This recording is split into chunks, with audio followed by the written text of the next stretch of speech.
On a pivotal day for the Prime Minister of Canada and indeed for the country. Mark Carney will meet with Donald Trump next hour, their first face-to-face meeting since Mark Carney has become Prime Minister.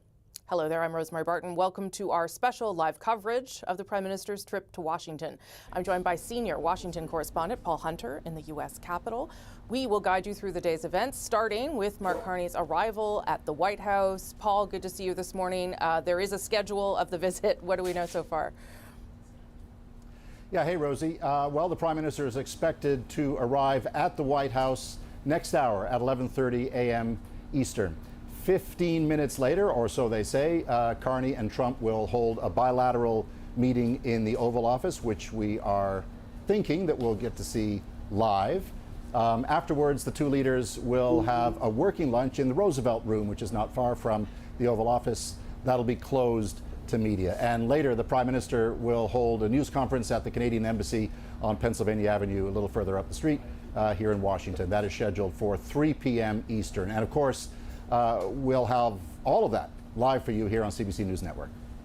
Right, and Paul will be co-hosting with me through the day as we watch these events unfold. This is not the first time Mark Carney has met Donald Trump. They have met previously. It's not the first time Mark Carney has been in the Oval Office, but it's the first time he has done that with the weight of a country and his title as Prime Minister on him. And the CBC's Richard Madden is standing by outside the White House. He's covered Trump for a long time now, Richard. I think we know what the strain is here. I think we know that Donald Trump might do something unexpected. What are you going to be watching for in terms of that first handshake and then that first moment in the Oval Office? Yeah, hey, Rosie. Yeah, it's a lot of it is obviously going to be optics, starting with that handshake when the Prime Minister arrives just outside the West Wing here at around 11:30 Eastern time this morning.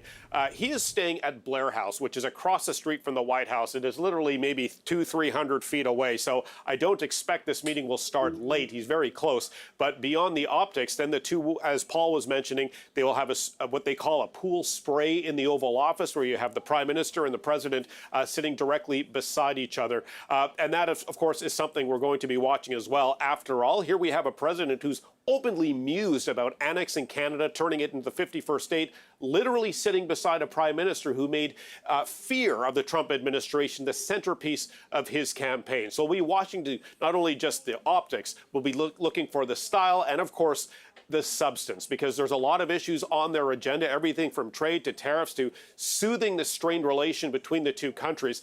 President Trump was asked about this meeting yesterday. I want you to listen to what he said. I don't know, he's coming to see me. I'm not sure what he wants to see me about, but I guess he wants to make a deal. Everybody does. They all want to make a deal because we have something that they all want. Now, it's worth noting, Rosie, that, Trump hasn't thrown these insults at Prime Minister Carney, a nickname that he called former Prime Minister Trudeau, governor, etc. So it appears to be he's softening his tone, at least when it comes to the personalities of this new Prime Minister. But on the other hand, his Commerce Secretary, Howard Lutnick, has essentially been throwing grenades against Canada with some harsh descriptions describing the country and the government. Take a listen to what he said yesterday on Fox Business News. I think this is really complex because they have been basically feeding off of us for decades upon decades upon decades, right? They have their socialist regime, and it's basically feeding off of America. I mean, the president calls that out all the time. I think it's going to be a fascinating meeting. I'm glad I'm going to be there listening. I just don't see how it works out so perfectly. So skepticism from Commerce Secretary Lutnick, and what he said may have gained traction in conservative media. But on the other side of the political spectrum, on Democratic-leaning media, that set up a firestorm of its own. Take a listen to host Joe Scarborough this morning on MSNBC. Him sitting there, I understand if you're trying to get a better deal on tariffs, I get that. But for Howard Lutnick to sit there and act so completely ignorant about why certain car parts might be made in Canada better, because it's cheaper for American consumers, and why we may do certain things better here and we export to Canada. I mean, like, who's he trying to convince there? So that's a bit of a snippet of just how this meeting is playing out in both liberal and conservative media. It also should be noted as well that Trump apparently has told some journalists that he believes he's taken some credit by interjecting himself in the Canadian election, helping Mark Carney win. But also Trump believes, according to some of these journalists, that it's because of him that Carney's government was held to a minority. Okay, that's an interesting political analysis, I suppose, from the president. We've heard that kind of messaging from Trump and trade officials throughout the war, talking a lot, Richard, about the consequences for the prime minister. But there are risks here for Trump, too. There is a lot of his own domestic politics, 100 days in, and his approval ratings are not in good shape.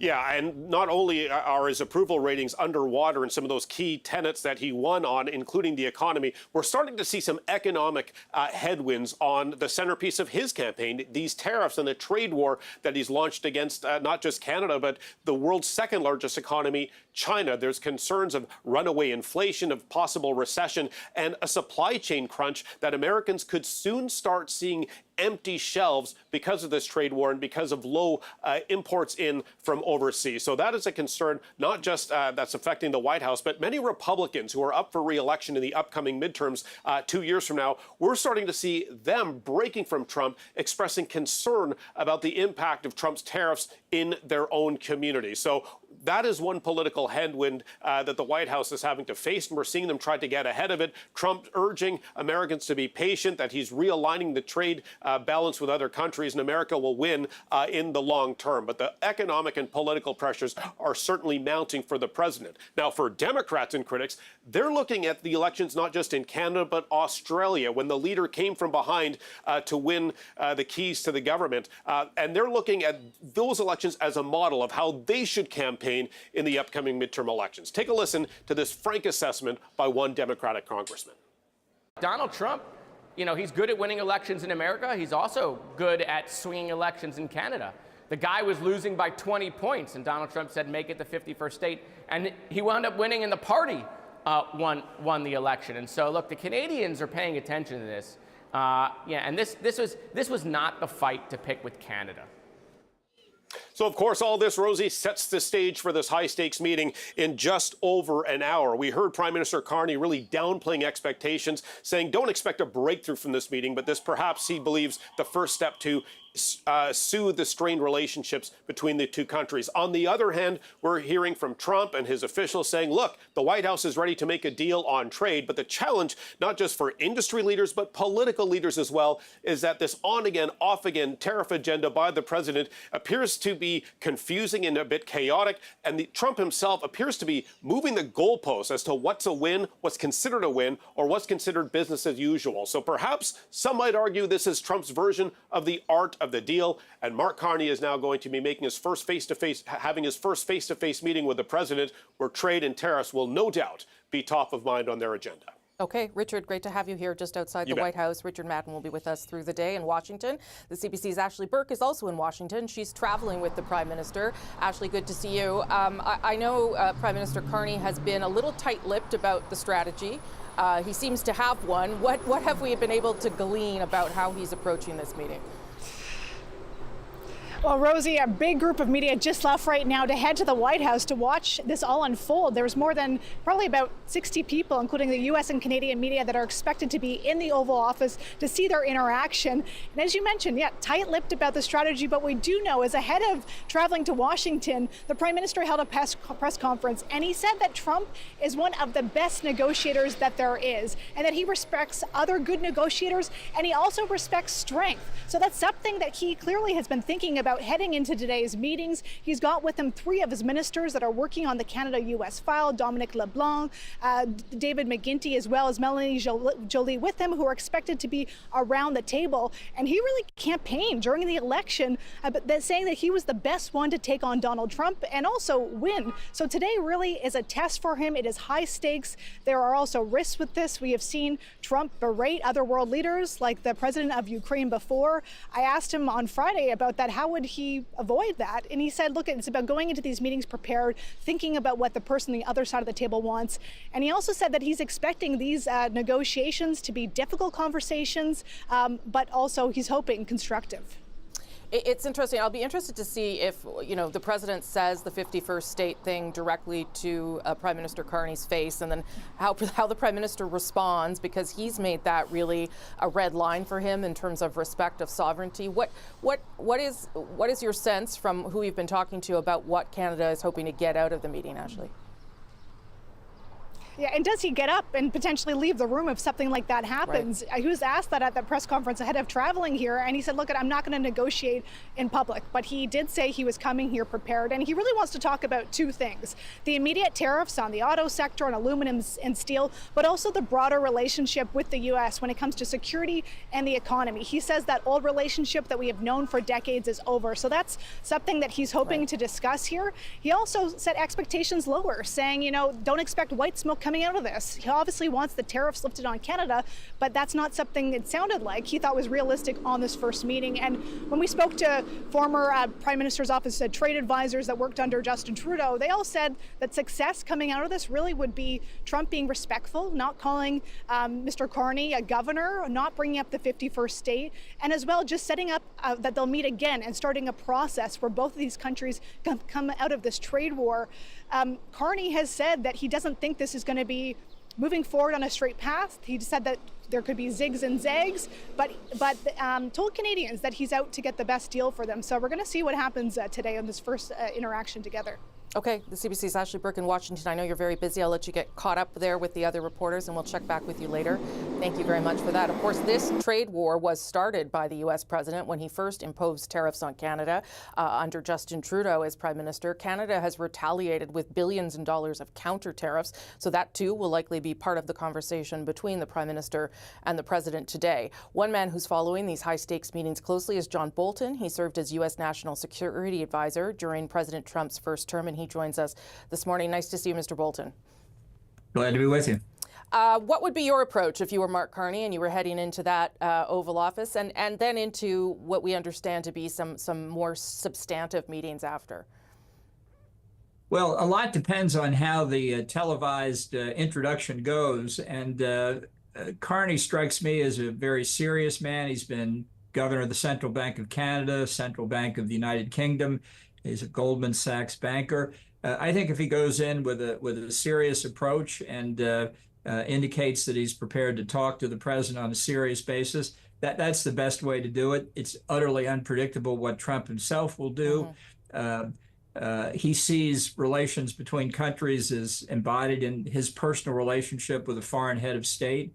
He didn't like Justin Trudeau. That's why he enjoyed deriding him as Governor Trudeau, and where I think a lot of this 51st state nonsense came from. Obviously, Carney has rejected that, but I think it's important not to overstate what Trump represents. And I think, with all due respect to the Prime Minister, it's wrong to say that the former U.S.-Canada relationship is over just because of Donald Trump, who doesn't, on these issues, I think, represent a majority of American opinion. So have a relationship with Trump as you like, but I wouldn't characterize him as embodying all 300 million plus Americans.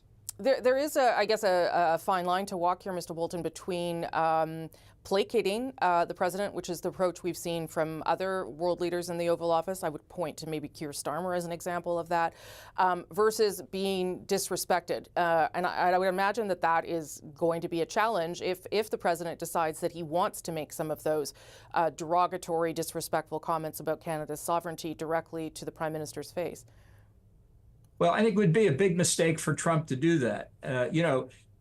He and Vice President Vance were tried to portray Zelensky as the offender in that conversation. I think wrongly. I think that the video of that meeting in the Oval Office is a disaster for America's reputation around the world. They're going to find it very hard to do that to Mark Carney in this first meeting. So if they were thinking about it, which there's no guarantee they will, if they were thinking about it, they'd have a short, respectful, polite, correct, as they say in diplomatic terms, handshake, photo opportunity in the Oval Office, and then go into the cabinet room and really have the real discussion there. That's the way you should do it, not on camera, but behind closed doors. As you know, the president's pretty unpredictable, so we'll see whether that unfolds. Tell me what you know about the president and whether you think given the resume, the experience that the Prime Minister has, particularly in the financial world, whether that is something that will impress the President or will influence the President in terms of them establishing this personal relationship. Well, I don't think Trump would ever say this, but I think it's a little bit intimidating for him to see that kind of background. And my guess is that Treasury Secretary Besson has said, look, this guy Carney has a pretty good reputation. And the Prime Minister did the right thing. It's flattery, of course, but by saying Trump's a good negotiator, there's no kinder thing you could say about him.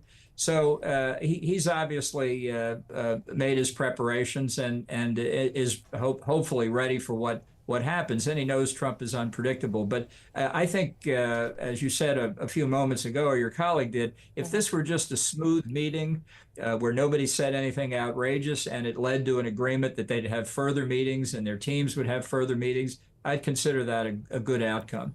I'll end on this, Mr. Bolton, and that is the security piece of this, which is the other part that you know very well. The Prime Minister has said that he wants to negotiate a new economic and security deal with the United States. There are those who question whether the two should be put together, whether they shouldn't be two sort of separate things, and perhaps they will be. But how important is it, do you think, for Canada to engage in a conversation around security between the two nations? Well, I don't think you can separate them entirely because they are related, but it's dangerous ground for Canada, given that Canada's defense budget has not met the commitment made in 2014 for all NATO allies to spend 2%. And so if that comes up, Trump is clearly going to say that. Canada is critical for America's defense, and in many respects, we're going to defend Canada from Russian or Chinese missile attacks because we have to defend ourselves. But I think if there's an indication that Canada will do more in NATO, that will work together more closely on Arctic issues, which are going to be very critical in the coming decades, that Trump may respect that coming from Carney more than he did coming from Trudeau. Okay. John Bolton, nice to see you. John Bolton, U.S. National Security Advisor, former with President Trump under the first term. Thank you for your time today, sir. Thank you. Let's bring back Paul Hunter there in the Washington, talking to various people about the stakes here, Paul. You too have covered Donald Trump for many years now into his second term, and certainly resetting the relationship, I think, is what the Prime Minister's goal is here. But what are you going to be watching for? Tone, like full on, like what's the vibe? I mean, that's effectively it. It's been interesting to see Donald Trump, I don't know, downplay expectations and, keep talking about, Carney as a very nice man. Such a different approach than we saw under Trudeau. I think, watching this Oval Office spray, as they call it here, the photo op when they go in. I've been in the Oval Office. I was there when Trudeau sat down with Obama, for example. First thing that strikes you is how small it is, how confined it is, and when all those reporters and cameras go in, it's pretty intense, right? And I think what you don't know is, Mark Carney can approach this with a plan, what he's going to say to Donald Trump, and what he isn't going to say, how he's going to say it. But in that Oval spray, all bets are off, and anybody can throw any question at anybody. And how is Donald Trump going to react? How will Mark Carney react to what Donald Trump says, or vice versa? That's what these are for, to test the people sitting in those two chairs, and obviously we'll see what happens later this morning. And I guess, too, when reporters yell questions, sometimes the president bites and then sits there for a long time and engages, and that, too, could change the dynamic of the meeting entirely if he decides that that's what he wants to do.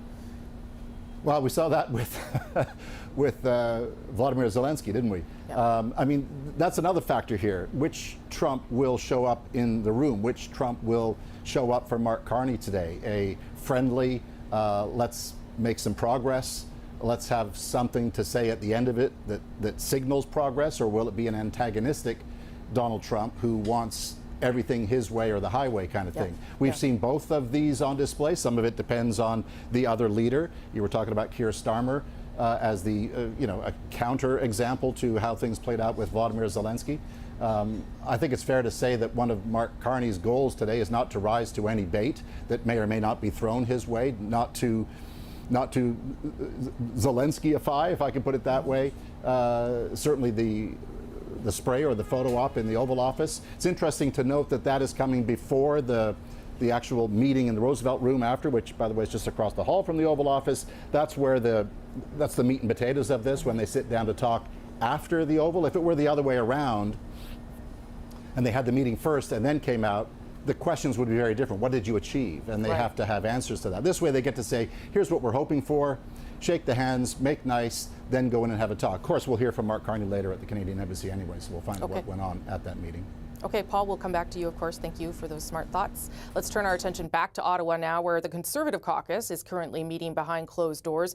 It is taking stock of the election result, charting a path forward, but MPs and the leader also watching very closely what's happening in Washington today, given how central that all was to the election, and perhaps also to some of the reasons why the Conservatives did not meet the bar and form government. Let's bring in the CBC's Janice McGregor. She joins me live from our Ottawa bureau.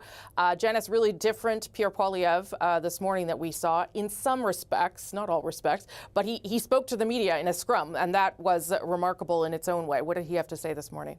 Yeah, lots to unpack here, Rosemary. Look, we just had an election where the question was put clearly in front of voters, who best to deal with Donald Trump. And voters picked the Liberals and Mark Carney. And so the approach of Pierre Poilievre today and other Conservatives that have spoken out over the last week seems to be, well, let the Liberals fix it then. They can have this. We're not going to kind of fight them when it comes to Donald Trump, although we will stand at the ready to hold the Liberals accountable should they fail to get a deal that works for Canada and fail to deal with the chaos in the White House. They were picked by Canadians to do this, so let them do it. Here is what Pierre Poilievre told reporters today. We want to wish Prime Minister Carney a positive meeting. We hope that the President will honor our sovereignty and signal an end to these tariffs. We think that there should be a deal as soon as possible to end the chaos. There's too much collateral damage to innocent people, businesses and workers alike on both sides of the border. Let's put an end to it. Let's get a deal. So there's two ways to sort of look at what he's saying there. On the one hand, had he come out and shown division and spoke out against Mark Carney and the Liberal government at this point, those divisions could have been readily exploited in Washington, used against Canada's interests, against the national interests in the negotiations in the weeks and months to come. And so it would certainly be criticized had he done that, because it is arguably something that could cause Canada as a whole great harm. On the other hand, we saw him today pivoting like he did during the election campaign, trying to move on to other issues that he would rather be talking to Canadians about, affordability issues, housing issues, trying to sort of say, this is the compartment for the Trump stuff, this other stuff is where I'm going to offer real solutions once this business with the White House is sorted. The question is, though, going forward, will Trump's influence on, for example, economic problems in this country be so easy to unpack from the things that Pierre Poilievre wants to be talking about? Conservatives have been clear. They feel it's their constitutional responsibility in the coming Parliament to be opposing the Liberals. Of course, they don't have enough votes on their own to trigger the election. The other parties probably do not want to do that for a year or two at least. But would they consider very focused, targeted legislation to do certain specific things related to the border or the economy or a trade negotiation? Potentially in that spirit. I wouldn't look to them to vote for a throne speech or a budget, though. Of course, it won't be Pierre Poilievre making those calls anyway. He will not be opposition leader when the House returns. One of the things they're doing behind closed doors today is choosing a new interim opposition leader to actually be in the House fulfilling that role, while Poilievre himself, don't forget, heads out to listen to people, figure out what went wrong, he said today, and campaign to get a seat so he can be back in the House again, perhaps by the fall. What we didn't hear about today, though, accountability, blame. Who's going to kind of take the fall for what happened in this election loss? That hangs over all of this. And that may also be perhaps tempering some of Poilievre's remarks when it comes to any inclination he might otherwise have in terms of criticizing Mark Carney at this moment. Okay, and we should know who that interim leader is by the end of the day. The CBC's Janice McGregor in Ottawa. Thanks, Janice. You're welcome. Prime Minister Mark Carney made trade the cornerstone of his election campaign. Today, he will put that to the test as he sits down in his first official meeting with the U.S. president. With more on that, I'm joined now by CBC senior business correspondent Peter Armstrong here in Washington. Peter, lay out what's at stake for Carney in today's meeting. Sorry. Not sure, Peter, can you hear me now? Peter, we're still trying to connect with Peter Armstrong. We're having some difficulty, but we'll try to get back to Peter shortly. So I want to now bring in James Blanchard. He's a former U.S. ambassador to Canada who also served as the governor of Michigan back in the day. Ambassador Blanchard, thanks for joining us. You know, this face-to-face, good morning, comes at a time when, fair to say, tensions are running high between our two countries. Going into this meeting, what do you think? Does Carney have an advantage, or maybe to borrow from Trump a few weeks ago, has he got cards to play? Actually does, but you know, it's really an interesting time. I actually think the meeting will go well in terms of Mark Carney and Donald Trump. I worry a little bit about some of Trump's advisors who always try to inflame him and provoke him to prove their loyalty. But we're going to have our new ambassador there, the U.S. ambassador, Peter Hoekstra, who is good. He's well qualified. By the way, he's from Michigan, but he'd been an ambassador to the Netherlands and a member of Congress. You will have your outstanding ambassador there, Kirsten Hillman, who has served with great distinction. So you'll have several grown-ups in the room. I worry about the side play, but I think in terms of Prime Minister Carney, I think it will go well. I think Donald Trump, the one thing he respects isn't just strength, but it's the financial community, Wall Street, bankers, investment bankers. And Carney has all those fabulous credentials that I think will make him well received. So I think the meeting will go better than people expect. I'm not sure there'll be any concrete outcome at this moment, but it's a start. It's a start from the point of view that our relations with Canada from the United States are the worst in modern history, and it's really, frankly, because of Mr. Trump and his make-believe issues.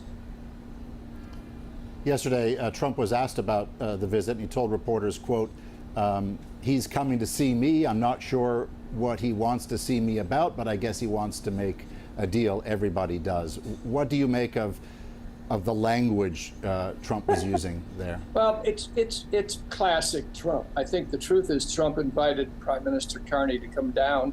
I think it's a little early for that myself, but I don't think he wanted to say no out of respect. So it's, you know, this is a 24-hour reality show dealing with President Trump.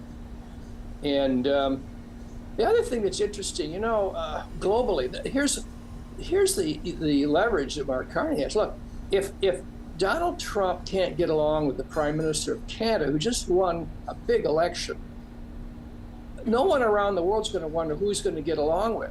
Is it going to be Australia? That could be the same thing. I note, of course, King Charles is coming for the speech of the throne. That's a reminder that Canada's part of the British Commonwealth.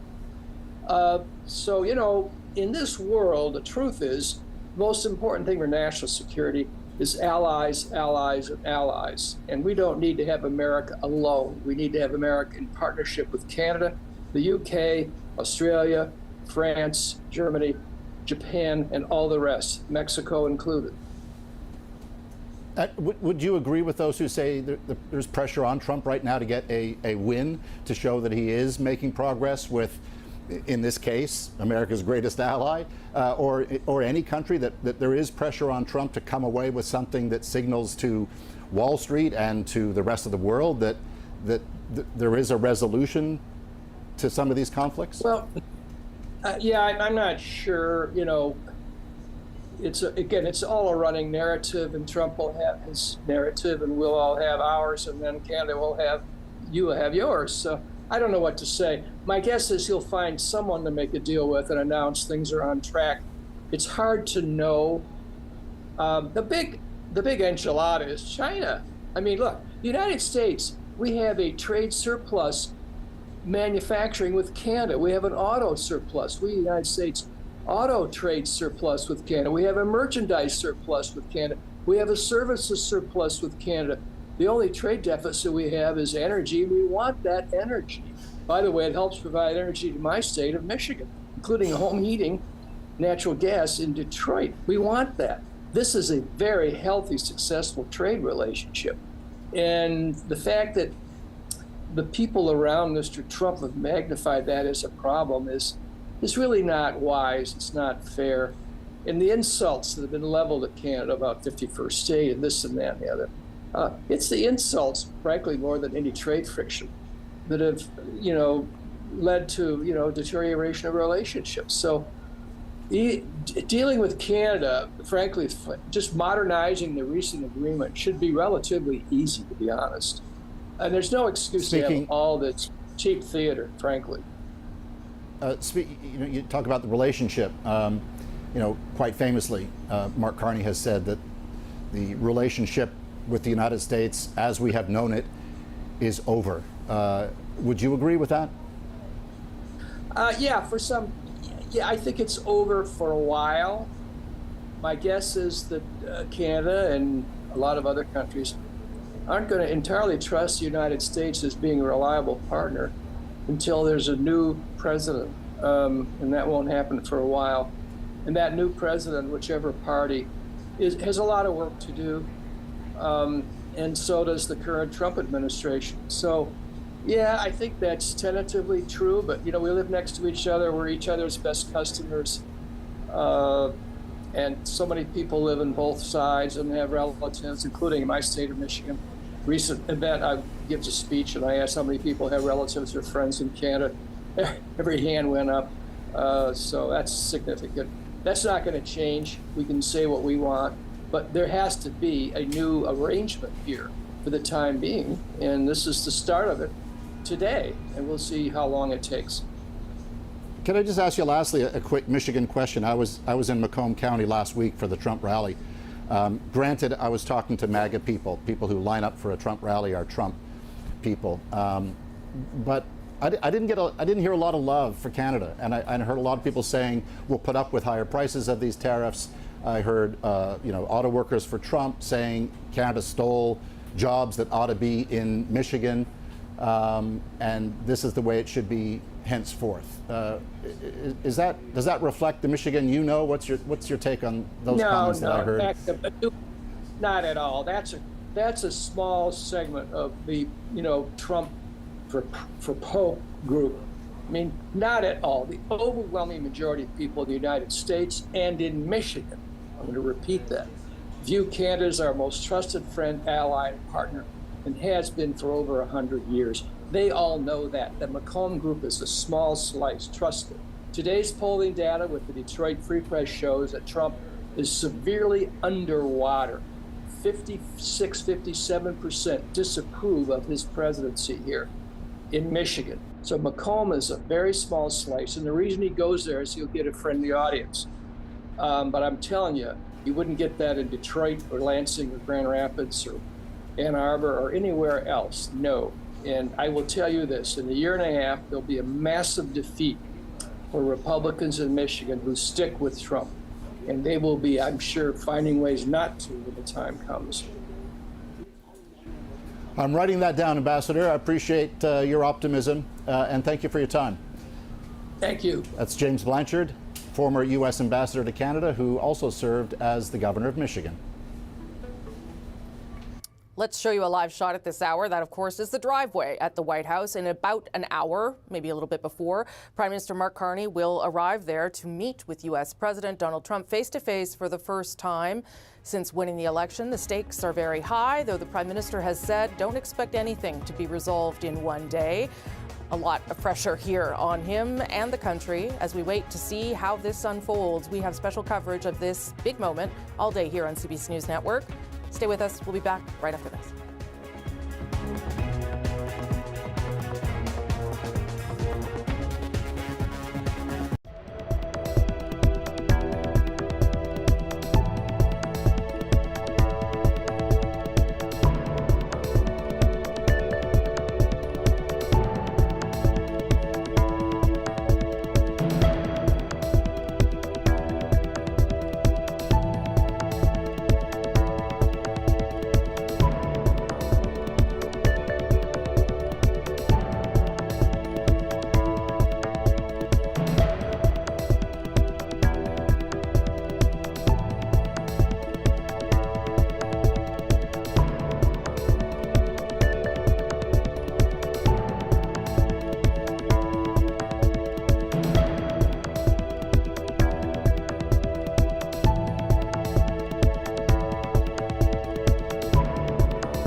to a certain extent, it's out of Canada's hands about what may happen there.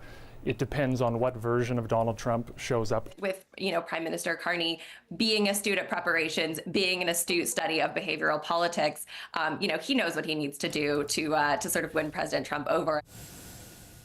Prime Minister Carney is now in Washington. We are standing by to bring you coverage of his arrival there at the White House, followed by a moment in the Oval Office with the President, a working lunch, some meetings, and finally a press conference later today at the Canadian Embassy, where the Prime Minister will give us a sense of how this meeting went and whether, in fact, it does restart the relationship between Canada and the U.S. and start, ideally, some sort of negotiation about lifting the tariffs and what the Prime Minister has said, a future security and economic relationship between the two countries, given that he believes that the old relationship is over. There are a lot of people standing by, of course, to see how this meeting unfolds and whether there will be relief for Canada, particularly in some of the provinces. I want to bring in Ravi Kahlun. He is British Columbia's Minister of Housing and Municipal Affairs, but for this conversation, also chair of the provincial committee coordinating the strategy to protect workers, businesses, and the economy during this trade war. Nice to see you, Minister.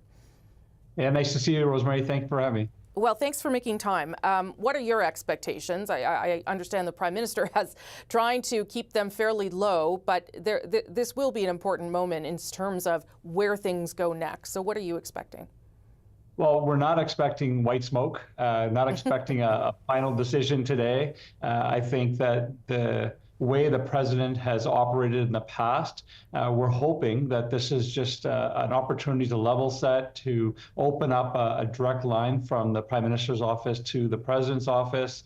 But we're not optimistic that we're going to see a deal today. The president has shown in the past to rip up his own deals that he's put in place. And so we're realistic, but we're certainly hoping it's the start of an important conversation. And Minister, of course, British Columbia is not the most trade-exposed province when it comes to the impact of these tariffs, but you are still feeling it. Tell me what industry or what area you are feeling it in the most right now. Well, we're feeling it in forestry. They've continued to increase the duties that are charged on our forest products to go into the U.S. It's really having an impact on our forest sector. Recently the president started tweeting out that he was going to bring a 100% tariff on the film industry, which has been growing in British Columbia. We have some of the best crews, the best talent in the world, and that's why the industry has been coming to British Columbia. So those are some of the more immediate places where we're feeling the pinch. And of course, we're Team Canada. We are concerned about the impacts that are in Ontario, the impacts that are felt in Quebec, because any impacts made across the country is something that we feel in British Columbia as well. We are fortunate in that we have more trading partners. We have a lot of trade that goes to Asia, Japan, Korea, Vietnam. So we see opportunities to expand in that direction.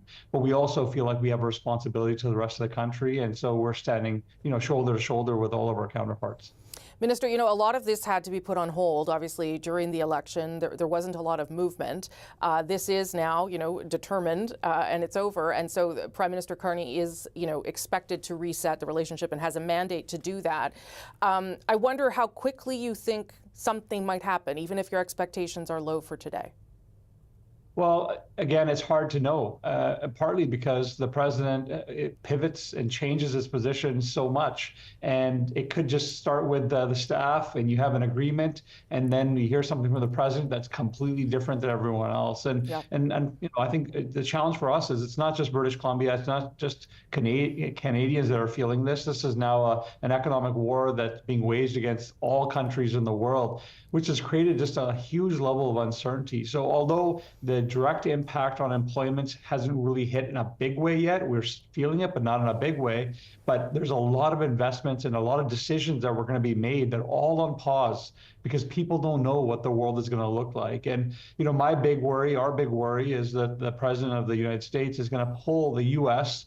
into a recession and quite frankly, drag Canada into that as well. So our expectations are start of communication, start of a conversation, but really our focus and our hope with the new federal government, with the new prime minister, is starting to look at home. How do we advance economic development opportunities here? How do we expand our trade corridors, infrastructure that will enable trade, especially here in British Columbia? And then how do we take a Team Canada approach to finding new partners and build new relationships around the world? Yeah, I'm glad you brought that up, because the other thing, of course, the Prime Minister talked about on Friday were some of the domestic goals that he has to strengthen Canada's economy, one being making sure those interprovincial trade barriers are all collapsed by Canada Day. Is that a realistic deadline, do you think, for that to happen? Well, I've worked on this file for a long time, and I've never seen the type of movement that we're seeing in the last few months. There is a real desire by all provinces to get this done. So I am cautiously optimistic that we will be able to do something significant by the deadline the Prime Minister has set. But we also here in British Columbia are advancing 18 economic development projects, $20 billion worth of economic development. And in hearing the Prime Minister talk about wanting to partner, wanting to expand those economic development opportunities, that's music to our ears. We want to see that, and we want to get going on that as soon as possible. I'll just end on this, Minister. Do you know whether the Prime Minister has told your Premier that he will update him, whether there'll be any sort of call to debrief how this unfolded in the coming hours? I'm sure that all the premiers will be getting together. The one thing that Prime Minister has been really good on is bringing all the premiers together at the table. And that gives us here in British Columbia some confidence that Premier Eby is going to be there at the table, going to be able to share his concerns, and there's going to be a person on the other end actually listening. So we're cautiously optimistic, and we are a part of Team Canada, ready to go. We have a lot of work to do. And of course, we'll be watching closely, but we have realistic expectations of what may come from today. Okay, Ravi Kahlon, thank you so much for making the time for us. British Columbia's Minister of Housing and Municipal Affairs, in charge of a whole bunch of other things. Nice to see you. Appreciate it, Minister. Yeah, nice to see you. Thanks for having me. Okay, let's talk more about what Canadian officials are hoping to get out of this meeting as we stand by. As you see there on the side of your screen, Mark Carney set to arrive there at the driveway to begin these conversations in about half an hour's time or so. The meeting itself inside the Oval Office set for 11:30 Eastern. Aaron Collins is in Washington for us as well right now, just outside the White House. Aaron, what are we hearing from officials about this meeting, about expectations? Yeah, I think the Prime Minister and officials from the federal government have been fairly clear to set the bar relatively low for these meetings, right? Nobody's expecting some kind of a signed agreement or even a handshake deal here. There's a couple of key things that the Canadians are hoping to get. Obviously, first off, you're going to try to avoid an international incident. We've seen that happen in these kinds of meetings before. But I think most importantly, what you're really looking to do is lay the groundwork for the negotiation of a new relationship, trade-wise, but also, you know, via sort of Canada's sovereignty between these two countries, these two good friends. And it's going to be a tough needle to thread, because while there is a huge reliance on the U.S. as far as a trading partner, Canada's also trying to diversify those markets. And so it's a bit of a split focus there. I think the key here over the next couple hours is just to lay the foundation for reimagining that relationship. Okay, and Aaron, obviously we've talked about the relationship. It is one of the biggest, maybe the biggest bilateral trade partnership in the world. Remind us of some of the sectors that are most at stake that have been feeling some of these tariff issues already. I mean, all of them. What's not impacted, right? We're talking about $3.6 billion in trade a day, okay? We'll give you a few examples. I mean, the number one export from Canada, of course, oil. That's from my neck of the woods out there in the West. And 97%, think about that, of exports of oil and gas comes to the United States from Canada. So really, you know, there are no other markets. Think about automotives. 85% of the cars made in Canada are shipped down south. Potash, about half of the potash that comes out of the ground in Saskatchewan, fertilizer, heads south to the U.S. So really, such an integrated economic relationship. You really can't talk about Canada's economy without talking about the products that head south of the border. So absolutely essential that the groundwork is laid for keeping that relationship going, even if it's being changed, Rosie. So the next couple of hours critical for Prime Minister Carney taking the first steps towards making that happen.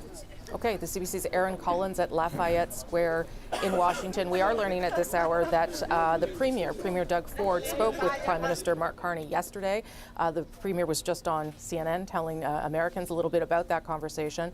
But obviously, as we were talking about earlier, the Prime Minister keeping people in the loop, and premiers in particular. I'll throw things over to Paul now. Prime Minister Carney made trade, of course, the cornerstone of his election campaign today. He will put that to the test as he sits down for his first official meeting with the U.S. president. Joined now, we hope, by CBC senior correspondent, business correspondent, rather, Peter Armstrong in Washington. Peter, guessing you can hear me this time. Can you lay out what's at stake for Carney in this meeting from a business perspective? I can, and thank you for your patience with the last time.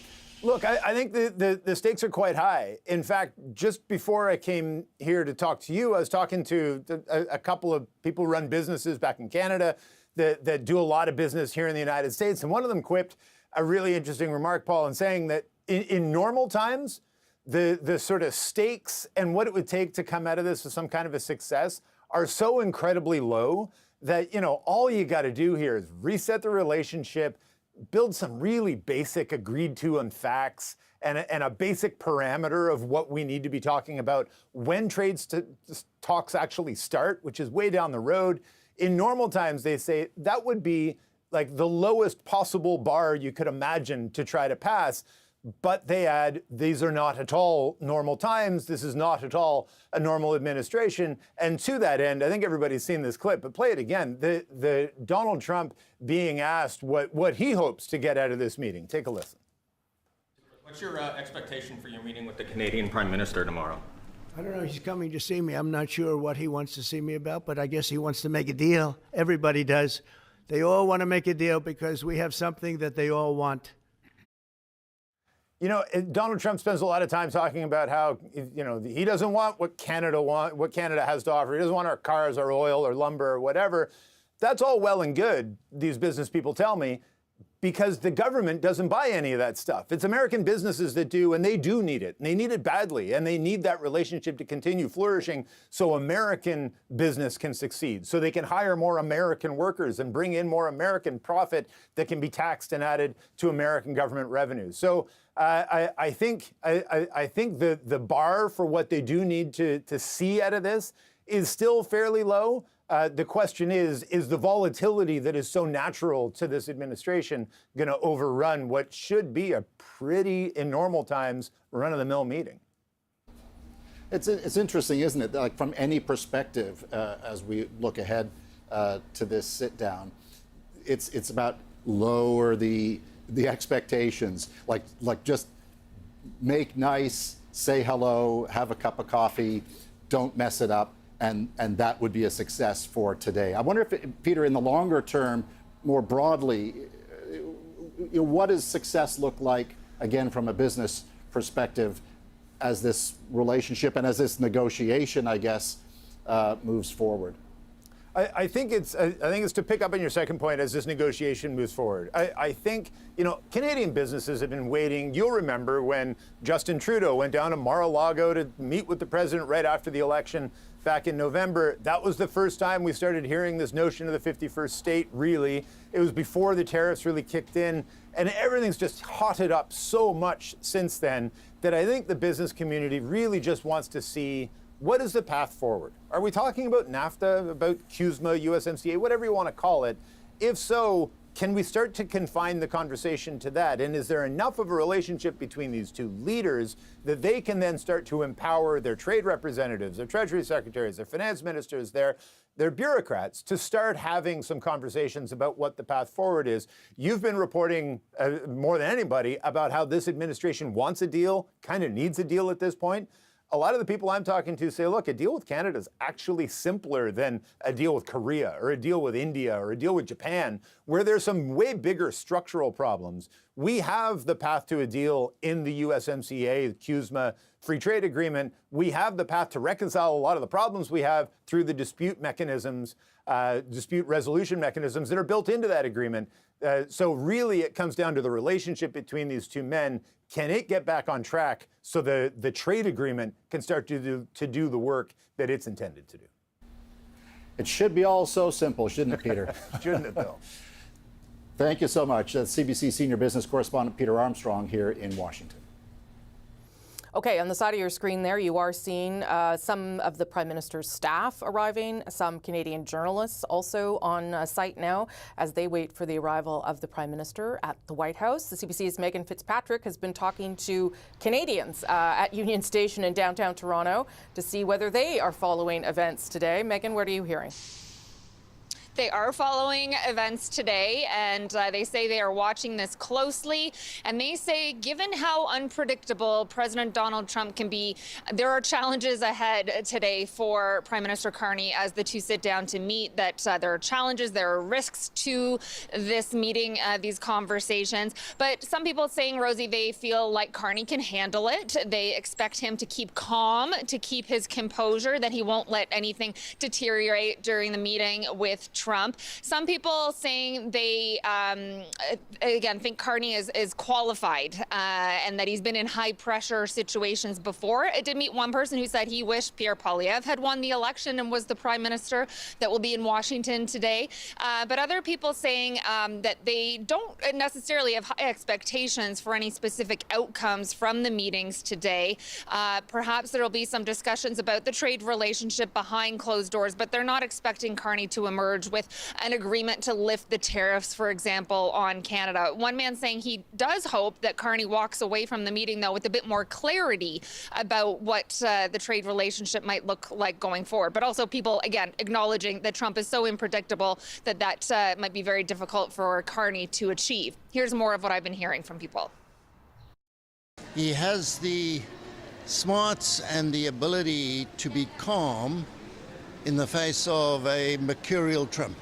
Yeah, I'm expecting some degree of volatility in the conversation, hoping that the conversations can be civil to a degree, and that Canada's hopes and dreams can be represented appropriately through our new Prime Minister. Just never know what we're in for with Mr. Trump.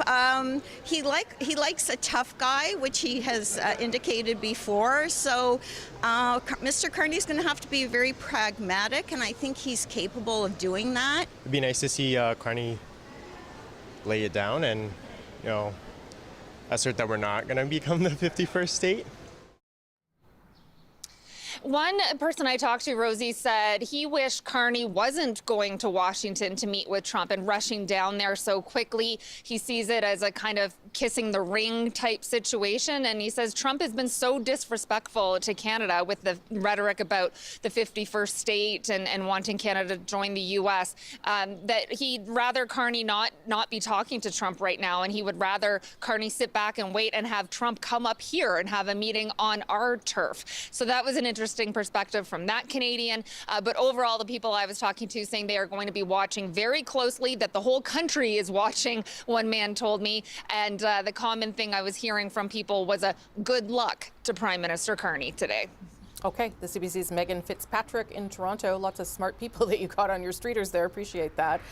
We are waiting right now for the Prime Minister to arrive there at the White House. Not a state visit, not an official visit, but a meeting, a working meeting where the Prime Minister has said he expects to have constructive conversations with the President and hopefully make some progress, though he's also said not to expect that this will be concluded as of today. This is the beginning of a conversation between the President and the Prime Minister, the first official sit-down for the two leaders, though they have met before. Trump's trade war that he started now impacting various industries right across the country. Carney's goal undoubtedly to try and get some of those tariffs lifted over time. Keep it here on CBC News Network. More coverage of the Prime Minister's visit to Washington right after this.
Welcome back. You are looking live here at the White House. That is the door to the White House, in fact, where the Prime Minister is set to arrive sometime in the next 30 minutes. Here, he will pull up in his motorcade and be greeted by U.S. President Donald Trump. This is their first face-to-face meeting as leaders. And we are standing by to bring you that live. Hello, I'm Rosemary Barton. You are watching live coverage of the Prime Minister's trip to Washington. Not a state visit, but an important meeting. And for that, I'm joined by senior Washington correspondent Paul Hunter in the U.S. Capitol. We're going to try and guide you through the day's events, starting, of course, with that arrival at the White House expected in the next 30 minutes. And by the looks of things out in front of that door, Rosie, quite imminent. That was some of the Prime Minister's office staff. We saw them a few minutes ago. Chatting with, I guess, White House staff to choreograph that, that initial handshake before they go inside. Here's what we know about the schedule for the Carney visit.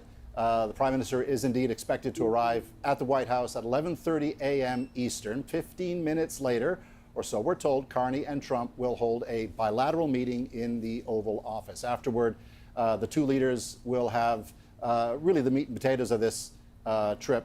A working lunch in the Roosevelt Room, and that will be closed to media. We do expect the spray in the Oval Office to be live. Indeed, later the Prime Minister will hold a news conference with all details of what they chatted about, in theory. At the Canadian Embassy here in Washington, that is scheduled for 3 p.m. Eastern. And of course, we will have all of that live for you as well here on CBC News Network. And to start us off in our coverage at this hour, the CBC's Ashley Burke, who is traveling with the Prime Minister. Ashley, Mark Carney not said a lot about the strategy going into the meeting. What do we know about how he's approaching it, what his staff are telling him to do, how he doesn't want to take the bait if something goes down inside the Oval Office? Rosie, we're just waiting outside the White House where we could see Mark Carney's motorcade pull up in the next half hour or so.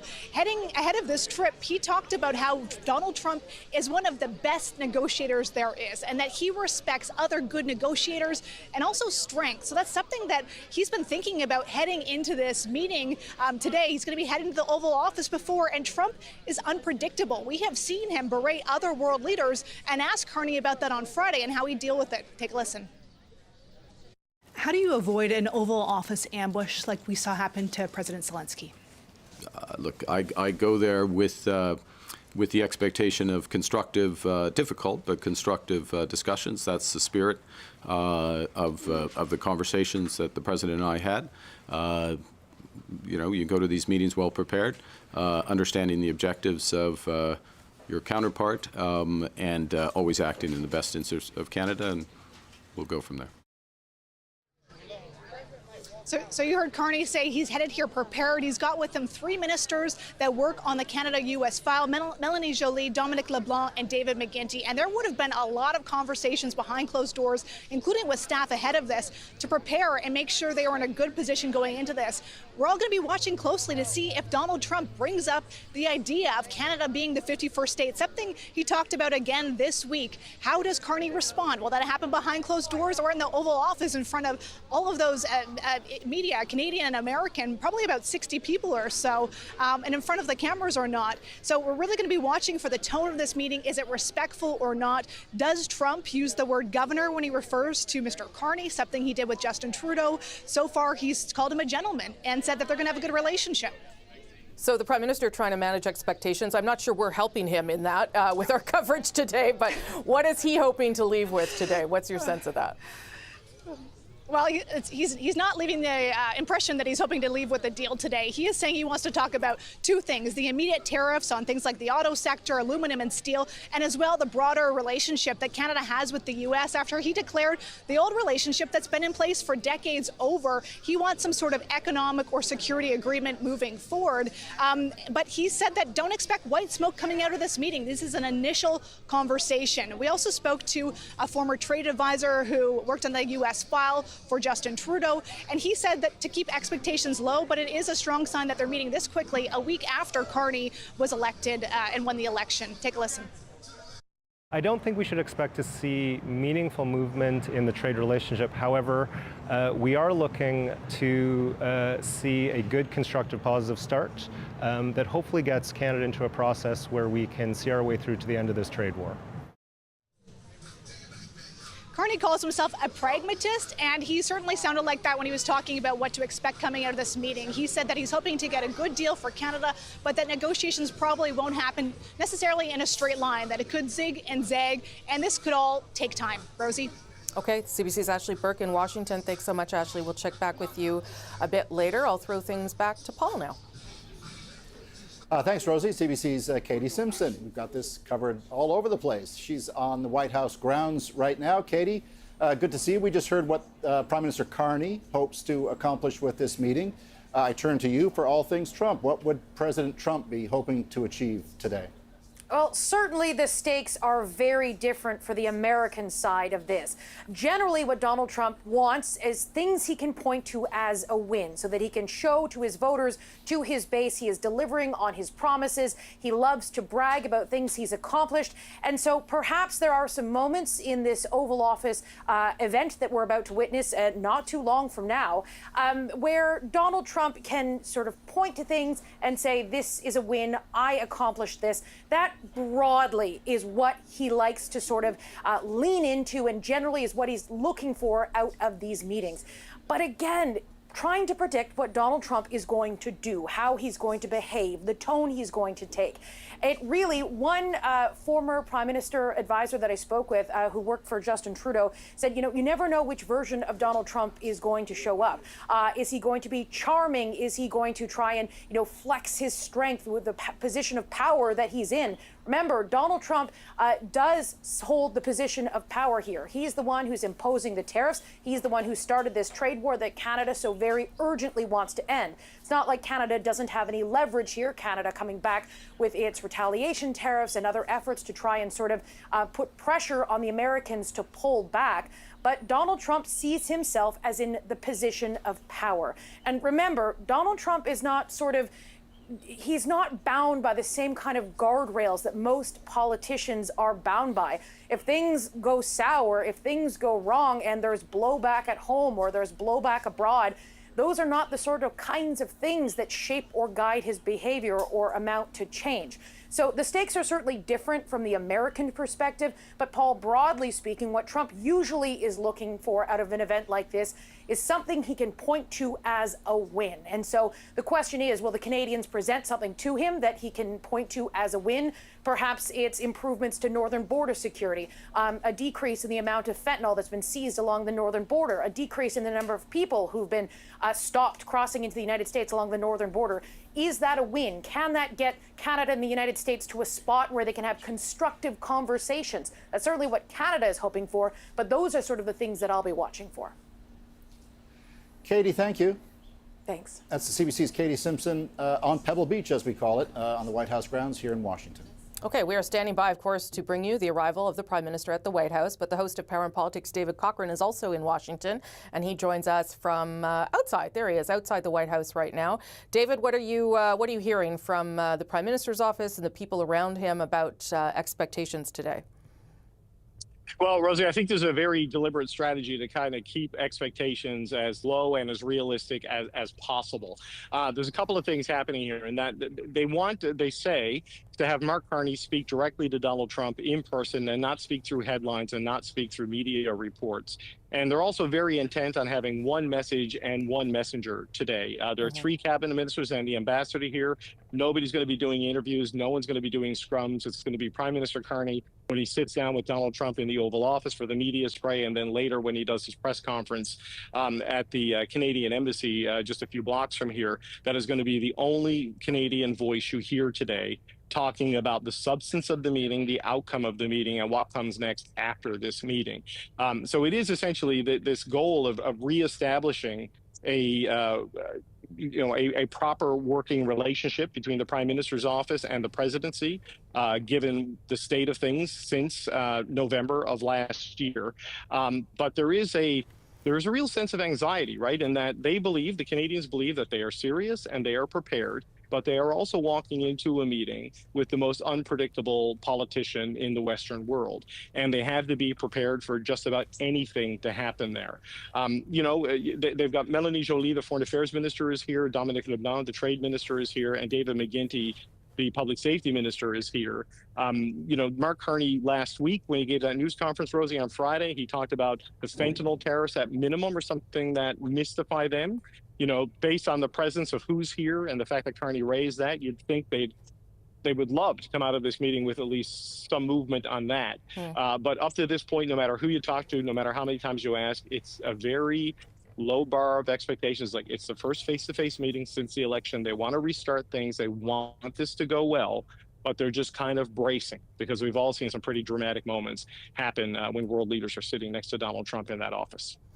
Okay, and just for people there on the right of your screen from David is the door where the Prime Minister will be arriving shortly. Did see his official photographers go in just moments ago, so probably he is arriving in the next few minutes or so. David, the other thing the Prime Minister said on Friday was there's one Prime Minister. There's one person here negotiating, which sort of speaks to what you have said, that he wants to be the person talking to Donald Trump directly and then telling Canadians what came out of it. If nothing happens, if the expectations are being managed and nothing really comes out of today, I do wonder what that means for the Prime Minister, given that he won in large part based on his ability to deal with the president. And maybe they'll be able to say we've made first steps and that is progress. But I wonder whether there's some risk in terms of his own, the things he himself has said about what he needs to get done here. Well, look, there's always risk, I think, when you put yourself into a room with cameras with Donald Trump, right? But in some cases, when dealing with this particular administration, no news can be good news. So if they come out of this with kind of a process setup that, our teams will get together, this is who we're going to have, this is how we're going to start the conversation, because they're bundling together the security and defense relationship with the trade relationship, because, the shifting demands of the president. But, Rosie, coming into it, just to go back to the anxiety point, what Howard Lutnick said yesterday, that the Commerce Secretary, that Canada, they have their socialist regime and it's basically feeding off America. I just don't see how it works out so perfectly. The president saying he's not really sure why the Prime Minister is coming here, which is a remarkable thing to say, considering everything that Donald Trump has said, over the past couple of months. And there's an unnamed White House official quoted today in the Washington Post, reasserting the idea that the president is serious on this 51st state stuff, and they'd be surprised if it doesn't come up in this meeting. So I think it depends on what the guardrails of the conversation are, what the tone of the readout is. I mean, one of the last times I talked, when we did get a readout of things, the president did say nice things about Prime Minister Carney during the election campaign, and, and talk about how he's a serious guy and they think they can, work together on doing some things. I don't think they're looking for a home run here. I think a safe, single, ball in play sort of thing to just get things moving without having it going sideways. But for the Prime Minister to speak directly to the president face to face and lay out, here's where we stand as a country, a sovereign country. This is what we want to talk to you about. And these are the rules of engagement under which we'd like to proceed, I think is very much, what they hoped to do here today. They're going to come in with that kind of a tone and that kind of a mindset. How the other side of that conversation reacts is anybody's guess. Yeah, I mean, I do wonder, given the things the Prime Minister said throughout the campaign, whether simply having the president recognize Canada's sovereignty and getting him to back off some of that rhetoric and language might be significant. But again, to your point about the unpredictability, the president might say one thing today and everything goes fine, and then 2 days later he's back with some other comment, and that becomes kind of impossible to manage. So that also speaks to the Prime Minister's desire, David, to make sure that Canada is then doing two things at once, talking to the president, but also looking for ways to strengthen the Canadian economy and build allies that have nothing to do with the United States. Yeah, and just to underscore just the unusual times that we're in, Rosie, I mean, in that, was it the Meet the Press interview that the president did that aired Sunday? He said, I don't see it going there with Canada in terms of whether military force might be required to achieve his goal of a 51st state. He didn't explicitly and emphatically rule it out. He just said he doesn't see it going there. Wouldn't rule it out with Greenland, which, of course, is a territory of Denmark, which is a founding member of NATO. So, what he says and what he sticks to and what he actually means when he says it and what he intends to stick to when it shifts, it's difficult to know. And this is the challenge when the stakes are this high on the economic partnership, on the security arrangements, and on the basic, respect for the sovereignty, of Canada as a country. It's an extremely difficult dynamic to walk into these negotiations on. Like, again, the president couldn't explicitly say he would not use military force against Canada. You know, this is not in some dystopian HBO series that comes out on Sunday night, right? This was NBC News on Sunday morning. And it just speaks to the volatility of what's happening in the relationship. So I think if they come out of this with some sort of calm, process-driven agreement to work together on their outstanding issues, that's probably a pretty big win, even if it doesn't have a big screaming move at the top of the news story. It's just kind of, you know, getting to a point where you can start having the relationship on what amounts to, or at least approaches, normal terms in a time when nothing really approaches normal when dealing with this administration. You know, Carney doesn't have the majority, but he's got 168, 169 seats, and who knows where recounts and these things go. He's got an enduring, durable, and probably pretty stable minority government. So he comes at it from a reasonable position of political strength, you know, as the recently reelected Canadian Prime Minister. But, you know, it is about what is Trump willing to do, what is Trump willing to say. They changed the schedule today, Rosie. It was supposed to be lunch, then what we call the spray in the Oval Office. They flipped that now, so the media appearance will happen, and then the working lunch will proceed. You know, not to sound ominous, but that's the order of things from when President Zelensky visited. That, you know, remember all of the reporting that they after the very dramatic, you know, meeting in the Oval Office, they then went to their separate holding rooms as they prepared to get together for lunch, and then it went sideways and it was ended, and the lunch was just scraped away and thrown out without the leaders ever actually sitting down. I think they're hoping for a pretty calm one today, so that when Mark Carney does have his news conference late this afternoon from the embassy, that he can talk about, you know, a good meeting, a good lunch, a good conversation, and a good start with a lot of work ahead. Okay. The CBC's David Cochrane, the host of Power and Politics in Washington today. Power and Politics will come to you from Washington later, and David will join us later too. Thanks for that, David. I want to show you again, that is where Mark Carney is arriving shortly. We've seen some of his staff arriving, and I think I see some security as well going in and out. So he will be arriving shortly. Should tell you as well that, as well as having what we are calling, what David referred to there, a fairly stable minority, the Conservative leader Pierre Poilievre scrummed on his way into Conservative caucus today, where they are going to choose an interim leader to lead the party inside the House of Commons when Parliament returns at the end of the month. And Pierre Poilievre did wish Prime Minister Carney good luck today in his conversations. In case you wanted to know how post-election tones change and where people are in terms of hoping that things go well for the country today, that is the thinking of the Conservative leader. I want to bring in now David Patterson. He's Ontario's representative in Washington. Nice to see you, Mr. Patterson. I understand that your boss, that the Premier, spoke to the Prime Minister yesterday. Do you have a sense of how the conversation went and what Prime Minister Carney told the Premier? Yeah, and I think the Premier's shared a readout of a letter that he's shared with the Prime Minister as well.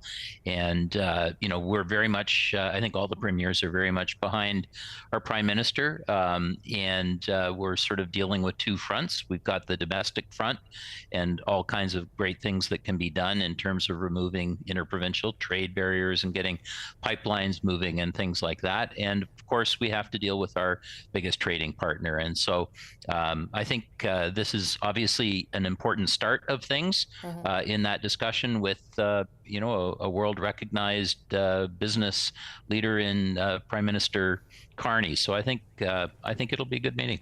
Yeah. Do you think that this reset in terms of personalities matters? Because certainly there was some baggage, let's just say, between the president and the former prime minister. And I wonder whether you think that kind of personality change it could be significant here, even if we don't get material progress on some of the issues.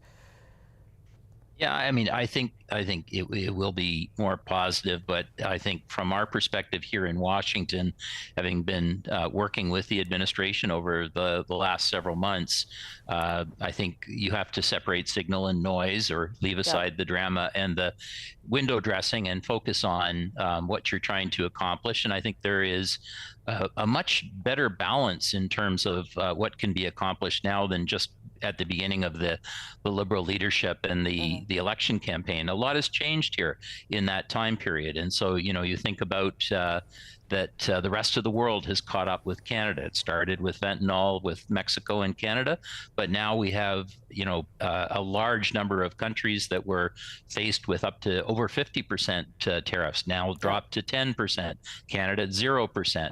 But the second thing in that as well is China has really become the focus here. And that is the one thing we see here in Washington all the time. And so I think Canada can be a very important ally as we focus on China, because as China shuts off critical minerals, we have those. And so I think that dimension will be a really positive aspect. And also, President is trying to calm the markets after some of the reactions to April 2nd. And we've seen the work that we've been doing since Premier Ford was here to try and help the auto sector to settle down and to see some of those tariffs chipped away brick by brick. And we've actually been quite successful in doing a lot of that. And so I think there's lots of room here to talk about the renewal of the relationship if the Americans want that. And there's so much that Canada can offer in that regard. I think there was news again today about Stellantis here in Canada, another shift not going ahead. Of course, there was news about GM at the end of last week. I mean, how much longer can the auto industry in Canada keep going with this uncertainty and maybe these shifting economic investments down to the U.S., which is exactly what the president seems to want? Yeah.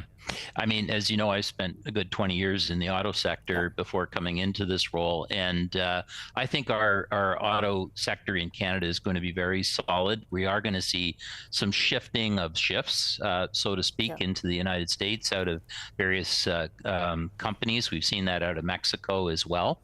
But keep in mind that the 25% tariffs on parts and automobiles from outside of North America is really a dramatic opportunity for the auto companies within North America. And I think what you will find is that all available capacity in the United States needs to be filled up, because there's some 5 million vehicles out of 17 million that are bought each year by Americans that are now going to face a 25% tariff, and they either won't come or they'll be priced out of the market. And so I think being within North America and being USMCA compliant, that matters. And I've seen that in our discussions since March with Secretary Lutnick and his staff, and similarly with Jameson Greer and his staff. And so I think there's a lot of recognition of how important Canada is for its supply chains, for all the things that we offer in terms of critical minerals that are essential for military and are essential for key sectors, robotics, etc.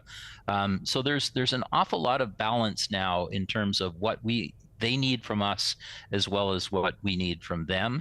And I think it's great that we're coming into it with a focus on how we can really be more resilient ourselves back in Canada. And I think the premiers are solidly behind that. Though, and I'll leave you on this, David Patterson, Secretary Lutnick was not particularly encouraging yesterday. And I don't know how much of Secretary Lutnick's words are bluster or how much of it is real. But that I didn't find those comments particularly useful the day before this meeting. Yeah, I think you have to realize that that's part of what the game is down here, the art of the deal. What's important is the substance, and what we've done in the work that we've done over the last several months is to be pragmatic and to come with fact-based, outcome-oriented proposals in terms of how we could make things better, not just in our interest, but in the United States' self-interest. And when you have integrated supply chains, a lot of this is in the United States' self-interest as well. So good to remember that. There's lots of work to be done, but we come into it from a position of confidence, I think. Okay, David Patterson, Ontario's representative in Washington. Nice to see you again, sir. Appreciate your time. Likewise, Rosie. Okay, and we are watching there the flags being prepared for the arrival of the Prime Minister there at the White House in just a few moments' time, where he will meet with Donald Trump for the first time. Paul Hunter also here helping us with our coverage. Paul, I mean, you've seen this kind of thing many times. I wonder whether you think that having a meeting this quickly, Donald Trump called Mark Carney the day after he was elected, and then the meeting was set up very quickly. And I wonder whether you think that is indicative of anything beyond just the president wanting a visit to be able to show to Americans that he is negotiating with people. Well, it's interesting, isn't it? You're kind of damned if you do, damned if you don't. If you wait too long, you look like you're kind of afraid to go down. If you go too fast, you risk, looking like you're trying to, curry too much favor too quickly. Yeah. How to find the sweet spot is the question. To pick up on one of the words that David was just using, substance. To me, it's kind of this is twofold here. It's symbolism and substance, right? And we're about to see some symbolism when Mark Carney either pulls up or walks up. It's hard. I don't think we know yet whether he's going to drive up. We believe he's staying just across the street at Blair House, the official residence of guests of the president. But regardless, we're about to see, that first moment in these kinds of visits where Donald Trump will come out, stand there, wait. Mark Carney will walk up, they will shake hands, turn to camera, someone will shout a question. It may or may not be about Canada. And then they'll go inside. We'll wait 15 minutes before we see how things play out in the Oval. But when to come is as important and significant a question as how to what to do when you're here. Right. Symbolism is substance is what it's all about, but symbolism is almost equally important. Well, let me bring in some of the symbolism or the substance. We can call it either. Just we do have the official now names of the people, the officials, the cabinet members that will be at the meeting. Mark Carney had said on Friday it would be substantive. This list does speak to that, I think. So obviously the president will be there. The vice president will also be at the meetings. Marco Rubio, the Secretary of State, Howard Lutnick, the Secretary of Commerce, Jameson Greer, the U.S. Trade Representative, Susie Wiles, the Chief of Staff to the President, Stephen Miller, the Deputy Chief of Staff, a very key confidant of the president, and Pete Hoekstra, the U.S. Ambassador to Canada, who just arrived in Canada last week on the job. On the Canadian side, and then I'll get your perspective, Paul, on what this tells you. On the Canadian side, the Prime Minister, Minister LeBlanc, Minister Joly, Minister McGuinty, Ambassador Hillman, John Hannaford, the Clerk of the Privy Council, the Prime Minister's current Chief of Staff, Marco Mendicino, and Lisa Jorgensen, a senior advisor. Paul, that list of the members of the cabinet involved on the Trump side, as well as some of his senior advisors, what does that tell you about how substantive this might end up being? Very is the short answer. Yeah. That's a significant list of very important people. I didn't hear. Did you say Kirsten Hillman is there for us, Rosie? Pardon me? For Canada? Pardon me? Did you? I didn't hear it. Rosie, if you can hear me, did you say Ambassador Hillman is on the list? Because of course, she was a key part of the trade negotiations last time, and as this issue, the heart of what they're talking about here and going forward trade, she would no doubt play a key role in that. I just want to read for you, Rosie. Donald Trump has just posted on Truth Social. This is all a quote. I look forward to meeting with the new Prime Minister of Canada, Mark Carney. I very much want to work with him, but cannot understand one simple truth. Why is America subsidizing Canada by $200 billion a year, in addition to giving them free, all caps, military protection, and many other things? We don't need their cars. He has said this before, Rosie, as you know. We don't need their cars. We don't need their energy. We don't need their lumber. We don't need their, all caps, anything they have other than their friendship, which hopefully we will always maintain. They, on the other hand, need everything, all caps, from us, exclamation mark. The Prime Minister will be arriving shortly, and that will be most likely my only question of consequence. So, from Donald Trump, it's not necessarily a hello, how are you? It's a reiteration of the kinds of points he's been making for some time. But we also know that that's his general sort of approach to negotiations. Go in punching, go in hard, and get what you can get. And there's evidence of that effectively as we speak from Donald Trump posting on Truth Social just minutes ago. And reiterating some of the things that the misinformation he continues to say about the $200 billion in subsidy, speaking to the trade relationship between Canada and the U.S. That is not true. Also going on to say that the U.S. doesn't need the things that we have. I think what he's going to hear from the Prime Minister, Paul, is the argument that in fact the U.S. does need it, and that if you are going to be cutting ties with, for instance, economies like China, there are other places to get the things that you need to build a stronger United States, and that might be a way, let's say, to try and get Donald Trump to think about Canada differently, not as someone that is taking from the U.S., but as someone who is providing potential resources, critical minerals, lumber, steel, aluminum, to the United States instead of other places. And I don't know whether you think that is a compelling argument for the president or for anyone around him. Yeah, or whether, again, it's a negotiating tactic. You're right to say it's misinformation. He talks about the $200 billion as a subsidy. In fact, I think, was it John Bolton, I think, or maybe James Blanchard earlier in the show, talking about that's a reference to the trade deficit, most of which is due to the energy that the U.S. Not only imports from Canada, obviously, but needs. Again, that it needs to move forward. So, I mean, again, you know, for Mark Carney and the rest of the group around him, it's the sweet spot is how to make that point, how to sort of explain reality without seeming condescending or insulting to a president who not only has said this many times in the past, but just minutes ago this morning, ahead of this meeting with the Prime Minister. How to make points without insulting is the key. Yeah, and that trade deficit, us exporting more to the United States than they export here, also can be explained as beneficial to the U.S. economy. But again, you don't want a former central banker and a fairly renowned economist who is also the Prime Minister to be schooling the president. Probably that wouldn't go over very well, Paul, as you're right. I'm going to bring in Richard Madden now. He's outside the White House as we wait for the Prime Minister to arrive there at that door. You've heard there, Richard, some of the names of the people who are going to be in the meeting and some of how Donald Trump is sort of setting the stage for it. What are you thinking hearing all of those things? Yeah, hey, well, obviously the post on the president's social media site is an attempt to set the tone ahead of this meeting when he says, look, this trade deficit is going to be his only question of confidence.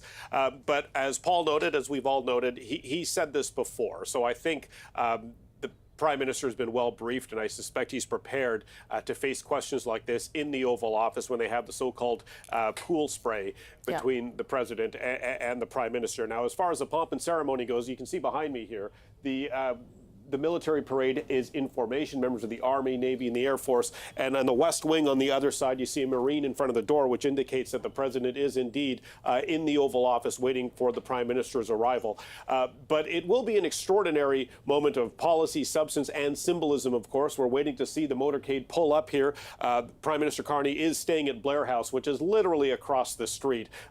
They could walk, but I suspect you will see the motorcade pull up. And then there will be that all-important symbolic handshake. How will their handshake go over? Will it be that firm handshake? Will the president, pull the arm over that we've seen him do with other world leaders? And then, of course, they will meet privately for about 15 minutes before certain pool reporters are allowed into the Oval Office. And I suspect we're going to hear a whole lot of questions, not just on this 51st state stuff, but there's some domestic politics here that many reporters here are eager to get the president's handling on some domestic politics. But right now, it's all about the symbolism, all about the pageantry. And of course, you heard the president, we saw the president's post on his social media site, really attempting to set the tone with what the Prime Minister can expect to be asked of him when the two meet formally face to face in just a few moments. Okay, Richard Madden, just outside the White House where Mark Carney is set to arrive.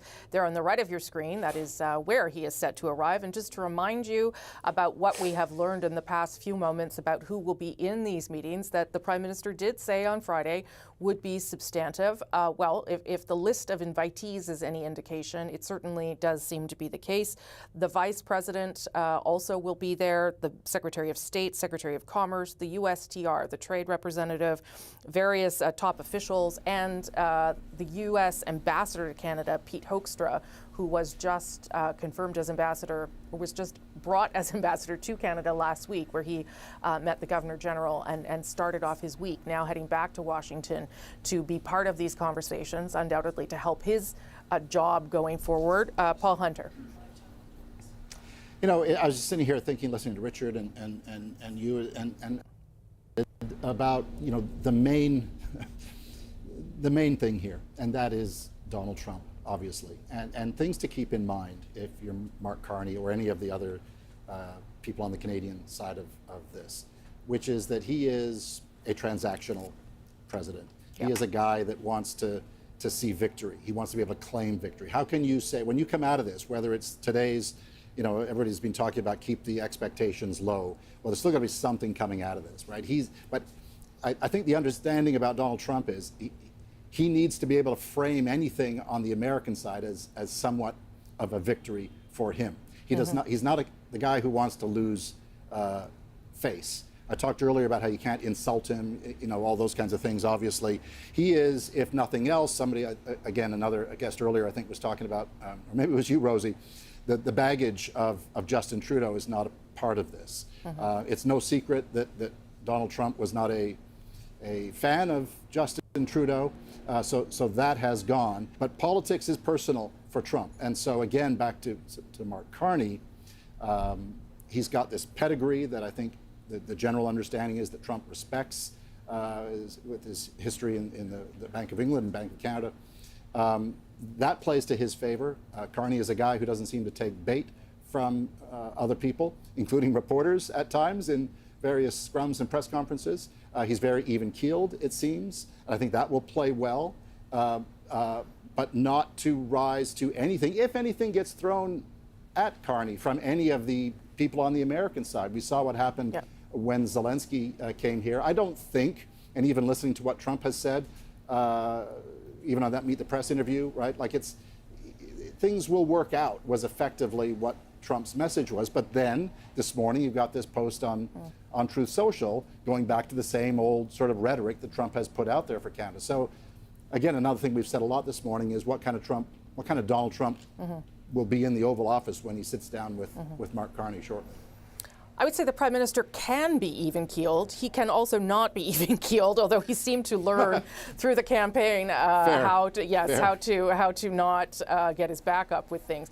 One of the things that I think is also worth reminding people here is that not only does Mark Carney have the experience of central banking, which he has pointed to as part of his ability to deal with economic crises, but he also has this private sector background, whether it be at Goldman Sachs or at Brookfield, where he did negotiate big deals with big amounts of dollar figures next to them, and met with important people, and that is kind of what's driving him in this conversation today. This wouldn't be, he hasn't been a politician for very long, but I don't think this would be someone who would walk into the Oval Office and be intimidated or impressed by what he's seen there. He's done many things in his life, and that is indeed what the selling point was when he went to Canadians and asked them to form government. And that's what he will be tested on a little bit today, whether something comes out of this or not.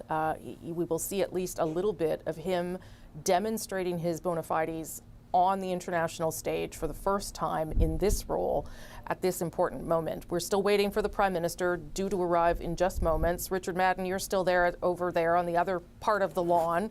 First of all, do you see anyone coming? And second of all, what are you watching for? What are you watching for, friend? Let me just look over here around the corner. The gates are still closed, but as you can see behind me here, the military parade is still in formation. Just really weighing into what the president posted on a social media site, saying he's going to be raising the issue of subsidies. We don't need, Trump repeats himself, Canadian energy, lumber, and so forth. We have heard that before. And then last night with Howard Lutnick, the Commerce Secretary, really tossing a grenade in there, calling Canada's government a socialist regime. They're kind of a way to really set the tone ahead of this meeting. But as we know, the Prime Minister has been briefed on what to expect, and he has traveled in these circles before. As you noted in his role as a central banker, he did brief President in his first term back in 2018 or so on the European economy in a post-Brexit world. So he's comfortable with these folks. He's familiar with it. But why he is late, he's now 9 minutes late, is a question, because again, Blair House is literally across the street. I did see a motorcade drive by maybe 15 minutes ago. It may have been Carney's team, but I think everyone here is waiting for him to arrive. There's a whole crew of journalists right beside the West Wing waiting for that motorcade to pull up. And of course, we're all waiting to see, that ever important symbolic handshake when these two meet face to face. Of course, in Carney's role as Prime Minister, and Trump eager to have some words with him in private. Then we're going to hear it all again in public in the Oval Office. This isn't a prime minister who is typically late, so I will say perhaps the Truth Social post threw a wrench in things, because if that is, Possibly. the president sort of sending a signal to Canadian officials before the prime minister gets here, he would want to be aware of that and briefed on that and prepared for how to respond. Though, of course, nothing new in that post, Richard. Yes, that is true, but I just wanted to flag, I mean, look, just a few weeks ago, British Prime Minister Keir Starmer was here. The president didn't post something like that before his visit. Same with France's President Emmanuel Macron. So for him to post this moments before his visit is something of note. And of course, when the two sit beside each other in the Oval Office, the president knows that Carney won in part because of him stoking the fear. He built his whole campaign around this fear of the president and saying that he's the guy to take on the president. Meanwhile, you have a president openly musing about annexing Canada. So it could lead to some awkward moments inside that Oval Office, especially when you look at that post the president put on his website moments ago.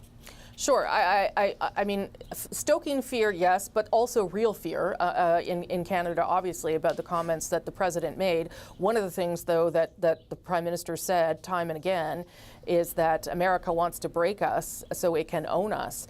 And I don't know if the president is aware of that language, but they have both said things in response to one another that are sort of the underlying conversation here. Whether any of that gets said out loud, I don't know. And whether the president goes there, I also don't know. I would say that the prime minister's approach is to try and have a constructive conversation and not provoke the president, because that, I think he knows where that would go. Yes, I agree with you 100%. And I will just say, Carney, who's a technocrat, builds himself as a problem solver, likely wants to dial down the temperature between these two leaders, because in just over a month from now, Carney will host the president at the G7 in Kananaskis. So the two will likely want to, make bygones be bygones, have this constructive relationship ahead of that G7 when the president is on Canadian soil. Do we know for sure that the president is going to that G7, Richard? He hasn't said he isn't. So we just have to go on the assumption that the president will be attending, along with his entourage, Secretary of State Marco Rubio, etc. Okay, that's good to know. The last time that the president was here for a G7, it didn't go very well. It went well until it didn't, and he left and was very upset. Okay, I am seeing the official photographers for the prime minister there position themselves behind a tree, behind a shrub, as they wait for the prime minister to pull up. We should tell you that the Oval meeting was set to be at 11:45, so things a little bit delayed. Obviously, Paul? Delayed. We've seen this before. We're told it'll be at least another 5 minutes before the prime minister shows up. For what that's worth, we'll see. I would say a couple of things based on what you and Richard were talking about. I mean, we see the posts on Truth Social a lot. This is Trump, right? I mean, again, back to his sort of historic negotiating strategies. Shoot for the stars, maybe end up with the moon, right? Punch hard, slam the door, make noise, break dishes, and see what you get. Maybe you get everything, maybe not. But the harder you push, the more you're going to get. So there's that. At the same time, as we've said throughout the morning, Trump has been, I don't know what the word is. Generous is maybe going too far, but he's been softer on. Certainly, he's been softer on Carney than he was on Trudeau, obviously. He's been polite. That's a good word. He's a very nice man, a very nice gentleman, I think he said. So how do you, that versus the Truth Social thing we just saw? Where are we going to end up on this? I think one of the things that Carney and the rest can say that they really want out of this meeting, as much as anything else, is clarity. Like where does this go? Like, what is the thing that you're looking for? I mean, fentanyl is an example of that, let's say, right? Like, what is it? What do we have to do? It's not saying we will do everything you say, but what is it that you're looking for? And again, this gets back to the explaining of the $200 billion subsidy versus, and what does that actually really mean? I can hear some sirens going now. maybe that's just DC.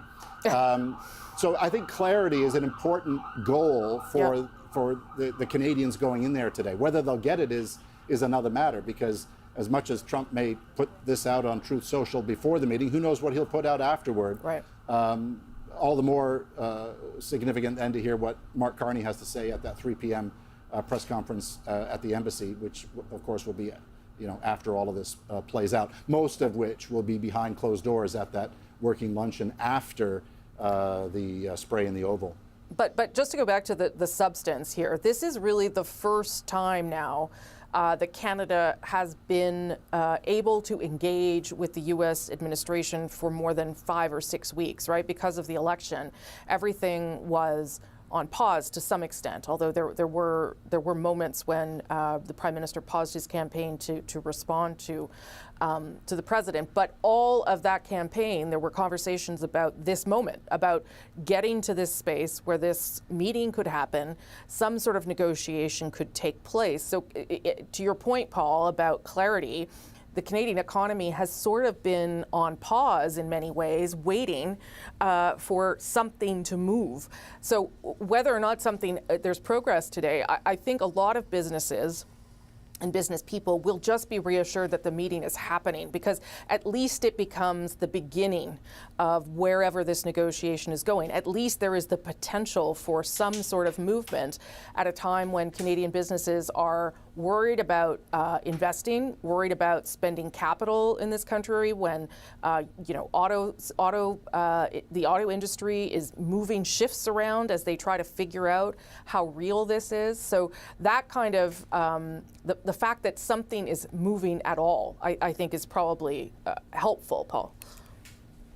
Which gets back to the don't expect white smoke comment. That's right. This is literally the beginning.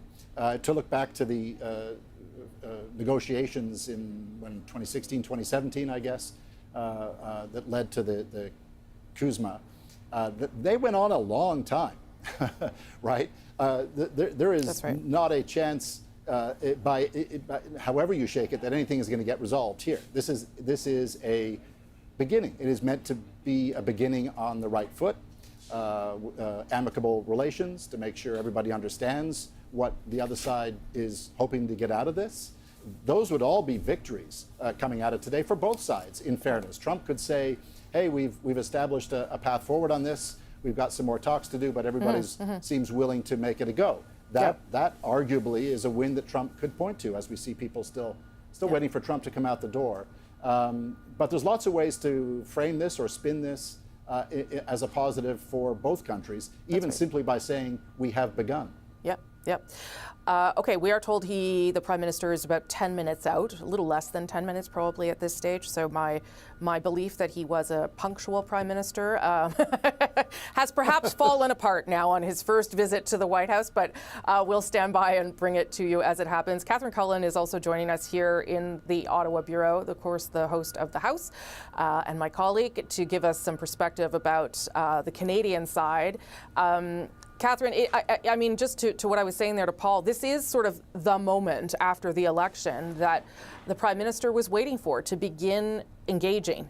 And I don't know what the bar for success is, but the fact that engagement will happen is certainly something that many businesses and Canadians were waiting for. That's right, Rosie. And it's interesting. I've heard some wildly different perspectives about what the expectations are for Mark Carney going into this. That on the one hand, because Canadians are so angry by and large, opinion polls reflect this, with Donald Trump for this 51st state talk, that even a worst case scenario where, Mark Carney got sort of a Volodymyr Zelensky type treatment, that Canadians would ultimately side with their Prime Minister because of this swelling sense of patriotism. The other very different perspective on this moment is certainly conservative, some of whom are trying to set the bar quite high for Mark Carney, saying, listen, this was your pitch. It all comes down to this. You've got to deliver now. You see Andrew Scheer, who may or may not be named interim leader of the party, or interim leader in the House of Commons, I should say, while Pierre Poilievre seeks a seat, has said that from where the Conservatives sit, the bar is either Mark Carney getting the tariffs dropped today or coming out of here with a concrete plan that spells how these tariffs will be dismantled. And that is a pretty high bar. The Prime Minister himself has said there's really two things going on when he has these meetings. One is this question of the trade war and trying to address that, but also this broader set of negotiations. And he has been signaling this for some time. This is where he wants the conversation to go. This is not just about renegotiating CUSMA. It is about both the economic relationship and the security relationship and what that looks like going forward. I think it's fascinating, too, to think about this 51st state question, Rosie, and how the Prime Minister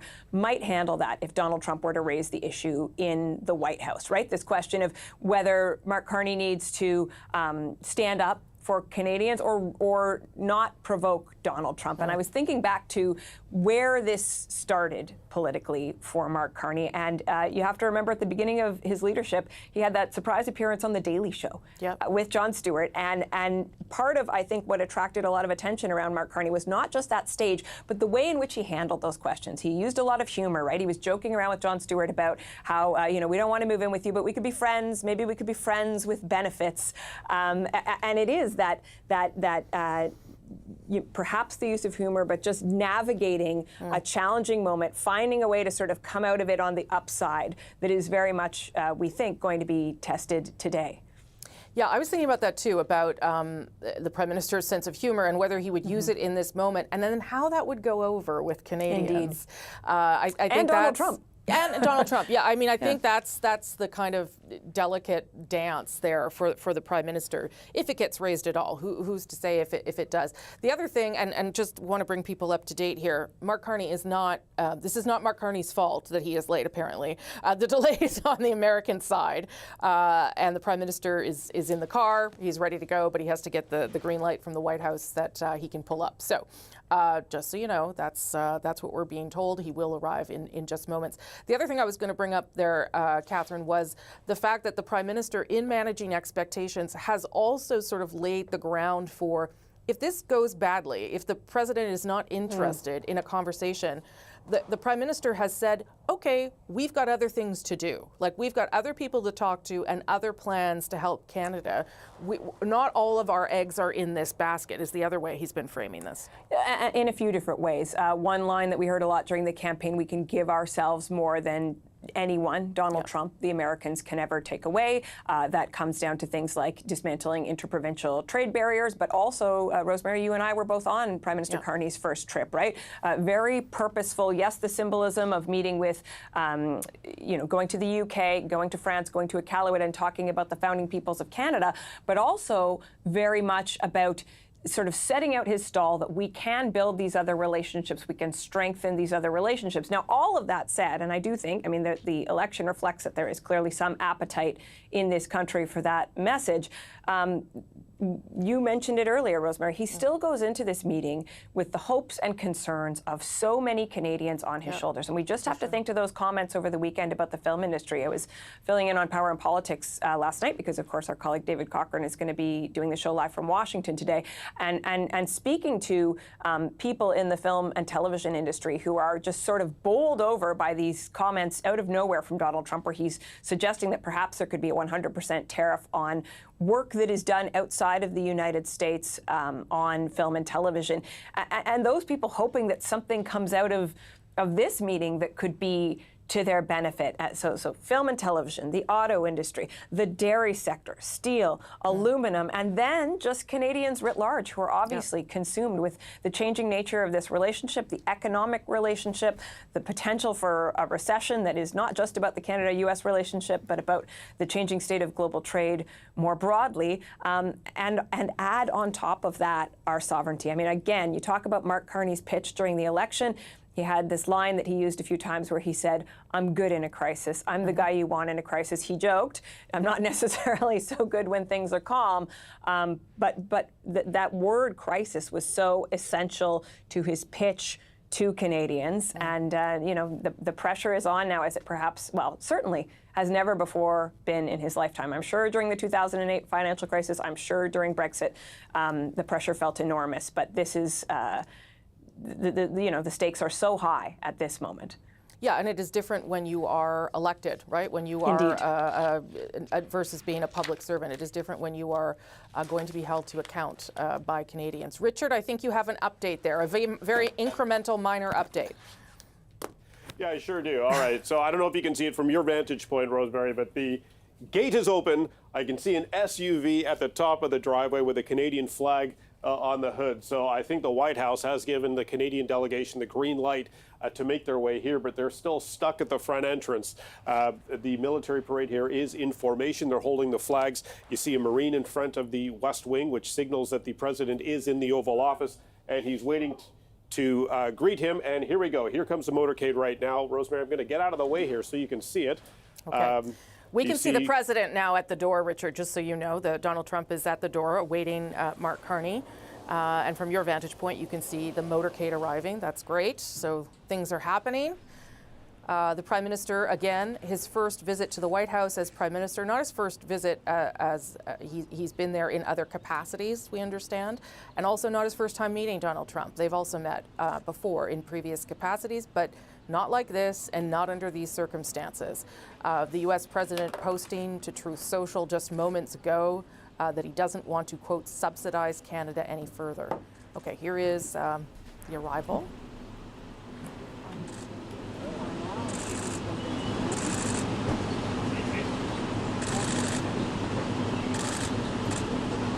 Mr. President, are you close to a trade deal? Canada as you meet the new Prime Minister, sir. Do you think this Fed will cut interest rates tomorrow? There you go.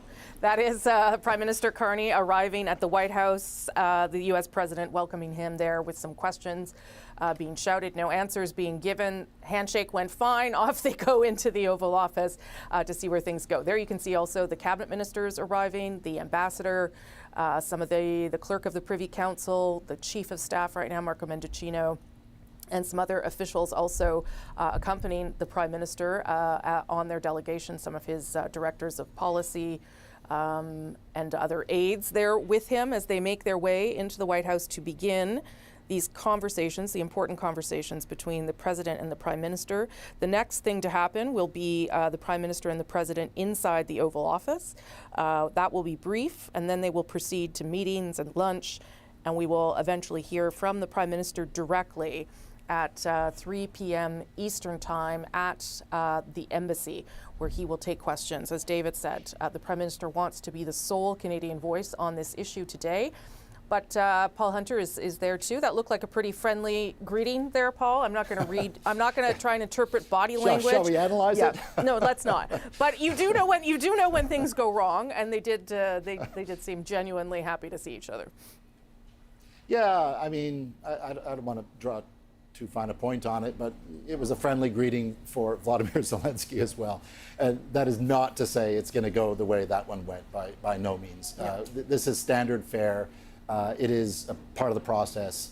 It's staged, it's choreographed, and now it really begins. Well, it'll begin soon enough. They walk into the foyer, make their way to the Oval Office, which is just a few steps beyond that. And then interestingly, as we've been noting this morning, the photo op in the Oval Office will come first before the meeting, which again gives the two leaders the chance to, be polite and generous without having to give details of what they talked about. It's more what they hope to achieve and where they hope this to go, and then take questions. Pointed questions, one hopes and presumes.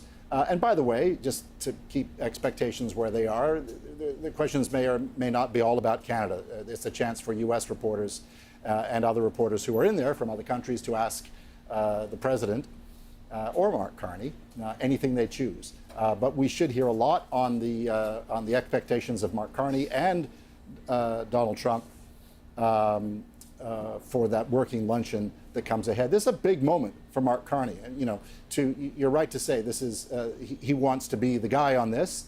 He is the Prime Minister. We heard in his press conference after the election in Ottawa that he wants to get things done, big things done. This is his chance to make headway on the biggest thing on his plate right now, which is the Canada-U.S. relationship. And he is in the room with the President. This is that moment for that to begin. Yeah, a critical moment for him and for the country as the Prime Minister tries to reset the relationship between the two countries after, of course, the departure of Justin Trudeau, a taxing election where this was very much the issue that was top of mind for so many Canadians, and the expectations that they have with this Prime Minister are real. Katie Simpson is on the White House grounds now too. Katie, give us your sense about how you think this might unfold with between the President and the Prime Minister. Oh, I can't hear you, Katie. There you go. Oh, there we go. Gotcha now. I expect things are probably going to move very quickly. So I've done a couple of these before, and as soon as that greeting happens, I actually saw the Canadian pool team. I believe they've been ushered into the building, so I would not be surprised if very soon we start to see a live image from inside the Oval Office once everyone is sat down and everything gets underway. And then, of course, we'll be having that moment where reporters will have an opportunity to ask questions of President Trump as well as Prime Minister Carney. The expectations on the Canadian side versus the American side are somewhat, the goals are somewhat different, but expectations all around seem to be set low. And, you know, in the moments just before Mark Carney was scheduled to arrive, Donald Trump posted on his social media page an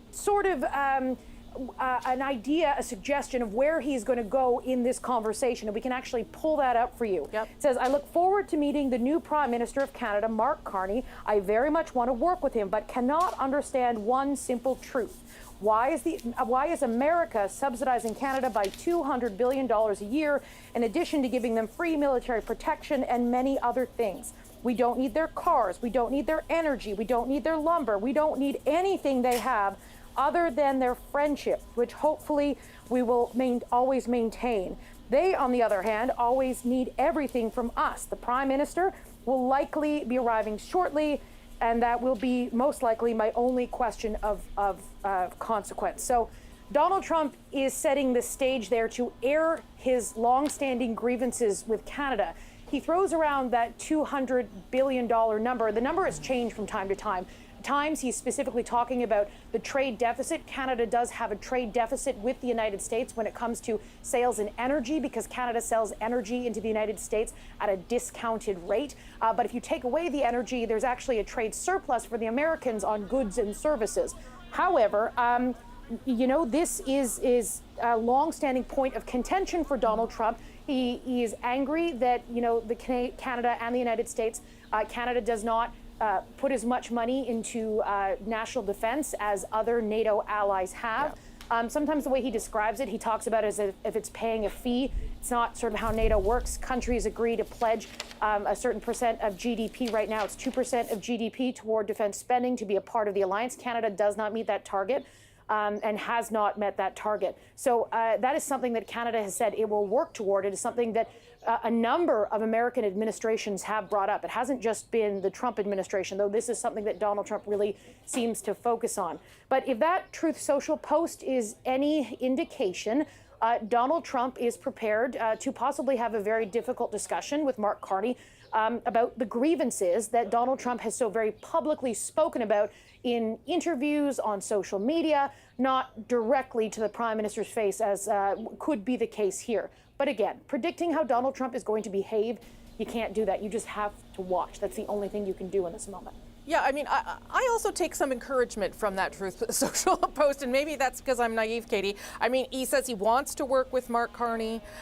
He says that we have each other's friendship. Hopefully we can maintain that. There are some signs of positivity here, and you know, we should point to those as well.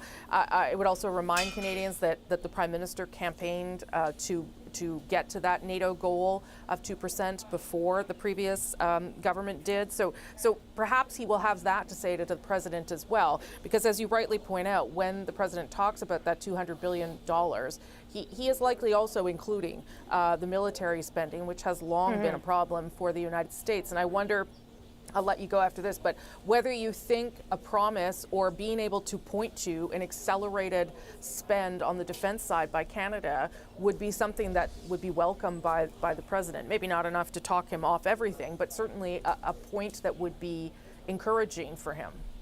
Donald Trump always wants to be able to point to something to say, look what I achieved, look what I won. That's Donald Trump thinks in terms of wins and losses. So if Canada steps up its military spending, defense spending, and meets the NATO target, or somehow gets to a point where Donald Trump can point to say something and say, I did that, that is because of me. look, voters, what I accomplished, that is something that Donald Trump always wants. And that is sort of a baseline of what Trump is always trying to achieve, something he can point to as a victory. The other thing about that True Social post, though, is that it's the trade talk that worries so many auto workers and people who work in different sectors when he says we don't need their cars. He very openly talks about what his goals are when it comes to the tariff agenda. He wants to take jobs, even at the expense of other countries, even at the expense of allies, if it is the case, and bring good-paying auto jobs, good-paying manufacturing jobs back to the United States. Now, the way the Trump administration has sort of talked about some of those jobs, it's unclear of what the bigger, bolder vision is. You know, Howard Lutnick, who's the Commerce Secretary, has said on a number of occasions that, listen, we're going to build these state-of-the-art factories and there's going to be a lot of robotic technology, and the good jobs are going to be people maintaining the robots, those kinds of things, and building the factories. So, you know, it is mixed messaging, but at the end of the day, Donald Trump is openly talking about how he wants to bring more jobs, grow jobs in America, even if it's at the expense of allies and other countries. Yeah, good points, Katie. Thank you for that. Katie, we'll come back to you. CBC's Katie Simpson in Washington. Go over to Paul Hunter now, who also has a thought. Paul? Hey, Rosie. Yeah, a couple things. I'm just watching on our monitor off screen, by the way, the camera pool that is gathering outside the Oval Office. So that's, I guess, evidence that this will be carried live. If that was in doubt, oftentimes these things are what they call tape turns. They go and they record it on videotape and then bring it back out and play it back live. So we will expect to see this, and they are gathering now. Sometimes I've seen this before. They can stand there for 5, 10, 15, 20 minutes, so don't get your hopes up that it's imminent. But they are gathering. And I would also say a message to our control room, not to be careful with the audio on these things, because sometimes the camera people are chatting about what they had for dinner last night, so it can be complicated. Anyway, picking up on some of the stuff that Katie was talking about, I mean, it's worth remembering that, I mean, Mark Carney himself said this will be a difficult conversation. Yeah, that's right. Like, I don't think anybody's kidding themselves, right? And it's also worth reminding, we've talked a lot about what Donald Trump needs to get out of this, but like, you know, you talk about what Mark Carney campaigned on. Effectively, it's to stand up to this guy, right? So people watching in Canada, this is where he puts his money where his mouth is in many ways, while being mindful. I think they're about to walk in, so I'll be very brief, to be respectful, but to be forceful, right? Yeah. To be generous, but not unctuous, right? To get things done, which is the bar that Mark Carney has set for himself, as I think now the crew is going in to the Oval Office. It's very bright out here, and I think, at least by my monitor, I can see it. I don't know if you can take it up there, but I see them sitting as we speak. There we go. Okay, we're going to listen in here a little bit. Just watch the, just watch your arm now. I'm not pushing.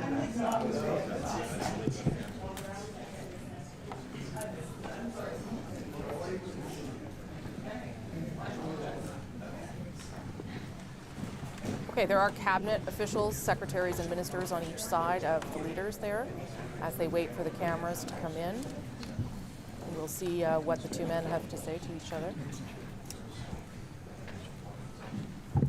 To Paul's point about things. Thank you very much, everybody. We'll listen it's a great honor to have Prime Minister Mark Carney with us. As you know, just a few days ago, he won a very big election in Canada. And I think I was probably the greatest thing that happened to him, but I can't take full credit. His party was losing by a lot, and he ended up winning, so I really want to congratulate him. It was probably one of the greatest comebacks in the history of politics, maybe even greater than mine. But I want to just congratulate you. That was a great election, actually. We were watching it with interest, and I think Canada chose a very talented person, a very good person, because we spoke before the election quite a few times. And it's an honor to have you at the White House and the Oval Office. And if you see the new and improved Oval Office, as it becomes more and more beautiful, with love, handle it with great love, and 24-karat gold, that always helps too. But it's been a lot of fun going over some of the beautiful pictures that were stored in the vaults that were for many, many years, in some cases over 100 years. They were stored in vaults of the great presidents, or almost great presidents, all having a reason for being up, every one of them.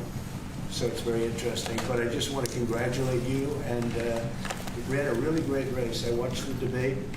I thought you were excellent, and I think we have a lot of things in common. We have some tough points to go over, and that'll be fine. And we're going to also be discussing Ukraine-Russia, the war, because Mark wants it ended as quickly as I do. I think it has to end. We had some very good news last night. The Houthis have announced that they are not, or they've announced to us at least, that they don't want to fight anymore.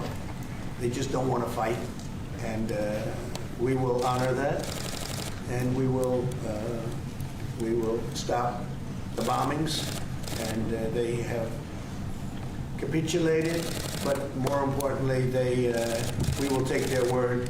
They say they will not be blowing up ships anymore, and that's what the purpose of what we were doing. So that's just news. We just found out about that.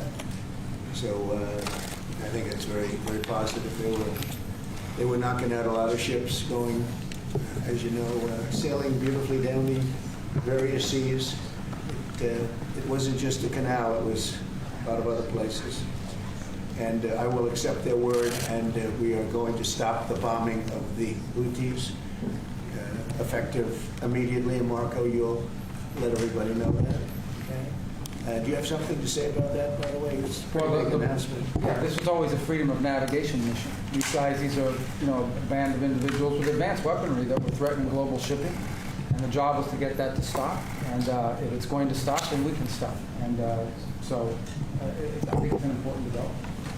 And we'll have maybe before we're going to, as you know, the Middle East, Saudi Arabia, we're going to UAE in Qatar, and that'll be, I guess, Monday night. Some of you are coming with us. I think before then we're going to have a very, very big announcement to make, like as big as it gets, and I won't tell you on what, but it's going to, and it's very positive. I tell you if it was negative or positive. I can't keep that up. It is really, really positive. And that announcement will be made either Thursday or Friday or Monday before we leave. But it'll be one of the most important announcements that have been made in many years about a certain subject, very important subject. So you'll all be here. Mark, would you like to say a few words?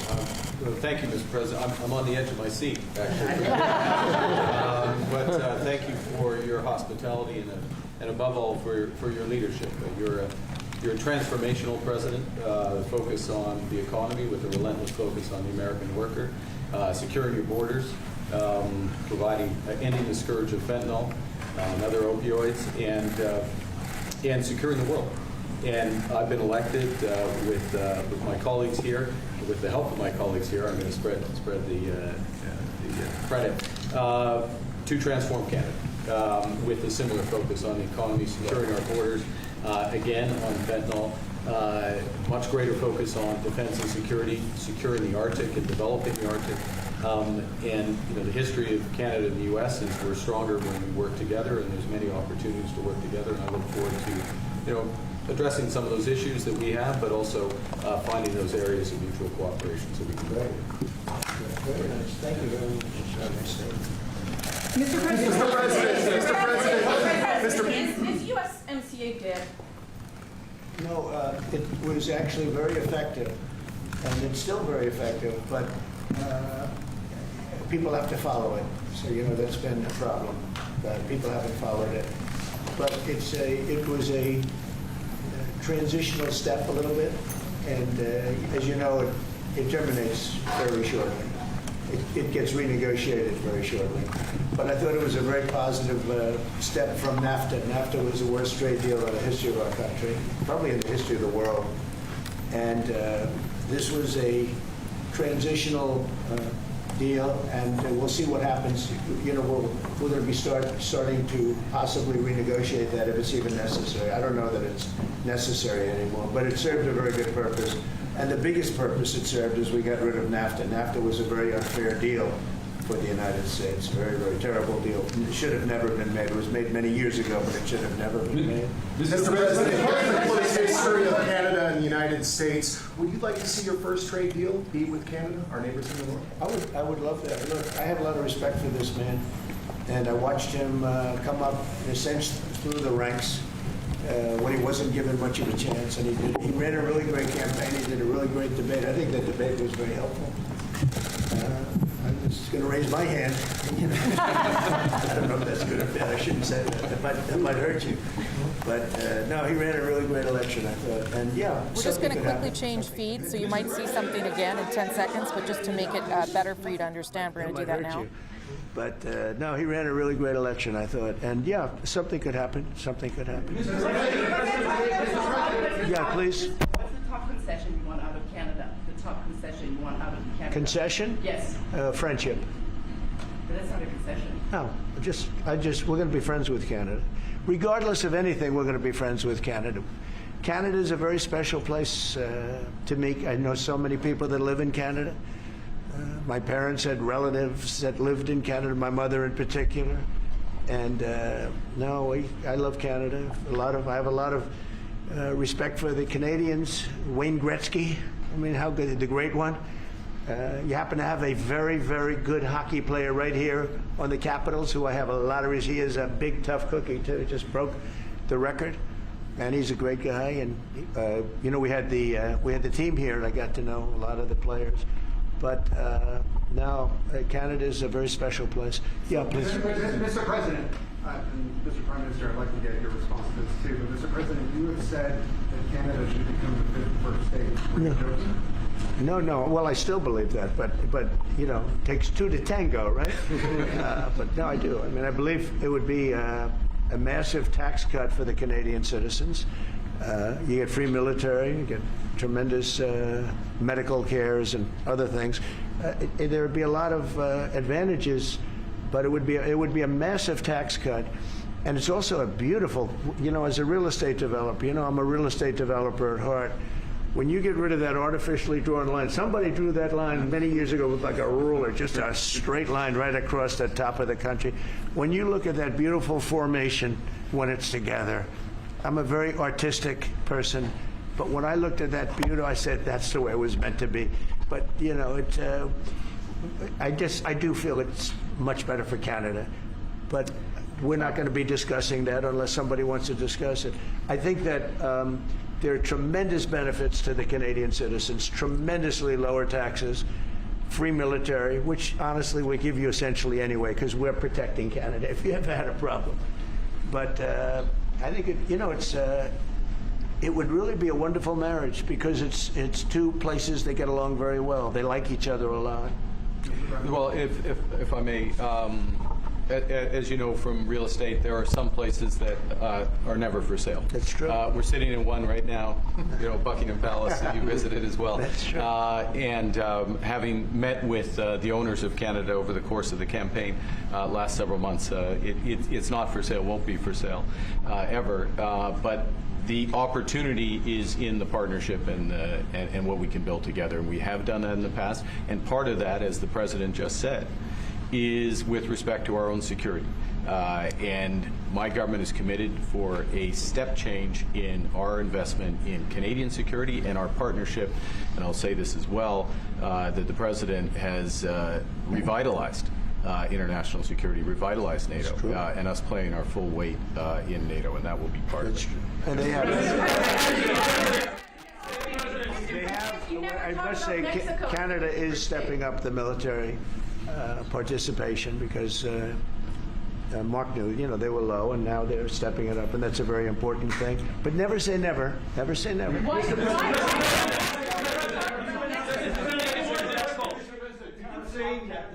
What would it take to get the tariffs off of Canada? Well, we'll be talking about different things. Like, you know, we want to protect our automobile business, and so does Mark. But we want to make the automobiles, and we want to, you know, we have a tremendous abundance of energy, more than any country. We have, just in Alaska alone, ANWR has been reopened now. ANWR is probably the largest find anywhere in the world. They say it's larger than Saudi Arabia. I don't know, but it's a lot. But we have tremendous amounts of energy. Other countries don't. We're both lucky in that way. They have energy, we have energy. We have more than we can ever use, and more than we could ever sell, actually, and you have the same thing. So we're two countries that are very lucky. If you look at China, they don't have that. You know, it's a big disadvantage. Other countries, most countries don't have, you know, most countries don't have that. So Canada and us, we have a lot of advantages over other places. Consider what Mr. Carney just said, that Canada is not for sale. Does this make the discussion a little more difficult to start on? No, not at all. No, not at all. No, time will tell. It's only time. But I say, never say never. I've had many, many things that were not doable, and they ended up being doable, and only doable in a very friendly way. But if it's to everybody's benefit, you know, Canada loves us, and we love Canada. That's, I think, the number one thing that's important. But we'll see. I mean, over time, we'll see what happens. China. I was hoping you could clarify something. Earlier this morning, Capitol Hill Secretary Besson said that there had been no negotiations yet with China. You have said something different. They want to meet, and they're doing no business right now. And those ships are turning around in the Pacific Ocean. Big turn. Those are big ships. Those ships take about 10 miles to turn. And, you know, we lost $1 trillion to China on trade because of an incompetent president that we had who preceded me, grossly incompetent. You're finding it out more and more now. And by not trading, we're losing nothing. So we're saving $1 trillion. It's a lot. But they want to negotiate, and they want to have a meeting, and we'll be meeting with them at the right time. But you haven't met with them yet? I have not met with them, of course. You would know if I met. I'd tell you. They want to meet, but, you know, we are right now.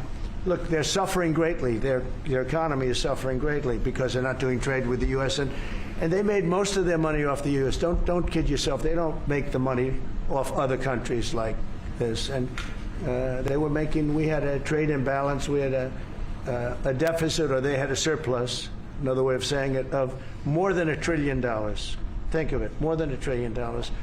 And because of 145%, that's the only reason, but because of they have now 145% tariff, there's no trading. You can't trade with 145%. We are, therefore, making, in a certain way, I guess, $1.1 trillion. In other words, we're not losing $1.1 trillion. Our deficit is much better. When I started, I say we were losing billions of dollars a day on trade. That's rapidly turning around. We looked at numbers this morning. So we were losing, the United States during Biden was losing more than, I won't even give you numbers because they're so embarrassing, but billions of dollars a day on trade. Those numbers are rapidly turning between the tariffs. Don't forget, we're now getting 25% on cars, 25% on aluminum, 25% on steel, and maybe more importantly, massive numbers of companies are moving into the United States. Honda, we have tremendous, the car companies are moving in at levels we've never seen before. The biggest investment ever made in the United States is being made right now. Trillions of dollars. I would say we could be at $9 trillion. You could go back to other presidents. They haven't had $1 trillion for their entire term. Look at Biden. He had bad numbers. People were leaving. They weren't coming in. They were leaving with Biden, and he didn't know the difference. The only thing he knew is people coming in. You know who they were? Illegal immigrants, okay, from prisons, from mental institutions, from all sorts of places that weren't good, from gangs, from Venezuela. They were coming in, and they were criminals and murderers. 11,888 people that murdered, and at least half of them murdered more than one person. This is what Biden led into our country. I'm bringing in big companies. We have Apple is investing $500 billion. We have Jensen, as you know, is going to be biggest chip maker, or chip thinker, I call him. He's really a thinker more than a maker. But we also have the maker, Mr. Wei. I get to know them all in the last, it was a cram course, but they're all moving into America because of the tariffs. And I don't think people have appreciated it. Some people do, some of the smart people do. So we have more money coming in. It's really an amazing thing. We have more money being invested in the United States now than at any time ever before in our history, and it's not even close. And I think the real number could be 9 or 10 trillion. We don't know everybody that's doing it. We have many. I just heard about a plant that's being built right now, a very, very top-of-the-line company, and they didn't come to the White House. They're just doing it because they're making it, because if they build here, there are no tariffs. And this is the big market. This is the market. That sets us apart from it. This is the market where everyone wants to be. Now, if I didn't come here and do this, all of a sudden we wouldn't be the market where everyone wants to be. So we're able to do it in time. But we're going to have a great announcement, and I'm not necessarily saying it's on trade. Going to the beginning, we're going to have a great announcement over the next few days, an announcement that will be so incredible, so positive. And I'm not saying, I don't want you to think it's necessarily on trade. Just to finish, we also have a situation, because everyone says, when are you going to sign deals? We don't have to sign deals. We could sign 25 deals right now, Howard, if we wanted. We don't have to sign deals. They have to sign deals with us. They want a piece of our market. We don't want a piece of their market. We don't care about their market. They want a piece of our market. So we can just sit down, and I'll do this at some point over the next 2 weeks, and I'll sit with Howard and Scott and with our great vice president, who has done a really good job. We have some good news to report on a lot of fronts. But JD will be there, and Marco, and we're going to sit down, and we're going to put very fair numbers down, and we're going to say, here's what this country, what we want, and congratulations, we have a deal. And they'll either say, great, and they'll start shopping, or they'll say, not good, we're not going to do it. And I said, that's okay, you don't have to shop. Now, we may think, well, they have a right, you know, that maybe we were a little bit wrong, so we'll adjust it. And then you people will say, oh, it's so chaotic. No, we're flexible.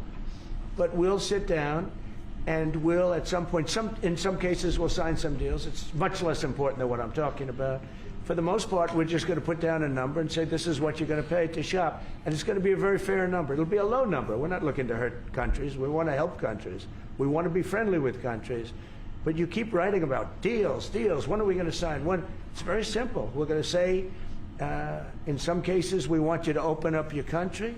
In some cases, we want you to drop your tariffs. I mean, India, as an example, has one of the highest tariffs in the world. We're not going to put up with that. And they've agreed already to drop it. They'll drop it to nothing. They've already agreed. They would have never done that for anybody else but me. So we're going to put down some numbers, and we're going to say our country is open for business. And they're going to come in, and they're going to pay for the privilege of being able to shop in the United States of America. It's very simple. It's very simple. So I wish they'd keep, stop asking, how many deals are you signing this week? Because one day we'll come and we'll give you 100 deals. And they don't have to sign. All they have to do is say, oh, we'll start sending our ships right now to pick up whatever we want or to bring whatever we want. It's very, very simple. And I think my people haven't made it clear. We will sign some deals, but much bigger than that is we're going to put down the price that people are going to have to pay to shop in the United States. Think of us as a super luxury store, a store that has the goods. You're going to come and you're going to pay a price, and we're going to give you a very good price. We're going to make very good deals, and in some cases we'll adjust. But that's where it is. And we've been ripped off by everybody for 50 years, and we're just not going to do that anymore. We can't do that. And we can't let any country do that to us. We're just not going to do it anymore. On the Houthis,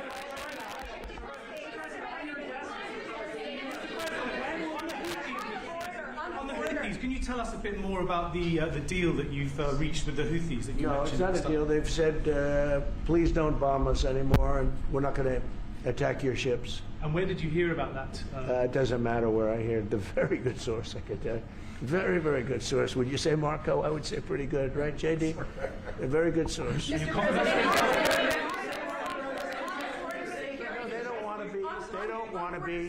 want to be bombed anymore, you know. Sort of thought that would happen. Behind you, please. Clarifying something you said on USMCA, is the U.S. prepared to walk away from that pact? From what pact? USMCA. No, it's fine. It's there. It's good. We use it for certain things. It's there. We have the USMCA is a good deal for everybody. I won't say this about Mark, but I didn't like his predecessor. I didn't like a person that worked for. She was terrible, actually. She was a terrible person. And she really hurt that deal very badly because she tried to take advantage of the deal and she didn't get away with it. You know what I'm talking about. But so, you know, we had a bad relationship having to do with the fact that we disagreed with the way they viewed the deal, and we ended it. You know, we ended that that relationship pretty much. The USMCA is great for all countries. It's good for all countries. We do have a negotiation coming up over the next year or so to adjust it or terminate it. Mr. President, I'll say a word on USMCA if I may, Mr. President. It is a basis for a broader negotiation. Some things about it are going to have to change. And part of the way you've conducted these tariffs has taken advantage of existing aspects of USMCA. So it's going to have to change. There's other elements that are come, and that's part of what we're going to discuss. On board. During the campaign, Prime Minister Carney talked about the American betrayal. How do you react if Canada decided not to shop in the American store as much as before and decided to partner with other countries? Well, we don't do much business with Canada from our standpoint. They do a lot of business with us. We're at like 4%, and usually those things don't last very long. You know, we have great things, great product. The kind of product we sell, nobody else can sell, including military. Look, we make the best military equipment in the world, and Canada buys our military equipment, which we appreciate, but we make the best military equipment in the world by far. The missiles, the submarines, everything we have is really top notch. I rebuilt our military during our last term. Stupidly, we gave some away to Afghanistan, which shouldn't have happened, but that was I think it was the most embarrassing moment in the history of our country. It was just very incompetent people.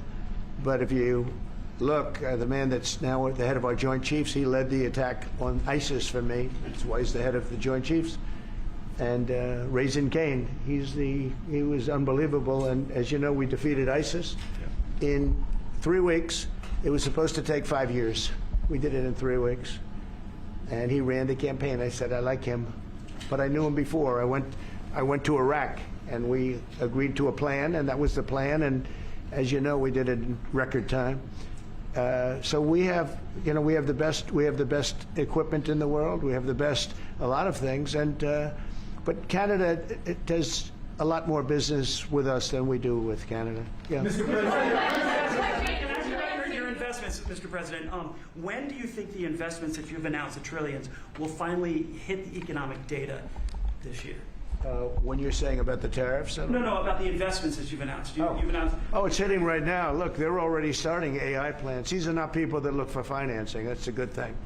You know, in real estate, you get a site, then you have to look for financing. You have to get your zoning. You know, 5 years later, you start building. You get a bank, then the bank's no good. These people have massive amounts of cash. The CHIPS Act was a ridiculous thing because that doesn't get them to build. All we did is hand very wealthy companies money. The CHIPS Act that was done by Biden, billions. We give them billions of dollars. They don't even have to do anything with it. And then if you weren't, if you didn't have, and I don't want to be a wise guy, but if you didn't go with the DEI, if you didn't go with all of the different things woke, if you weren't woke, you couldn't even use the money. You had to have a certain percentage of this and that and that and that. It's impossible to have. The companies actually complained to me. They say they gave me all this money, but nobody can get these people to do anything. I mean, look, President Obama, and if he wanted help, I'd give him help because I'm a really good builder and I build on time, on budget. He's building his library in Chicago. It's a disaster. And he said something to the effect, I only want DEI, I only want woke. He wants woke people to build it. Well, he got woke people, and they have massive cost overruns. The job is stopped. I don't know. It's a disaster. And I don't like that happening because I think it's bad for the presidency that a thing like that should happen. He's got a library that's a disaster.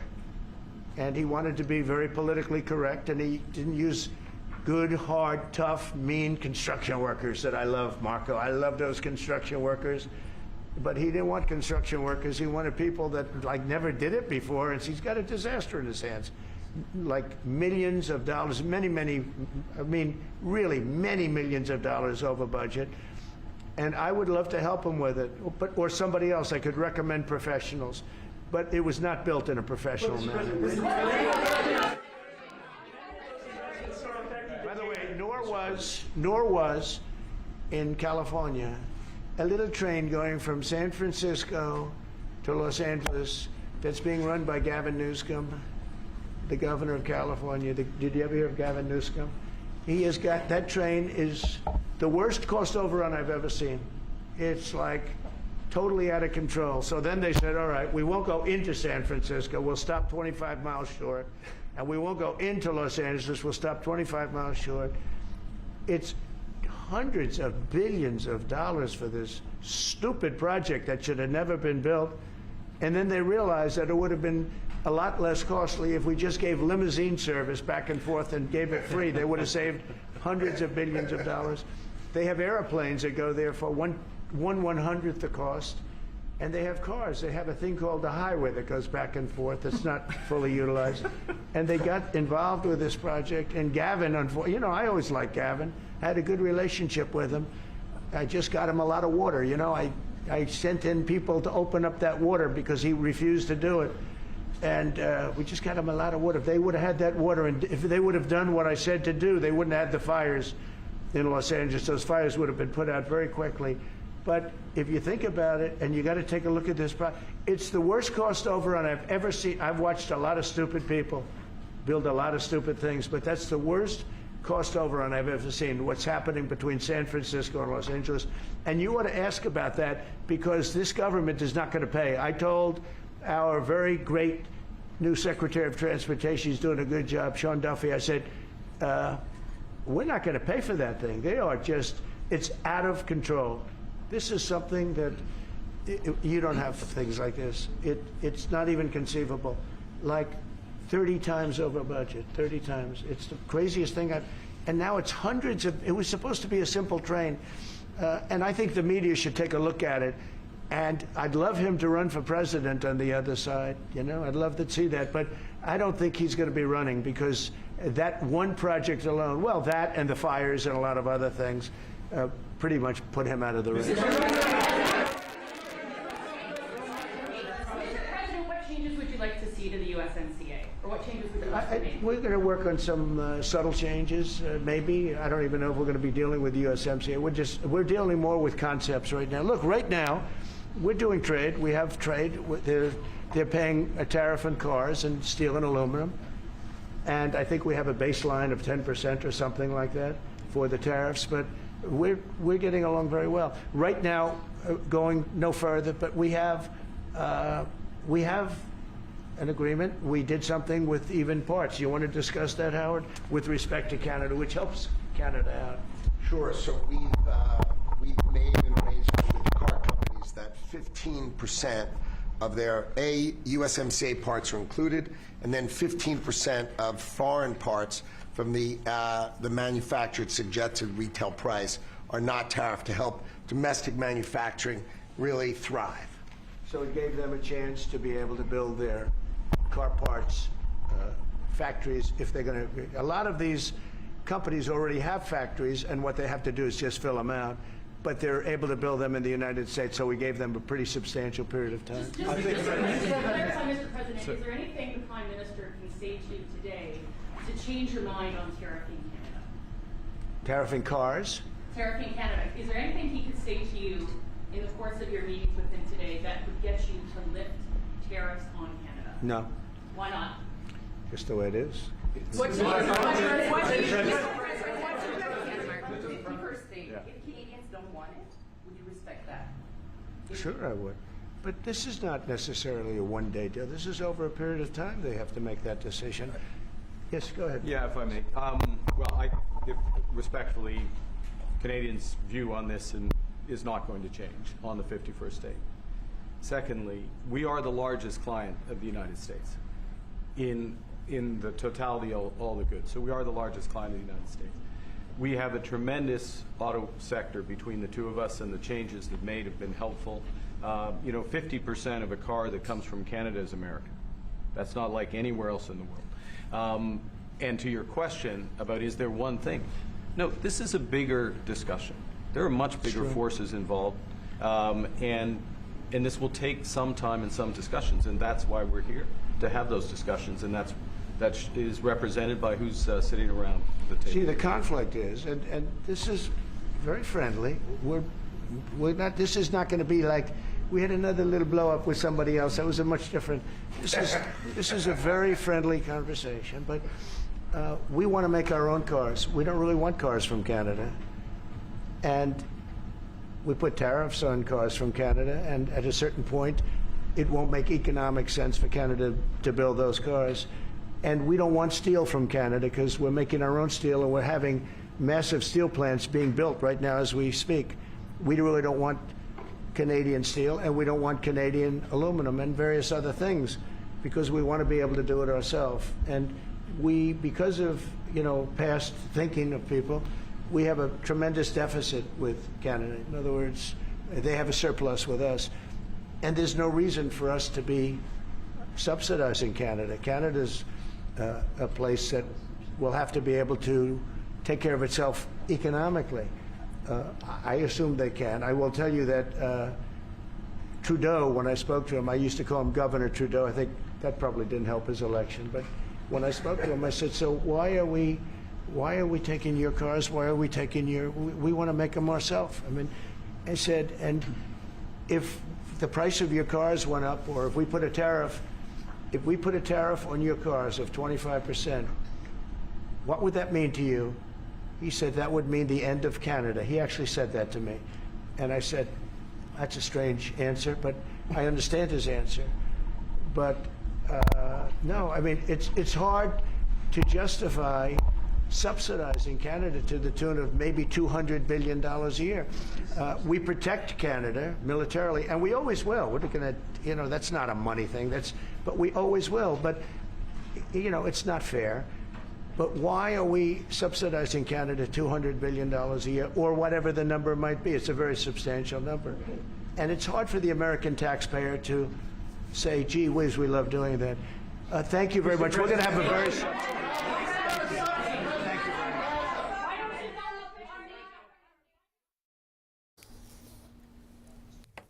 Okay, there you go. That was the Oval Office meeting between Canada's new Prime Minister, Mark Carney, and the President. It went on for quite some time, perhaps longer than we expected. A couple of important moments, I would say, in there, and I'll bring in Richard Madden and Paul Hunter, who've been listening along with me.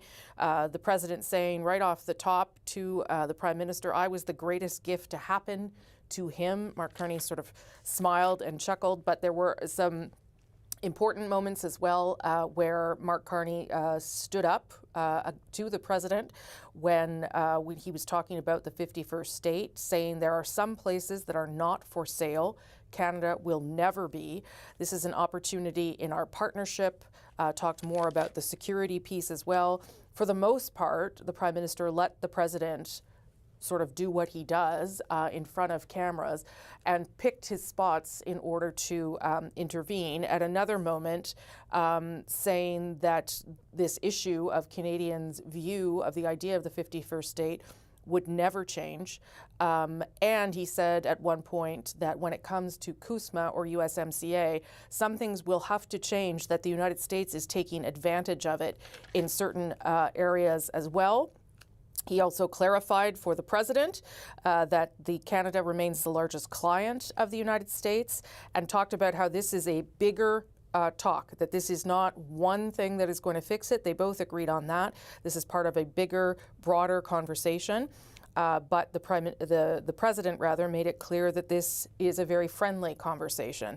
He certainly didn't insult or criticize the Prime Minister directly. In fact, he applauded him for his performance at the debates during the campaign and his win, and then pointed back to the former Prime Minister as the source of some of the problems that Canada and the U.S. has had. Let's bring in Richard Madden and Paul Hunter, who've been listening along with me.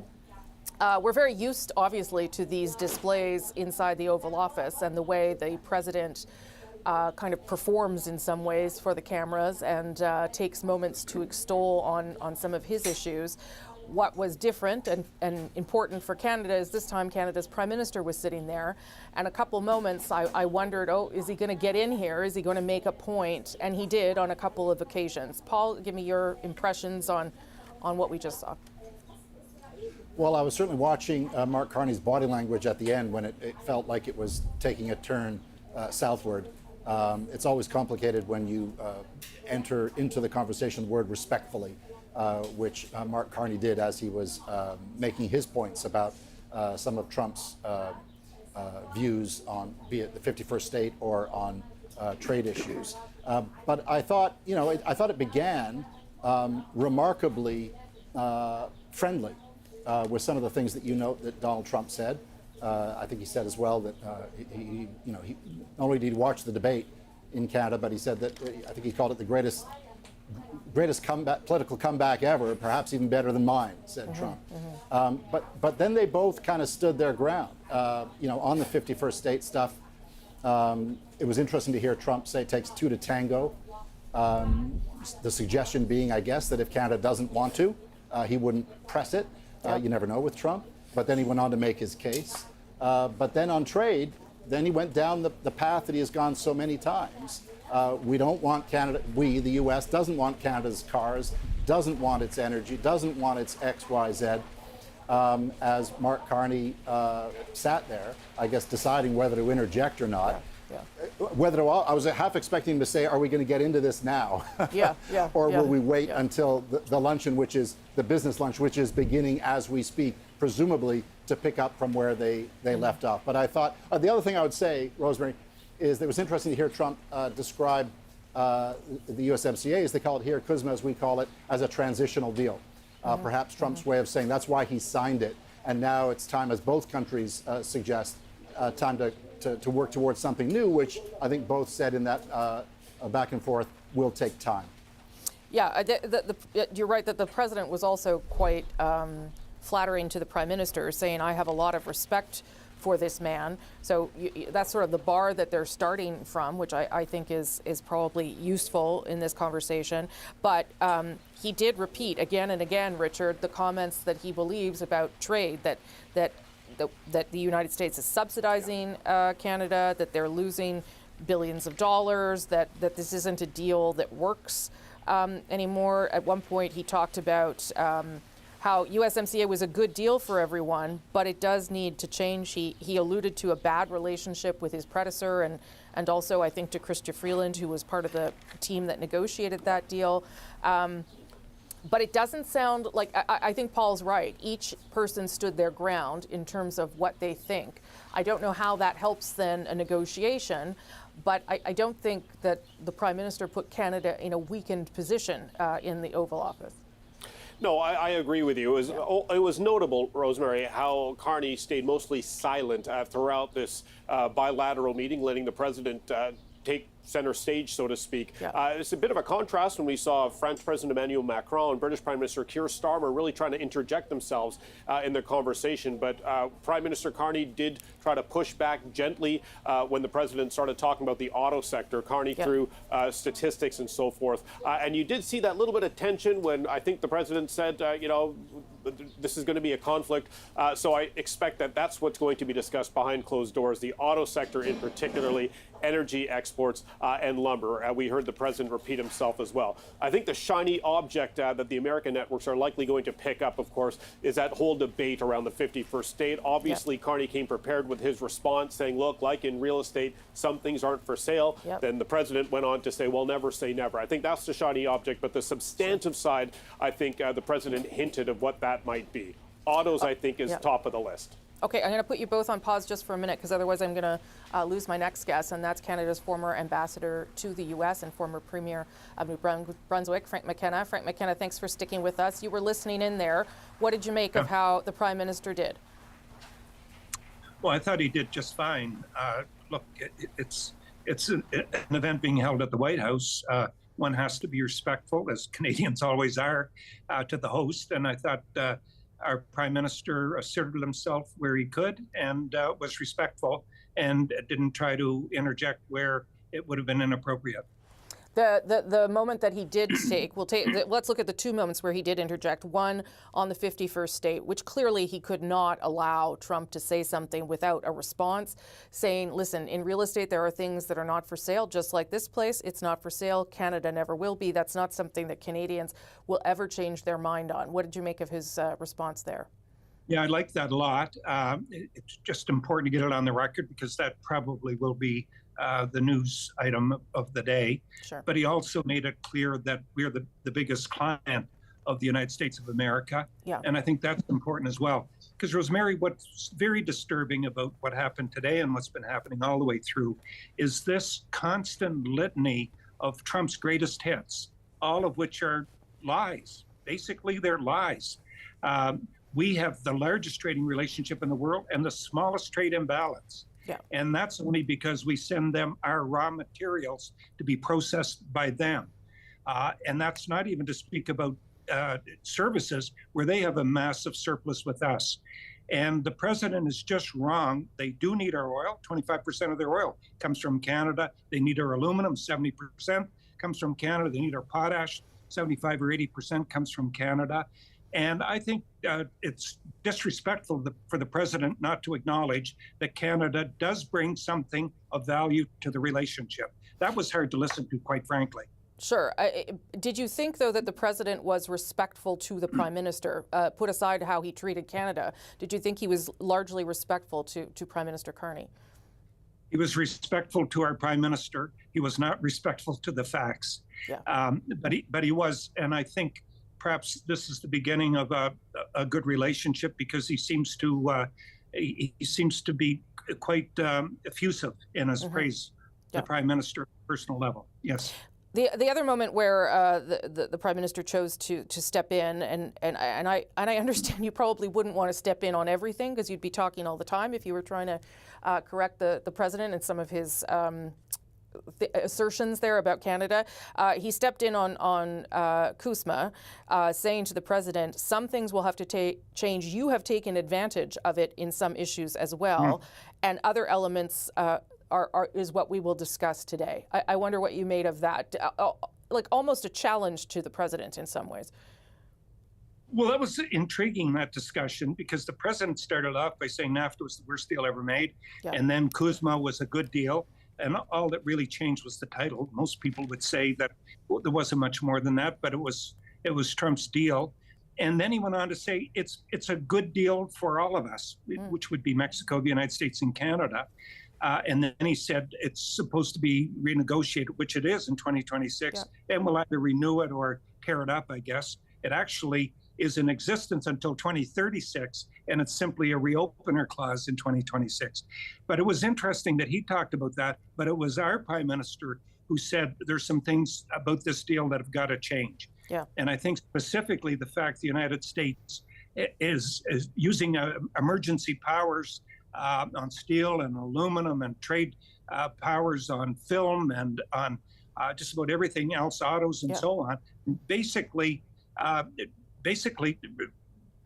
disrespecting the agreement in its entirety. So I thought our prime minister was right to speak about that, but I was rather surprised that President Trump actually was defending CUSMA as a good deal. What do you think is going to happen behind those closed doors? That's an impossible question, Frank McKenna, but I'll ask it of you anyway. Well, I think that some of the things that our delegation couldn't say in the larger public meeting will be said behind closed doors. Yeah. I think there'll be a level setting of the facts. There is not a $200 billion imbalance. That's factually incorrect. On trade, this year alone, it's been reported, it's about the $36 billion trade imbalance on the biggest trade relationship in the world. It's almost a rounding error. I think we'll get into that. I think we'll get into the deficit going the other way on services. I think we'll go into raw materials going to the U.S.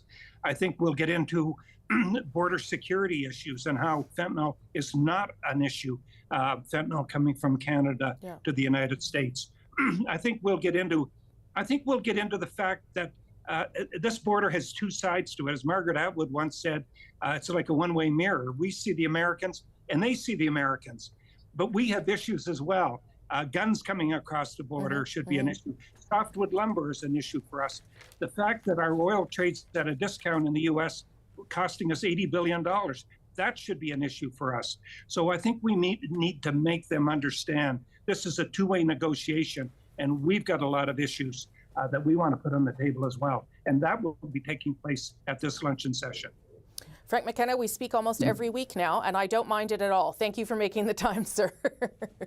Hi, thank you. Okay, good to see you.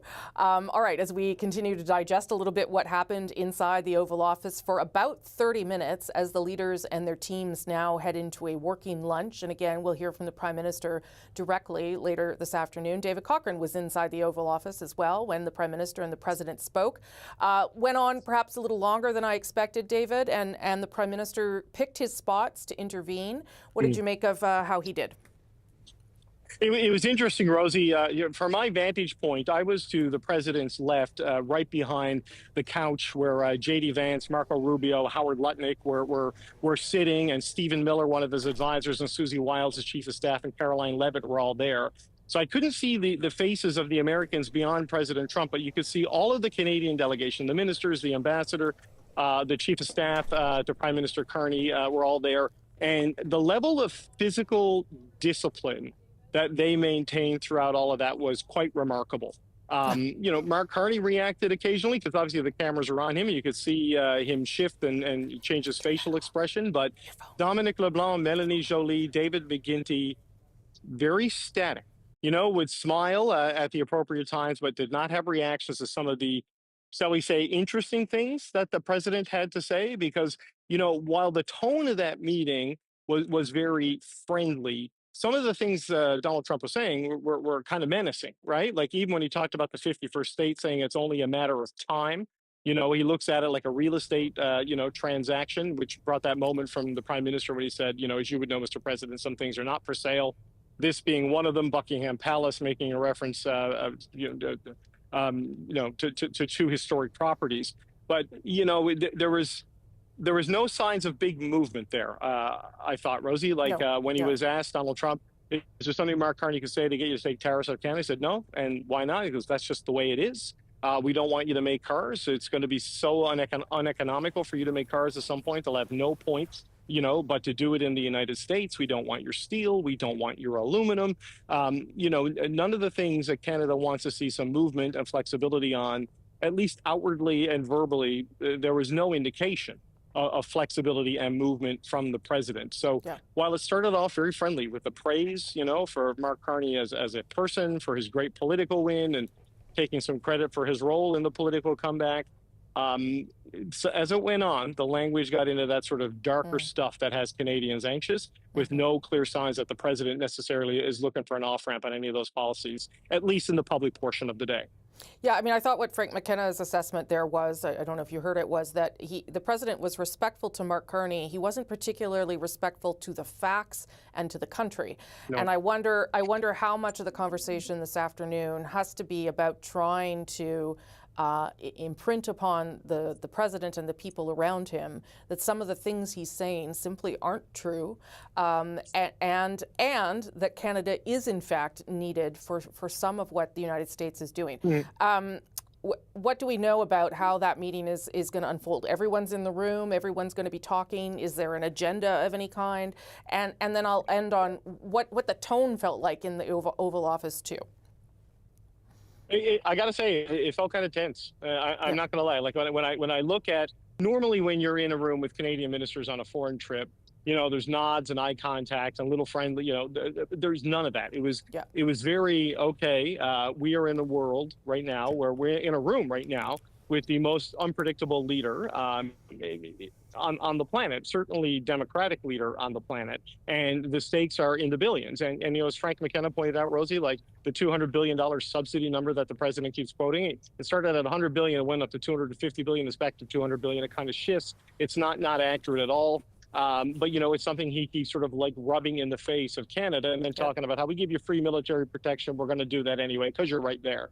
We'll look after you. But then he also referred to Justin Trudeau negatively, talking about Mark's predecessor, to quote the president, and then obliquely taking a shot at Chrystia Freeland as well, talking about that woman who worked for him and how terrible she was. So there was sort of a lack of respect overall to the Canadian government, to the aspirations of Canada to make cars, and live up to the negotiated trade arrangements. But where that meeting goes from now, I mean, that's going to be the real test. They're getting to the meeting.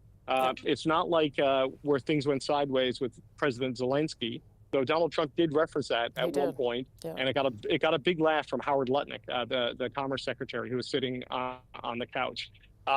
So, the discipline of the Canadian delegation and the measured, interjections by the Prime Minister, I think the public portion of that went pretty well for Canada.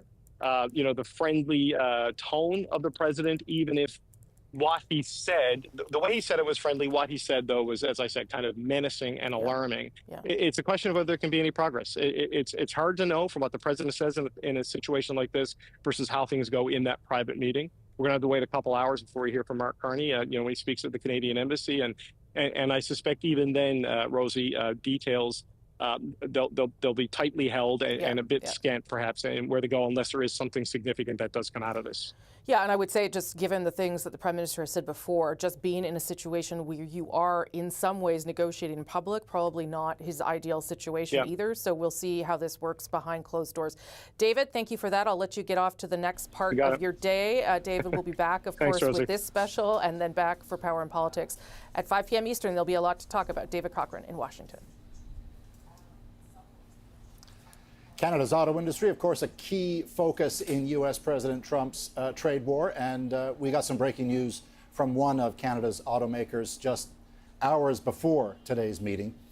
The union at the Stellantis assembly plant in Windsor, Ontario, says the automaker is warning workers they can expect fluctuating and alternate work schedules over the next 12 weeks. A message from an official with the union local adds that Stellantis is also postponing the start of a third shift at the assembly plant for a year. Stellantis is making it clear the shift changes have no link to the trade war. I want to now bring in Brian Kingston. He's the president of the Canadian Vehicle Manufacturers Association. Brian, it seemed, thanks for joining us, by the way, it seemed like, I don't know, a cordial interaction is maybe a good word between Carney and Trump today. What do you think of that, if you agree with that? Is it a sign that there might be a way out of this trade war? Yeah, I mean, this is a difficult environment to go into, and I'm optimistic that there seem to be at least the beginnings of a positive relationship. Of course, there are comments about Canadian vehicles and steel, but the reality is we didn't expect that we're going to come at it today with an agreement or a lifting of the tariffs, but it's the start of a discussion. And I think the Prime Minister can be proud coming out of that it went as well as you could hope for, and hopefully it lays the foundation for further discussions and we can get past these tariffs. I was obviously sitting here watching and listening to it, and it struck me that it started out sort of remarkably friendly. And then just at the very end, it kind of took a turn. David Cochran using the term menacing in the words that Trump was using. And he reiterated again, the U.S. doesn't need Canada's cars. Do you believe that? Is that true?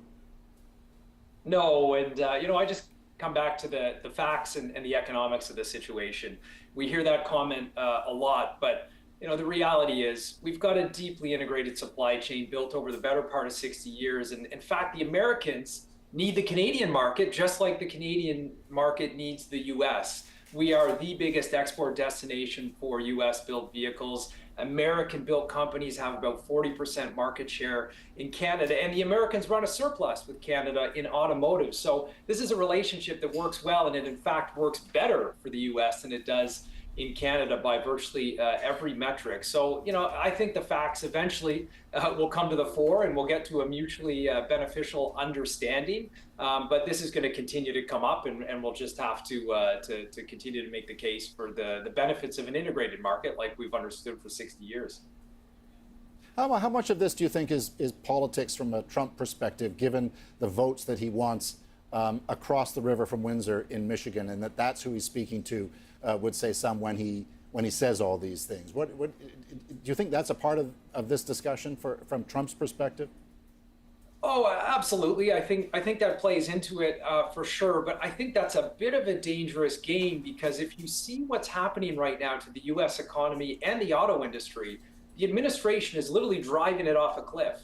We're looking at $107 billion in tariff costs that is being put onto the automotive industry. We've seen major manufacturers announce this week that they are suspending their forward earnings guidance because the tariff situation is just too difficult to predict and costly. And their exposure, General Motors has a $5 billion tariff exposure. Ford just announced a $1.5 billion tariff exposure. Production forecasts for this year are coming down by almost 1 million units in North America. So this protectionist positioning is doing serious damage to the U.S. economy and U.S. auto manufacturers. So it's a bad outcome. I think the pain is going to start to be felt by American automakers and the economy very shortly. And I hope that allows for a rethink of these policies, because this is not positioning the industry for success right now. But look, so we see this Stellantis news, and you know, it's not a part of this, says Stellantis. But look at what happened in Oshawa not so long ago. I mean, which leads to the question, yes, there's pain on the U.S. side, but on the Canadian side as well, right? I mean, how, in your view, how resilient is the auto industry in Canada? Can it survive if this war persists? Yes, absolutely. Look, the industry has been building cars in Canada for 120 years. Automakers make long-term commitments to the market, and they will be here for another 120 years. What will happen if this is the policy that is pursued by the United States right to the end? We are going to put up barriers across North America, get rid of the integrated supply chain. What will ultimately happen is then you'll have production in Canada focused on the Canadian market. This is what we had back before the Auto Pact, before we had free trade with the Americans. It's possible. It's deeply inefficient. It's expensive. It's not the best outcome for consumers in the US and Canada, but that's where this takes us. You have smaller production focused on the market that the facility is based in. So, look, I don't think that that's a good outcome, and I ultimately hope we can avoid that. But that's where this goes. If the Americans truly want to create a very small, divided North American pie. Bottom line, though, just quickly, Trump often says that the rest of the world, including Canada, needs the U.S. more than the U.S. needs anybody else. Your thoughts? Well, no, I mean, that's not how the global economy works. We have a globalized supply chain in automotive, and ultimately that's allowed manufacturers to be more efficient, bring costs down, introduce new technologies to consumers. You can't unwind that. It's just not possible in this environment. I mean, look at what's happening right now to the supply chain because of the U.S.-China tariffs. We're at a point where you could see manufacturing stoppages in the next couple of weeks because China has put a ban on rare earth exports. So you can't unwind these things. We're too interconnected now. And that will come to be realized by the administration as the U.S. economy starts to contract. All right, Brian, we'll leave it at that for now. Thank you for your time. Thanks, appreciate it. It's Brian Kingston. Brian Kingston, president of the Canadian Vehicle Manufacturers Association. Okay, today's meeting, obviously, highly anticipated and ongoing after that Oval Office moment, 30 minutes or so with the President, Prime Minister, and members of their cabinet. They have now moved into the Roosevelt Room to have substantive conversations, more substantive conversations about the way forward. We've got all the angles of this story covered for you. Karina Roman is here in Ottawa to talk about the Ottawa perspective, and Katie Simpson in Washington to talk about the Oval Office and the President. Let's start with Katie Simpson. Katie, you've watched, and I've watched many of those Oval Office moments. It's certainly where the President likes to take hold of the spotlight and sort of use it as a platform for himself. What did you make of how that particular encounter went for the President? Well, it seemed to start sort of in the sphere of a best case scenario when Donald Trump sort of was talking off the top, and he teased to reporters in the room like the showman that he is, that he's got a really big announcement. He's not going to get into the details now, but he's sort of building it up, talking about how in the next few days he'll deliver this major announcement. And Mark Carney, who happened to be sitting on the edge of his seat, joked, "Well, I'm sitting on the edge of the seat." And Donald Trump sort of slapped his knee and seemed to chuckle. That's not something you sort of see in a meeting with Donald Trump unless he's getting along with someone, unless he likes someone. But while there is that body language, that moment, at the same time, Donald Trump is still repeating all of his grievances and concerns that really has Canada on edge, whether it's we don't want their cars, trying to take jobs from Canada and reshore them to the United States, doesn't want Canadian energy, never say never when it came to the 51st state. That is likely what is going to stand out as sort of one of the bigger takeaways, the uncomfortable moments where Mark Carney had to sort of insert himself and interject and talk about how the Canadian position that Canada is not for sale. Have a listen.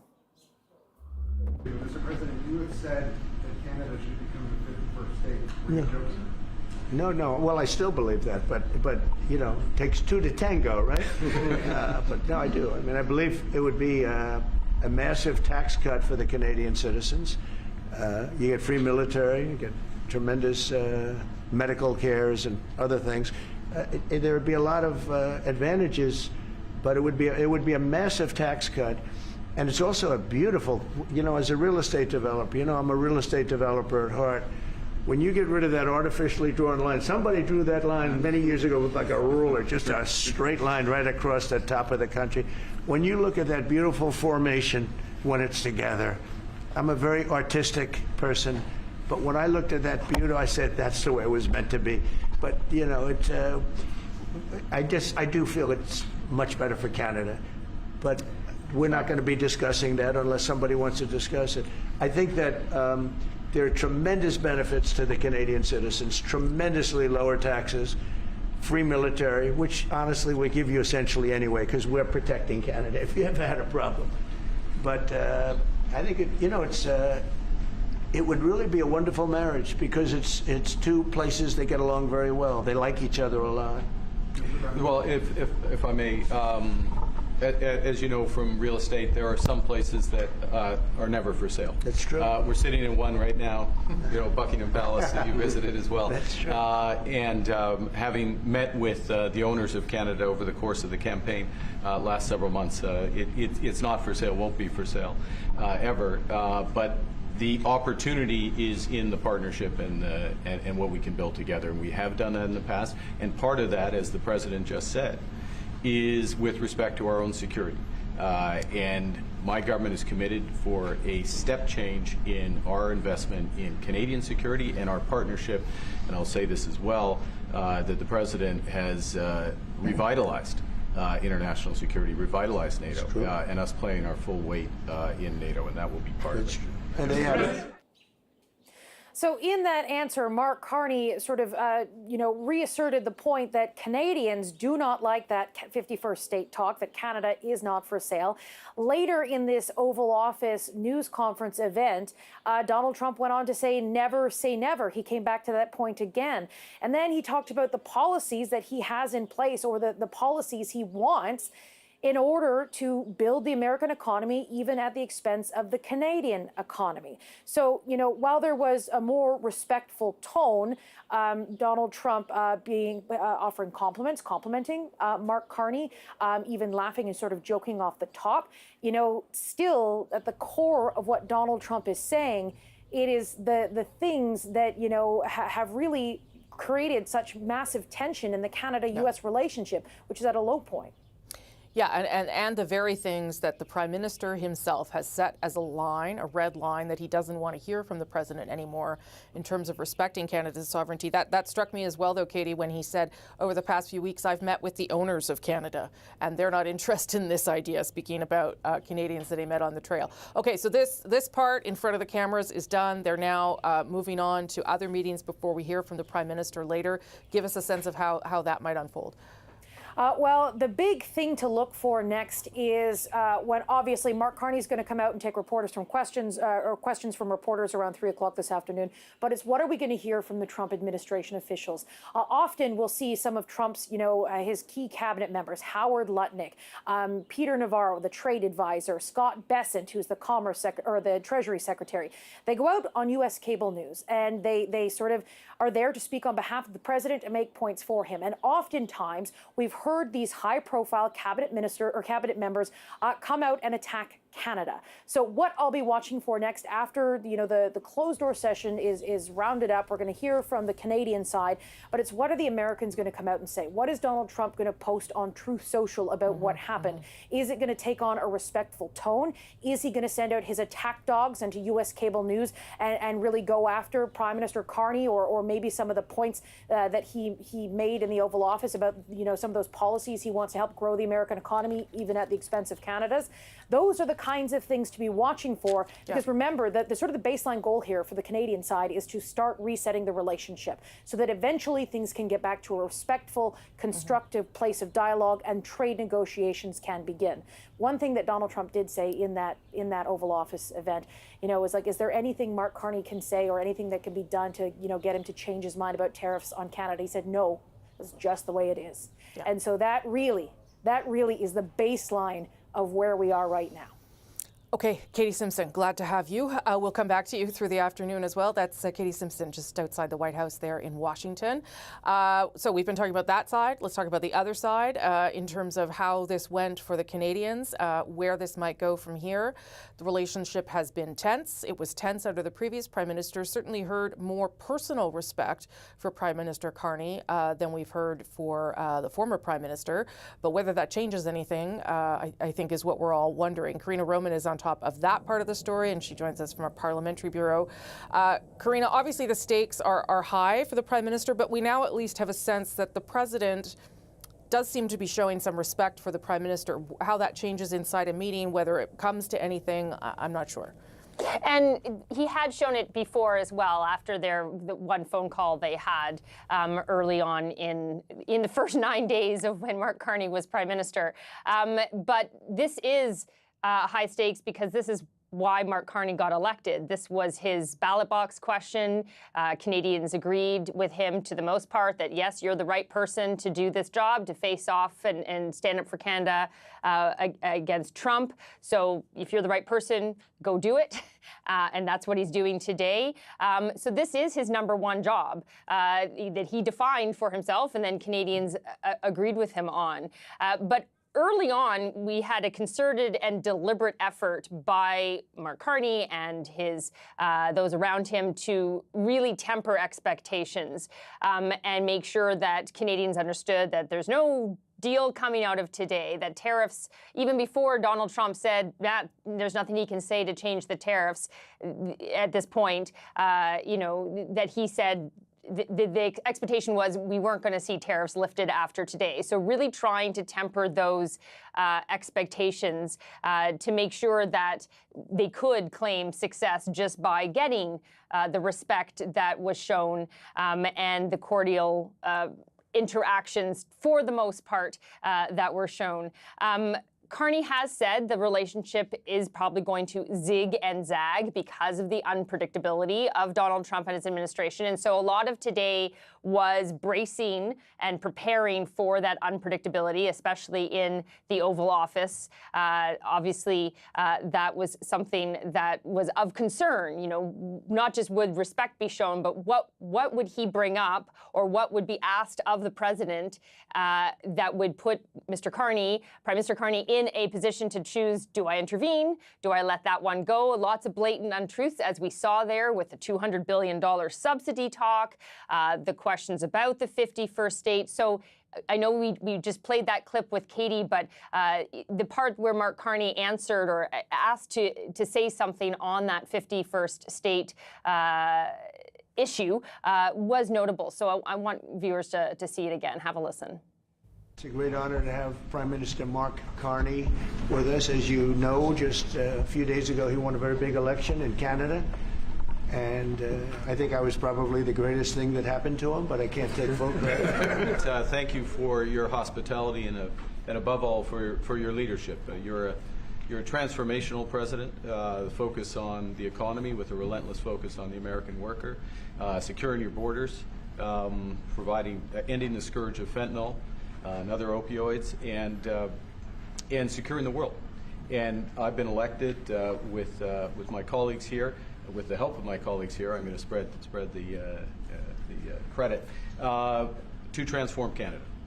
with a similar focus on the economy, securing our borders, again on fentanyl, much greater focus on defense and security, securing the Arctic and developing the Arctic, and So, Rosemary, clearly not the clip I was pointing to. That was a different part. That was the opening, which did start on a good foot. And I think everyone, there was a sigh of relief that it did start on that foot. What I was referring to was, of course, where he said Canada's not for sale. And later on, reiterated that Canadians weren't going to change their mind on that. So choosing that to intervene on, but letting some other things just lie, choosing his battles on that, because is it really worth, proving the point that it's not a $200 billion subsidy or that that America doesn't need anything from Canada? Probably not in that moment, the time to push back on that. And we did hear from Donald Trump on his that there are points of contention, but that it is going to be friendly, unlike what the specter that was sort of hanging over this meeting and this Oval Office appearance was, that previous blow-up with the Ukraine President Vladimir Zelensky. Obviously, everyone hoping that that didn't happen this time around, and even Donald Trump alluded to that. So have a listen to that clip. See, the conflict is, and this is very friendly. We're not. This is not going to be like we had another little blow up with somebody else. That was a much different. This is a very friendly conversation. But we want to make our own cars. We don't really want cars from Canada, and we put tariffs on cars from Canada. And at a certain point, it won't make economic sense for Canada to build those cars. So friendly, but, very clear what Donald Trump wants out of that, and very clear what choices Mark Carney made about when to say something and when not to say something. So it will be, we aren't in the private meeting right now, obviously, and we'll have to ask the Prime Minister when he gets out at 3 o'clock or 3-ish to see whether the tone changed or the substance changed or how much the conversation was about autos. But you could see there that there was a deliberate choice being made about when to say something and when to just not. For sure. A certain amount of discipline, really, from the Prime Minister in that moment, because I'm sure there's many times where he wanted to jump in, but to your point, probably wouldn't have been helpful. So this is what Mark Carney is starting his week doing. As you said, we'll hear from him a bit later, but he has a very aggressive, active agenda that he's trying to put in place in a very quick period of time too, Karina. Absolutely. So if Trump was job one, everything else is job two, and there's a lot of everything else. And so whether we're talking about next week at some point getting a cabinet chosen and announced, you have Parliament returning on the 26th, you have the speech from the throne given by the King, who will be here on a visit with the Queen on the 27th. You have the G7 hosting that in mid-June. You have the promise of free trade within Canada, the elimination of interprovincial trade barriers by July 1st. And sometime in there may be a budget. So just so much on the agenda that has to be done domestically, partly in reaction to what's happening with the relationship with the United States, but also things that just have to be done because, it's a Canadian government that he is now the head of. Okay, Karina Roman in Ottawa. Thank you for that, Karina. Other things also happening in Ottawa. The Conservative Party is meeting with its caucus right now and will, by the end of the day, we're told, have an interim leader who will lead the party inside the House of Commons as Pierre Poilievre works to try and win that by-election in Alberta. So we'll keep you up to date on that as well. Drew Dilkins is the Mayor of Windsor, Ontario, also chair of the Border Mayors Alliance, and he joins us now live. Mayor, nice to see you. Hi, Rosie. Okay, what did you make of that meeting? How do you think the Prime Minister fared? Well, it was like watching an episode of Bugs Bunny and the Tasmanian devil comes in, spins his way through the room. I was happy that the president showed respect at the beginning to Prime Minister Carney. That was the right thing to do.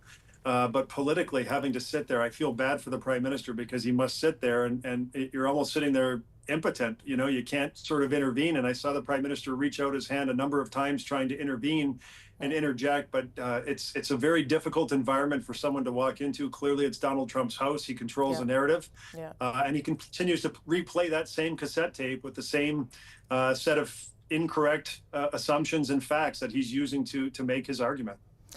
He did talk about, I'll talk about the auto sector a little bit because that so directly impacts your city. He talked a bit about it. He said, we don't want cars from Canada. Soon it will no longer make economic sense for us to do that. What did you make of that? The fact that he does not seem open to any sort of concession on any point at all. Yeah, well, again, we're all entitled to our own opinions, but we're not entitled to our own facts. And I think Brian Kingston hit the nail on the head when he said that we've created this industry together since the 1960s with the Auto Pact. And it is a very difficult thing to think that you're going to unwind the entire auto industry and the parts sector in the matter of months with respect to tariffs. And so what we see playing out, though, even though Stellantis here in the news, you reported Stellantis talking about a lessening of the third shift and pausing some production, that may not be directly related to the tariffs that consumers are paying yet. But what you're starting to see play out, Rosemary, is consumer sentiment. Consumers who are saying, you know what, I feel uneasy right now. I'm not going to make an expensive purchase like a car. I'm going to sit on the sidelines, which is impacting demand. And of course, the automakers are going to respond accordingly, cut back staff, cut back shifts until the demand and supply meet, and it makes sense to make cars. There is no, I don't think, expectation that the Prime Minister comes out at 3 p.m.-ish and tells us we've got this resolved. Do you think, though, resetting the relationship, trying to get some clarity about next steps, does any of that help with what you're talking about, the auto industry and people just trying to make decisions going forward? Well, I was happy to hear the president reiterate that he likes the USMCA because that is the framework that we're operating under, and it makes a lot of sense. And if there are ways to tweak USMCA with respect to increasing the Canadian content or the North American content, rather, on parts, fantastic. Let's figure that out together, but let's figure out what that pathway looks like moving forward. And we are going to have to deal with Donald Trump for the next 3 years and 9 months. So we need to figure out what the glide path looks like. How are we going to handle all of the issues that are in front of us, whether it's lumber, whether it's vehicles, whether it's energy and continental security. All of these things are in our shared interest to find a resolution and find a pathway forward. If today is the first step, which it is, I think it started off in a respectful tone. I'm sure the conversation that's happening over lunch will be very productive, but let's figure out what that pathway is, how we get all of the negotiators to the table and figure out how we can have a duty-free, a tariff-free relationship with our largest trading partner. He again, though, the president, talked about the 51st state in part because he was asked, but also went on to talk again about the artificial line between the two countries, which is I would imagine hard to listen to. Frank McKenna said that, hard to listen to for the people in the room. That was one of the moments where the Prime Minister did choose to intervene, saying, listen, Canada's not for sale, that's not going to change. But even then, the president said, oh, we'll see, time will tell. That's something that you have been living quite viscerally in your city because of your proximity to Detroit. Did it matter to you to hear the Prime Minister say that directly to the president's face? Oh, yeah, I was delighted to hear him say that and to use the real estate analogy saying, Mr. President, in real estate, you understand that there are just some things that aren't for sale, like the White House, like Buckingham Palace, and the Prime Minister had the president agreeing to that fact. Yeah. And so we know that all of the things that are happening south of the border, all of the flow of information, all of the rhetoric and the ambiguity and everything that's being put forward by the president is being received by Canadians through the lens of the 51st state rhetoric. And so that is, everyone's wondering, is he trying to destabilize our economy with the purpose of trying to weaken us to take us over? That's how we're receiving it, and rightfully so. Even though if you think about it, it really makes no sense at all from a domestic or a political perspective for the United States. There's a lot of things that don't make sense with that comment, but he seems to be backing off on it, even though he lobs in a bomb and a grenade once in a while in the conversations. He seems to be showing a little more respect and acknowledging that that may not happen, and it takes two to tango, I think was the term the president used today. Yeah, I thought it was quite wily of the Prime Minister to use that real estate language. It's obviously something they had thought about back to the president, and to point to two institutions we know the president respects, both the White House or establishments and Buckingham Palace. I'll end on this, Mayor. Is there something that the Prime Minister should have done, or you hope he will do behind closed doors that would help, that you're hoping that he can still do? We know Donald Trump is the shock and awe, full of bluster kind of president. We're used to that, but behind the scenes, the level 2, level 3, level 4 people who are talking, the diplomats who are talking, it's really important to reiterate the facts. All of these decisions should be based on facts. And when you actually distill down what those facts look like, the United States is sitting pretty with respect to Canada, even on autos, where they have a $900 million annual surplus with respect to the Canadian trade in autos. And so a lot of this makes no sense in terms of what the president is saying, but if the folks who are actually doing the deal can understand the facts and come to a conclusion that sets the glide path forward for the next 4 years and moving forward past that, mission accomplished. Drew Dilkens, always nice to see you. Thanks for making the time. Appreciate it. Thanks, Rosemary. That's Drew Dilkens, Mayor of Windsor, Chair of the Border Mayors Alliance. During his Oval Office comments, Donald Trump also repeated that the United States doesn't need anything from Canada, and that includes steel and aluminum. And we don't want steel from Canada because we're making our own steel, and we're having massive steel plants being built right now as we speak. We really don't want Canadian steel, and we don't want Canadian aluminum and various other things because we want to be able to do it ourselves. On that, I want to now bring in Jean Simard. He is the president and CEO at the Aluminum Association of Canada. Jean, thanks for joining us today. You heard right there, President Trump saying the U.S. does not need Canadian aluminum. What do you make of that?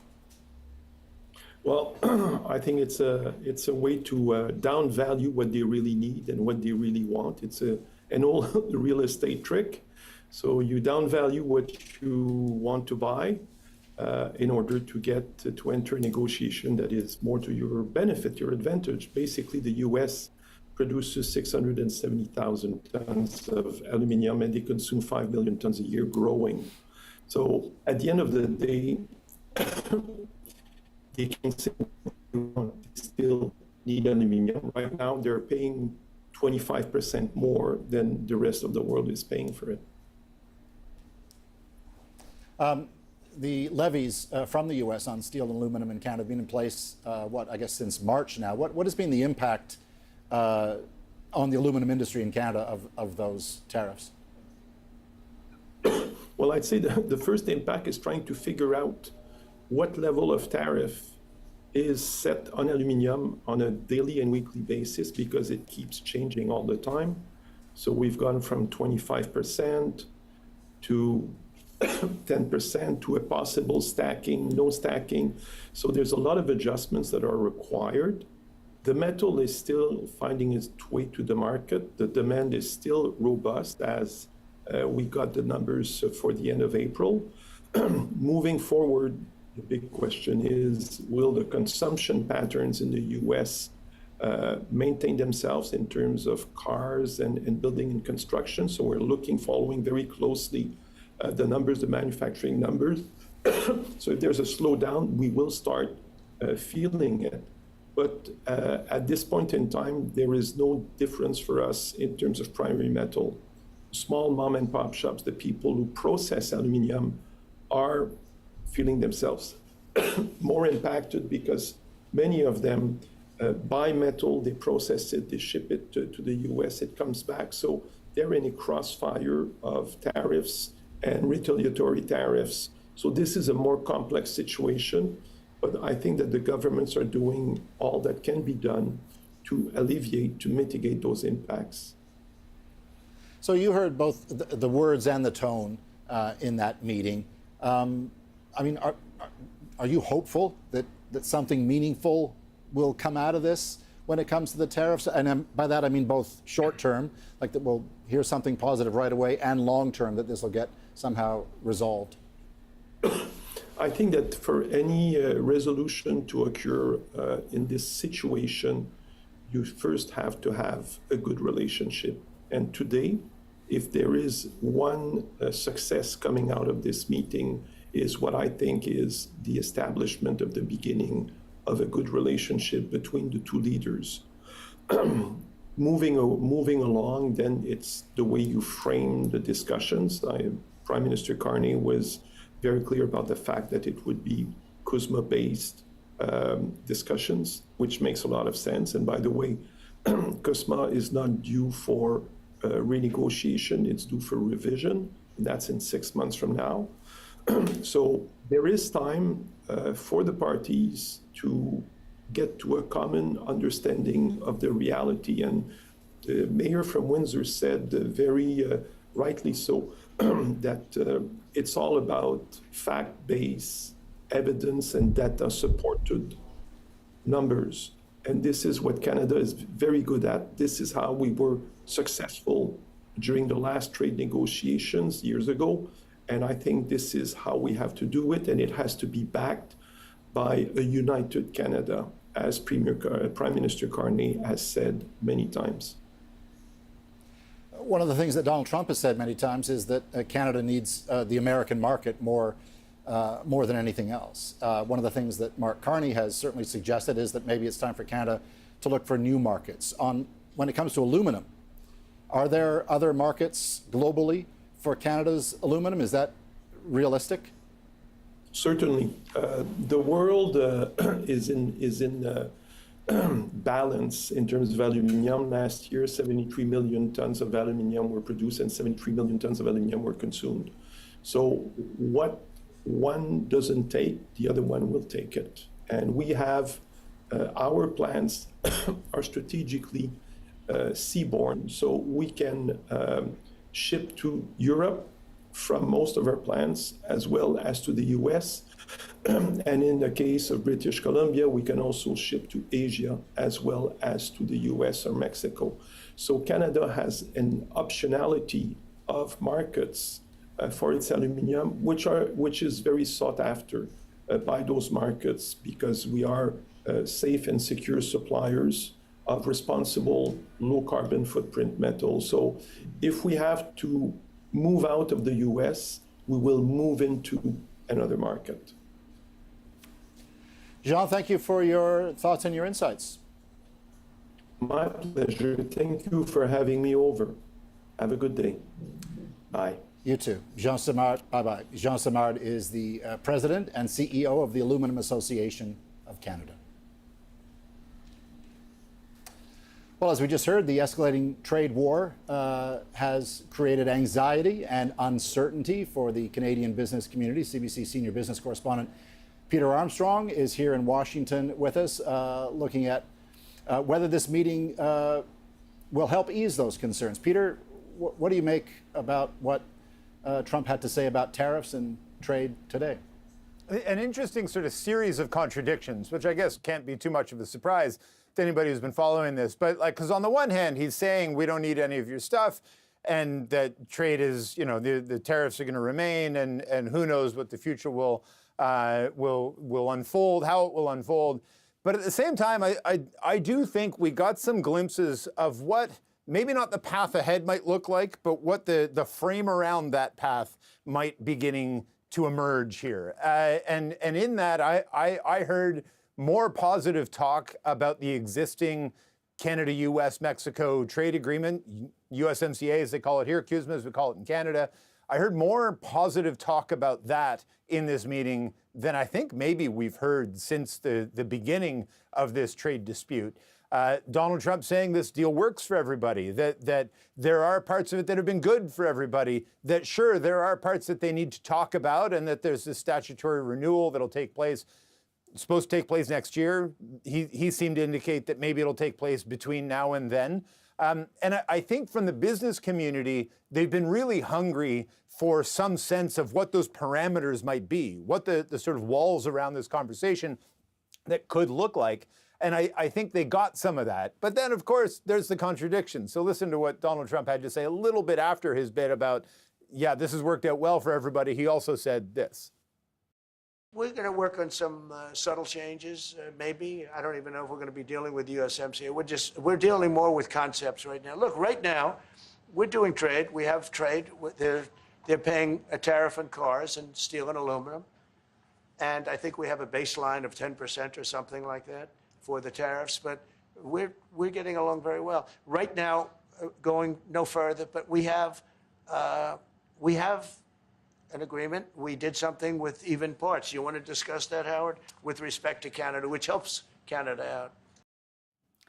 So listen, that isn't sort of wildly encouraging, but it's not the talk of this has been a disaster and we need to have all these tariffs and we need to throw everything up. And just by way of example of that, we just got a statement from the Canadian Chamber of Commerce from Candice Lang, the president and CEO of the Chamber of Commerce, saying today's chance for relationship reset was much needed. We're impressed with the tone of the meeting and the momentum toward a reliable, close economic security relationship. So businesses and business associations, at least, are seeing this and seeing in it some positive steps. Where this goes from here, of course, is paramount. But on first glimpse, I think some beginnings of something good may be emerging from this.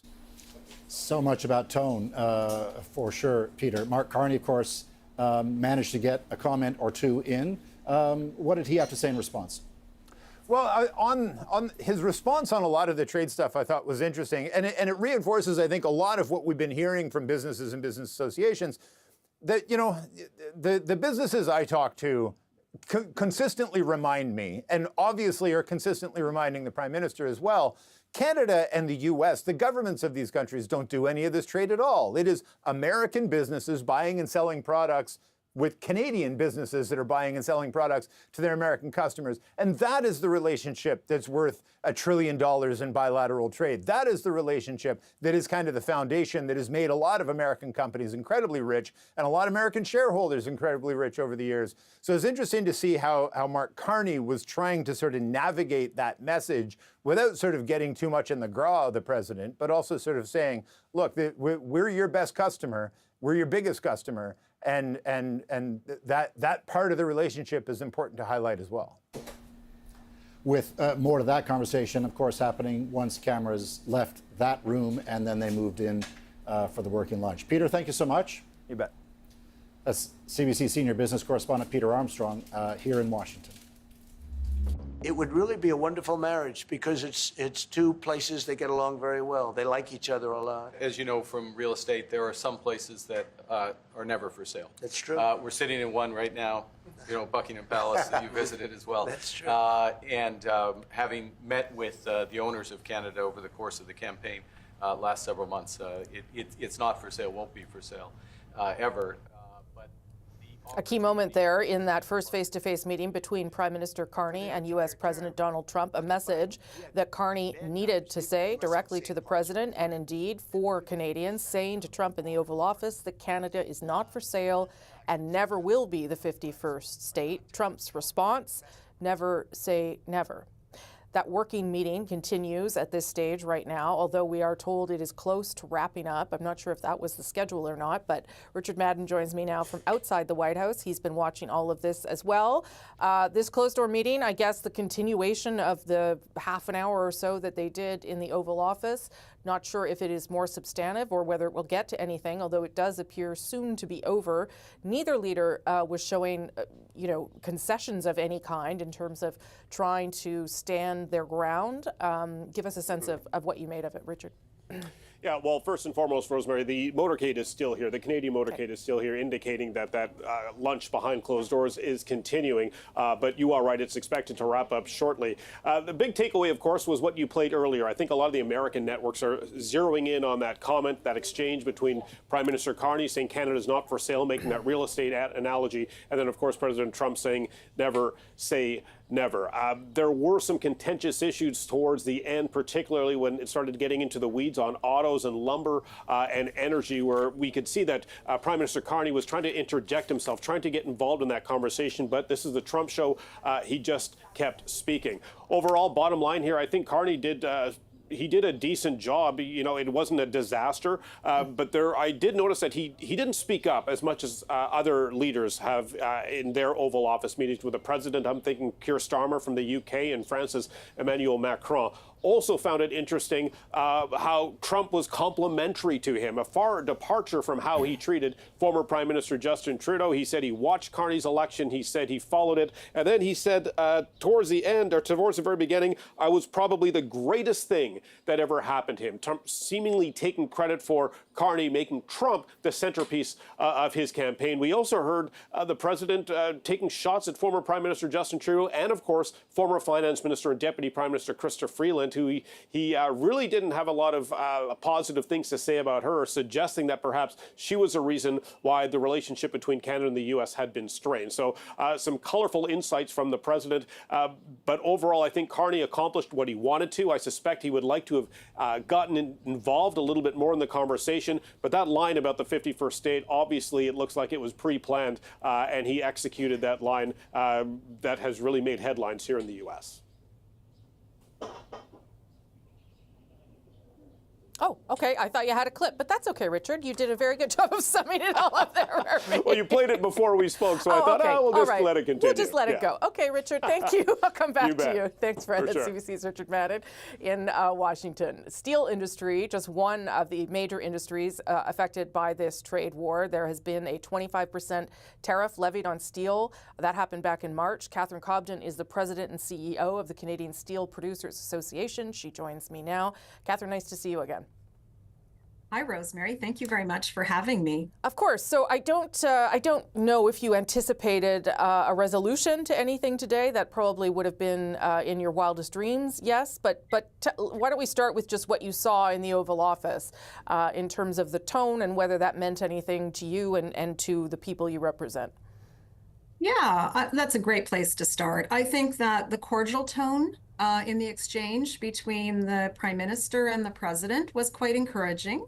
It was really good to see after some of the prior exchanges we've had as a country. It was also encouraging to hear the President on several occasions talk in fairly positive terms about the mutual benefit of USMCA for both countries. So we're encouraged by that as well. But of course, we also heard the president speak about steel specifically, and in that was some of the harder, areas and messages to hear, frankly. Yeah, he said at one point, we don't want steel. We don't want Canadian steel. We don't need it. You mentioned USMCA. One of the points that the Prime Minister made was to say that to the President, you have taken advantage of this deal as well. And I would think he is referencing the fact that twice now Canadian steel has been threatened by this President or tariffed by this President.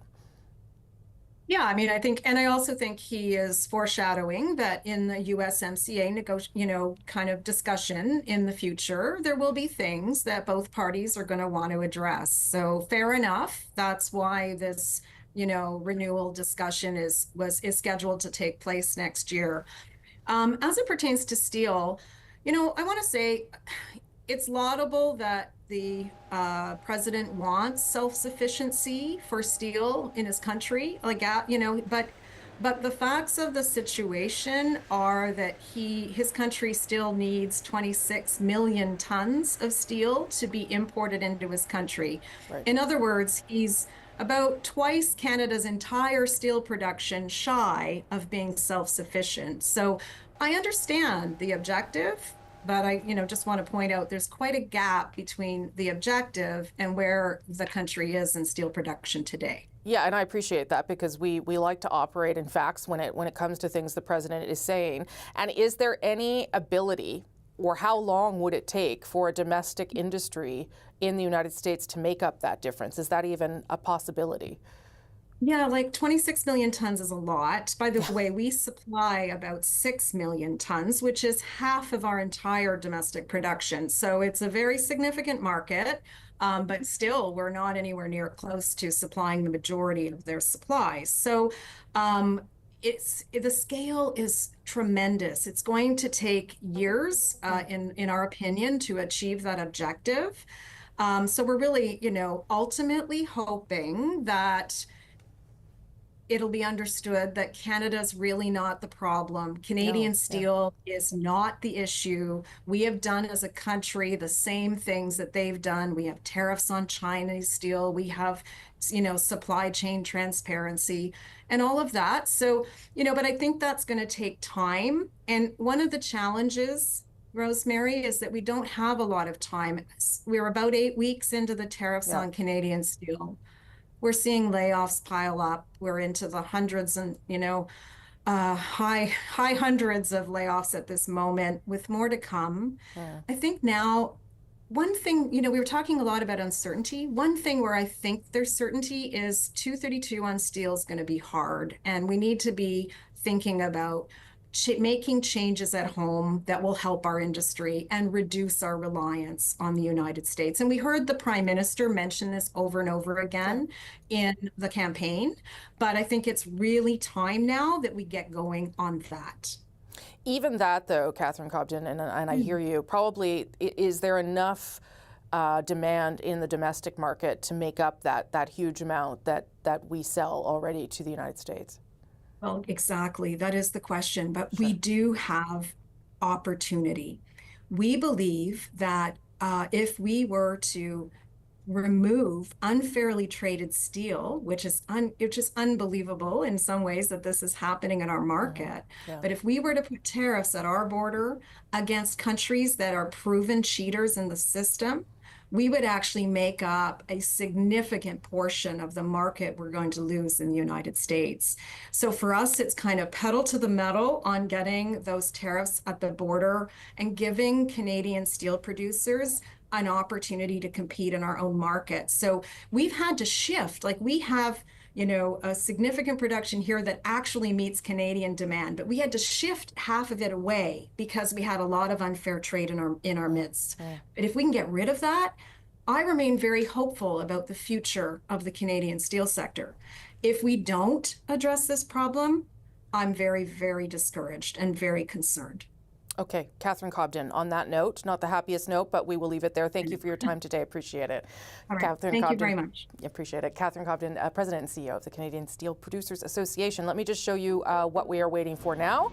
You saw him arrive. Now we will wait for him to leave.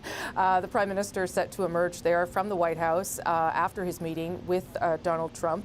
As we know, there were several cabinet secretaries and officials around the table on the U.S. side and several cabinet ministers and officials on the Canadian side. The Oval Office meeting went long, not surprisingly, went to about 30 minutes. This meeting looks like it's been about an hour or so, hour and a half. And then the Prime Minister, of course, from here, going to make his way to the embassy, the Canadian embassy, just down the street. And he will speak to reporters at 3 o'clock Eastern. We're going to take a short break here. More of our special coverage of this trip right after this.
We will take you now to the White House, if we can, just to show you that live shot. Mark Carney was in the White House at the Oval Office. That's the door where we are expecting him to leave in just moments after his meeting with the president in the Oval, and lots of TV cameras, and then a working lunch between both leaders and the people around them. He'll take that short drive over to the embassy where he'll take questions from reporters. Paul Hunter also here with this. I don't know if that was how long the meeting was supposed to last, Paul. I guess it was, enough time. But given what we heard from both leaders in the Oval Office, I'm not sure that there was going to be a middle ground reached on any front today. Anyway, your sense of things. Yeah, I mean, I think not to throw water on any of the positivity that is being inferred from from what we've seen today. I mean, look, let's not forget, Donald Trump is out to transform the way the U.S. trades with the world. That's his position. Yeah. And it's been his position for some time. I mean, I was mentioning to, I think, James Blanchard earlier that I was in Michigan not too long ago talking with MAGA people who told me that they were quite content with higher prices, for example, if it means their kids or their grandkids will have a better go of things in this country, which is the Trump promise. At the same time, we've heard from Mark Carney, who has acknowledged the likelihood of difficult times ahead, because this is a reality. What Donald Trump wants to do is, it's his prerogative, right? And everybody else can just kind of try to deal with it, which is what part of the conversation is today, obviously, and henceforth. But Mark Carney himself has said, these will be difficult times. And he has also said, and Canadians are prepared for that, because the alternative is not something that anybody in Canada wants. So, friendly. It was very nice in many ways until it took that kind of, as David Cochran put it, menacing sort of turn, at least in the words that were used. It was a good vibe, right? It was let's not forget that. And Trump often talked about how this will end in friendship, but we'll see. Yeah. And the language that the Prime Minister uses for the President is transformational, and that word is carefully chosen. It is neither negative nor positive. It is simply descriptive, and that's why the Prime Minister uses it. That there is the door of the White House and the Prime Minister's motorcade, as he expected to leave shortly from his meeting with the President, his first meeting, perhaps the first of many, heading his way to the embassy, where he will take questions from reporters in about an hour's time. We'll be right back after this.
Hello there, I'm Rosemary Barton. Welcome to our special live coverage of the Prime Minister's trip to Washington. I'm joined by senior Washington correspondent Paul Hunter. He's there, of course, in the U.S. Capitol.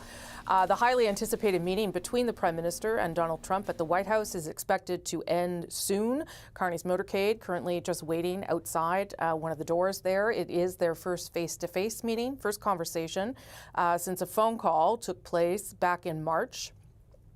They've had 2 phone calls now. That was the first one before the election, and they had one last week that has led to this meeting, which was an important meeting to try and get some resolution on Trump's trade war and open threats to Canada's sovereignty. The 2 spoke directly to the media in the Oval Office earlier. Their conversations started out friendly and cordial. Take a listen. It's a great honor to have Prime Minister Mark Carney with us. As you know, just a few days ago, he won a very big election in Canada. And I think I was probably the greatest thing that happened to him, but I can't take full credit. Thank you for your hospitality and above all for your leadership. You're a transformational president, focus on the economy with a relentless focus on the American worker, securing your borders, ending the scourge of fentanyl and other opioids, and securing the world. And I've been elected with my colleagues here. With the help of my colleagues here, I'm going to spread the credit to transform Canada with a similar focus on the economy, securing our borders, again on fentanyl, much greater focus on defense and security, securing the Arctic and developing the Arctic. And the history of Canada and the U.S. is we're stronger when we work together, and there's many opportunities to work together. And I look forward to, addressing some of those issues that we have, but also finding those areas of mutual cooperation so we can move forward.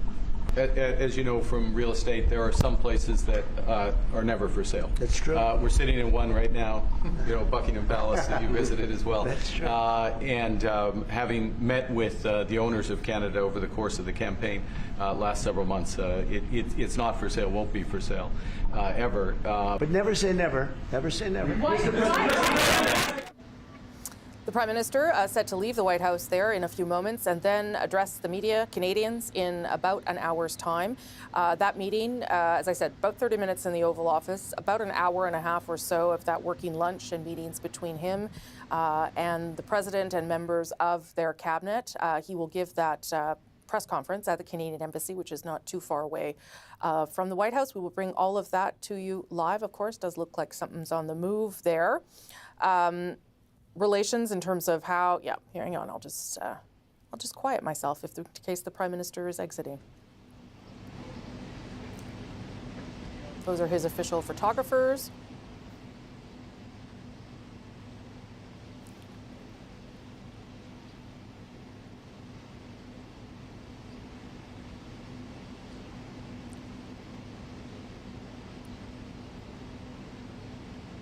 This is Mark Carney's first foreign trip since becoming Prime Minister in the election. Of course, he did a foreign trip in his first 9 days as Prime Minister when he traveled to France, England, and then returned home as part of a bid to recognize what he calls the founding nations of this country, both France, England, and then heading up to Nunavut as a recognition of Canada's Indigenous peoples. Okay. Paul Hunter is also there. That's the clerk of the Privy Council, the ambassador, all heading out now to go and reconvene at the embassy to see where things have landed after this meeting, Paul. Very much want to hear what Mark Carney has to say an hour from now.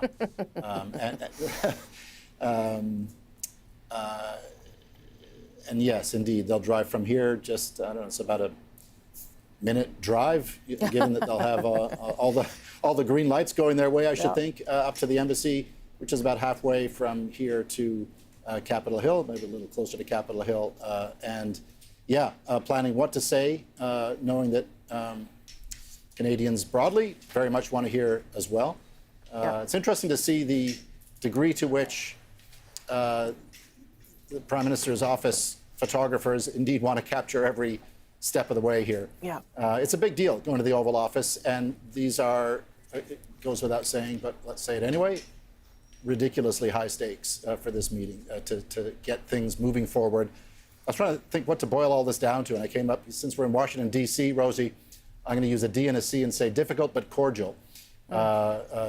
Today, perhaps, and going forward. But cordial being important, right? To not leave the way Vladimir, to keep going back to the Zelensky incident, to not leave in that way, to leave having had productive, hopefully, discussion around the lunch table, just inside those doors, and to set a path for going forward. This is the beginning, I think, is a key phrase as well for what we've seen today.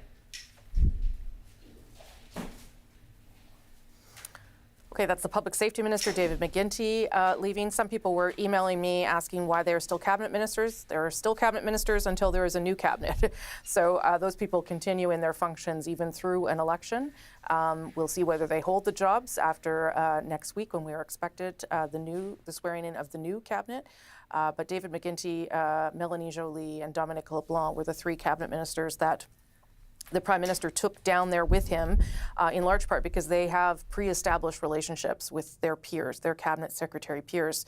As we heard from David Cochrane earlier, though, none of those people will be speaking today. There is a very intentional, deliberate attempt to make this the Prime Minister who speaks. He was the one who was talking to the President. He is leading this file, and so he will be the one speaking to Canadians. But to your point, Paul, and wanting to hear very much from the Prime Minister, I don't know how much he will say.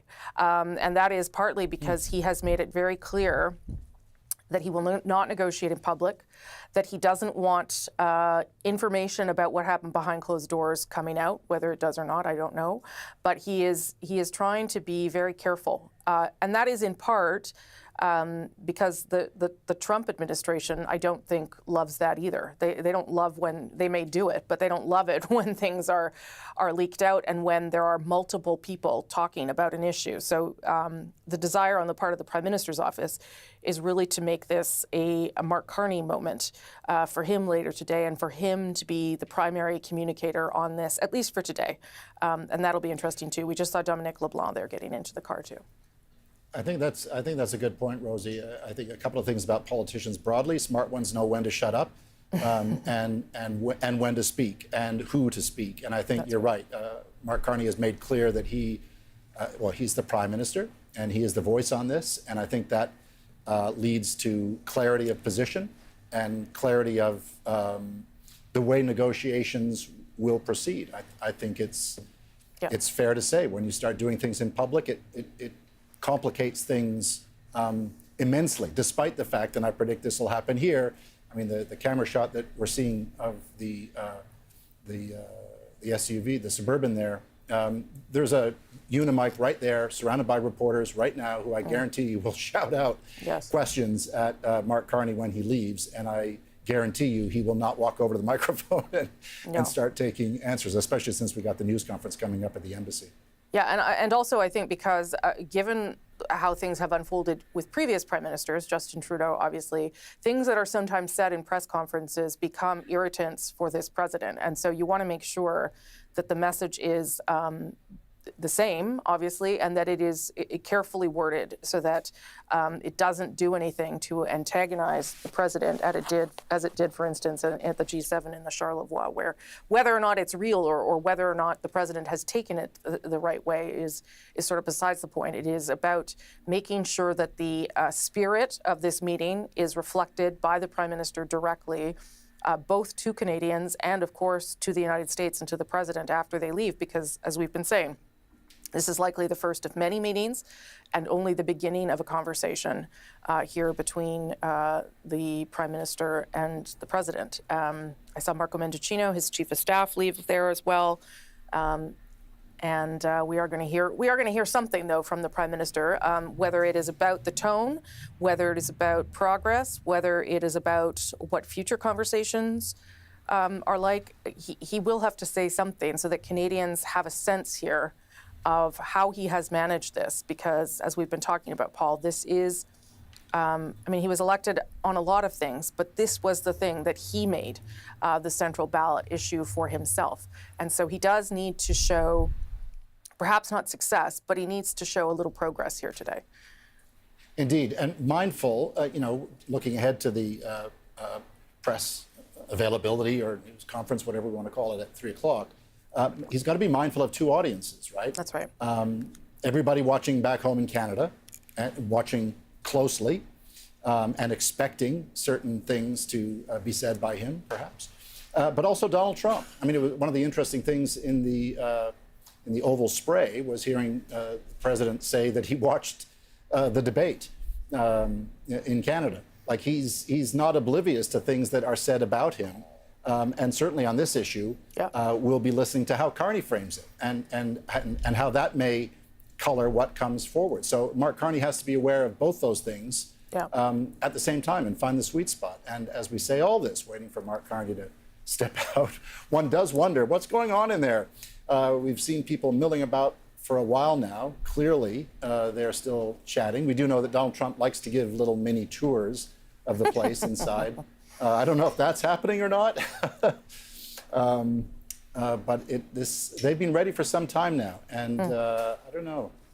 We're told it should be a moment or another. It should be imminent anyway. Couple other things people should know, Paul, is that there is a First Ministers meeting scheduled for tomorrow, a virtual one, where obviously this will be debriefed and discussed because the Prime Minister wants to keep premiers in the loop, but he also made it clear on Friday there's one Prime Minister, one person negotiating. That also part of the strategy he's taking here to deal with the president.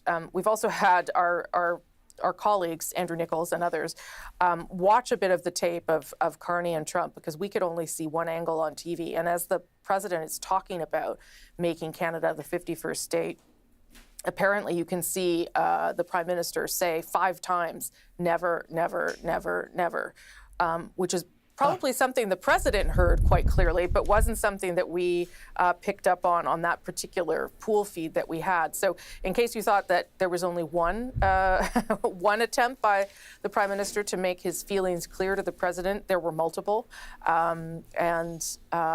He took those moments within the president's earshot to make them.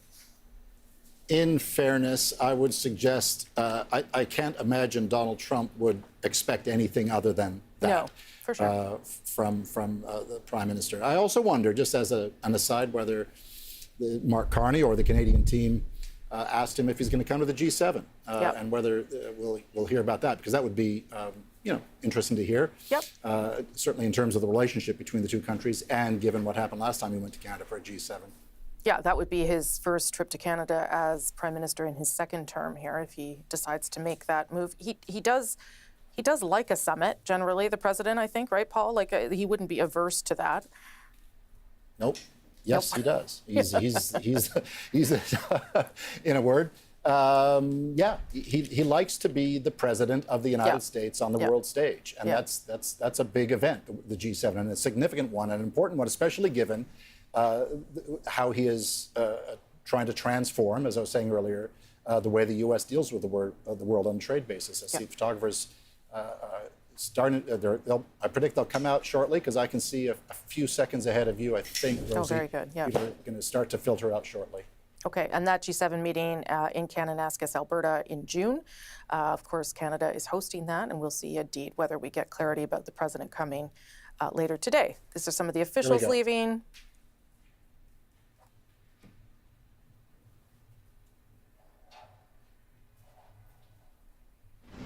Prime Minister Melanie Joly and others, and he continuing with his discipline of not talking too much in the Oval Office, got right into the van here, not taking questions from reporters. He'll make his way now to the Canadian Embassy, where he will take some questions from reporters at 3 p.m. Eastern, probably, maybe a little bit delayed because things are a little delayed, but we will get a sense, hopefully, about how those conversations went behind closed doors, how the Prime Minister is feeling about how he was treated in the Oval Office, and what the path forward is. Because as everyone's been very clear, that is this is the beginning of something, not the end of it. But I think the Prime Minister will have to be able to give a sense of what that looks like. Paul, another thought from you before I go to our friend Catherine Cullen. Sure thing. I mean, all I would say is it was not brief. I mean, presuming there was the time we've spent waiting for him to emerge has been filled with conversation, it would suggest there was that it was productive, that there was a reason to continue on for as long as it did. And that unto itself, you have to say was a positive sign. Yeah, a couple of hours, perhaps, as much as a couple of hours. Okay, Paul, we'll come right back to you. Thank you for that. I'm going to bring in my colleague, the host of CBC Radio's The House, Catherine Cullen, who's been watching things unfold as well. I talked there, Catherine, a little bit about how I would think that the Prime Minister does have to indicate progress, and it could be very small, incremental progress. But I do think there probably has to be some sign that this is not the end of the conversation. Indeed. Well, and on a couple of fronts, right, Rosie? The Prime Minister himself having set the parameters that there is the discussion about the trade war, and there is the bigger discussion about Canada's economic and security relationship with the United States. So I think the question all Canadians have, even if they haven't thought about this through a deeply political lens, is what happens now? Where do we go from here? What is the plan for trying to make things better? And, you know, watching those moments in the Oval Office, there was a bit of a feeling of being on a roller coaster, knowing that at times things seemed to be going well. There was a sense of bonhomie. Interesting to hear President Trump talking about friendship. And then at other moments, sort of a sinking feeling, not entirely sure where U.S. President Donald Trump was going to take things. I think the hope, obviously, coming into this moment was the question of, was this going to be a Volodymyr Zelensky moment? Was it going to be an Emmanuel Macron moment? So was it going to be a smackdown, or was there going to be sort of this deft ability to charm Donald Trump? Or would we find ourselves somewhere in the middle? Certainly, the people around Mark Carney and Mark Carney himself had to be thinking beyond just the economics of this, wondering what would happen, how to deal with it if indeed the president raised this question of making Canada a 51st state. And in the end, it was something he really did lean into. And you could see Mark Carney had some pushback ready. Let's listen to a little bit of what that sounded like. Some places that are never for sale. That's true. We're sitting in one right now, you know, Buckingham Palace that you visited as well. That's true. And having met with the owners of Canada over the course of the campaign last several months, it's not for sale, won't be for sale ever. But the opportunity is in the partnership and what we can build together. And we have done that in the past. And part of that, as the president just said, is with respect to our own security. So pushback from Mark Carney, there are a few things that make that moment interesting. The language of real estate, not for sale, trying to speak to Donald Trump in his terms, and while pushing back against the president, trying to bring it around to issues that are of interest to Donald Trump in a positive direction. Canada dealing with its own security, when Trump has been quite vocal about countries being laggards in that regard. Earlier, Rosie, you were talking about this idea, and I think we played some of the tape where Mark Carney talked about Trump as a transformative president and said, well, you know, I'm trying to transform my country as well. So you can see that he's trying to build these bonds.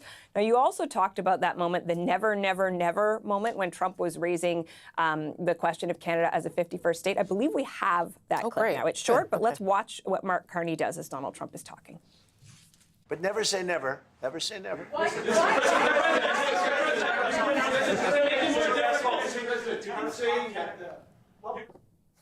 So, well, he did say never. He said it over and over and over again. You could see there was a bit of a smile on his face. He was trying to add some humor in the moment, again, perhaps as sort of a shield against agitating Donald Trump. But I do think it's striking. There's been so much question of the chemistry between the two men and how this might go. And there was, again, a sense, I think, of that Donald Trump, I mean, he explicitly said it, that he likes Mark Carney better than he likes his predecessor, Justin Trudeau. He also had some words that seemed to be aimed at Chrystia Freeland, once again suggesting that he's not particularly fond of her. But even if that relationship seems pleasant, of course, this is all about supporting the questions around Canada's economic future. And on that, Donald Trump seems less willing to be swayed. Let's listen to a bit of what he had to say. See, the conflict is, and this is very friendly. We're not. This is not going to be like we had another little blow up with somebody else. That was a much different. This is a very friendly conversation, but. We want to make our own cars. We don't really want cars from Canada. And we put tariffs on cars from Canada, and at a certain point, it won't make economic sense for Canada to build those cars.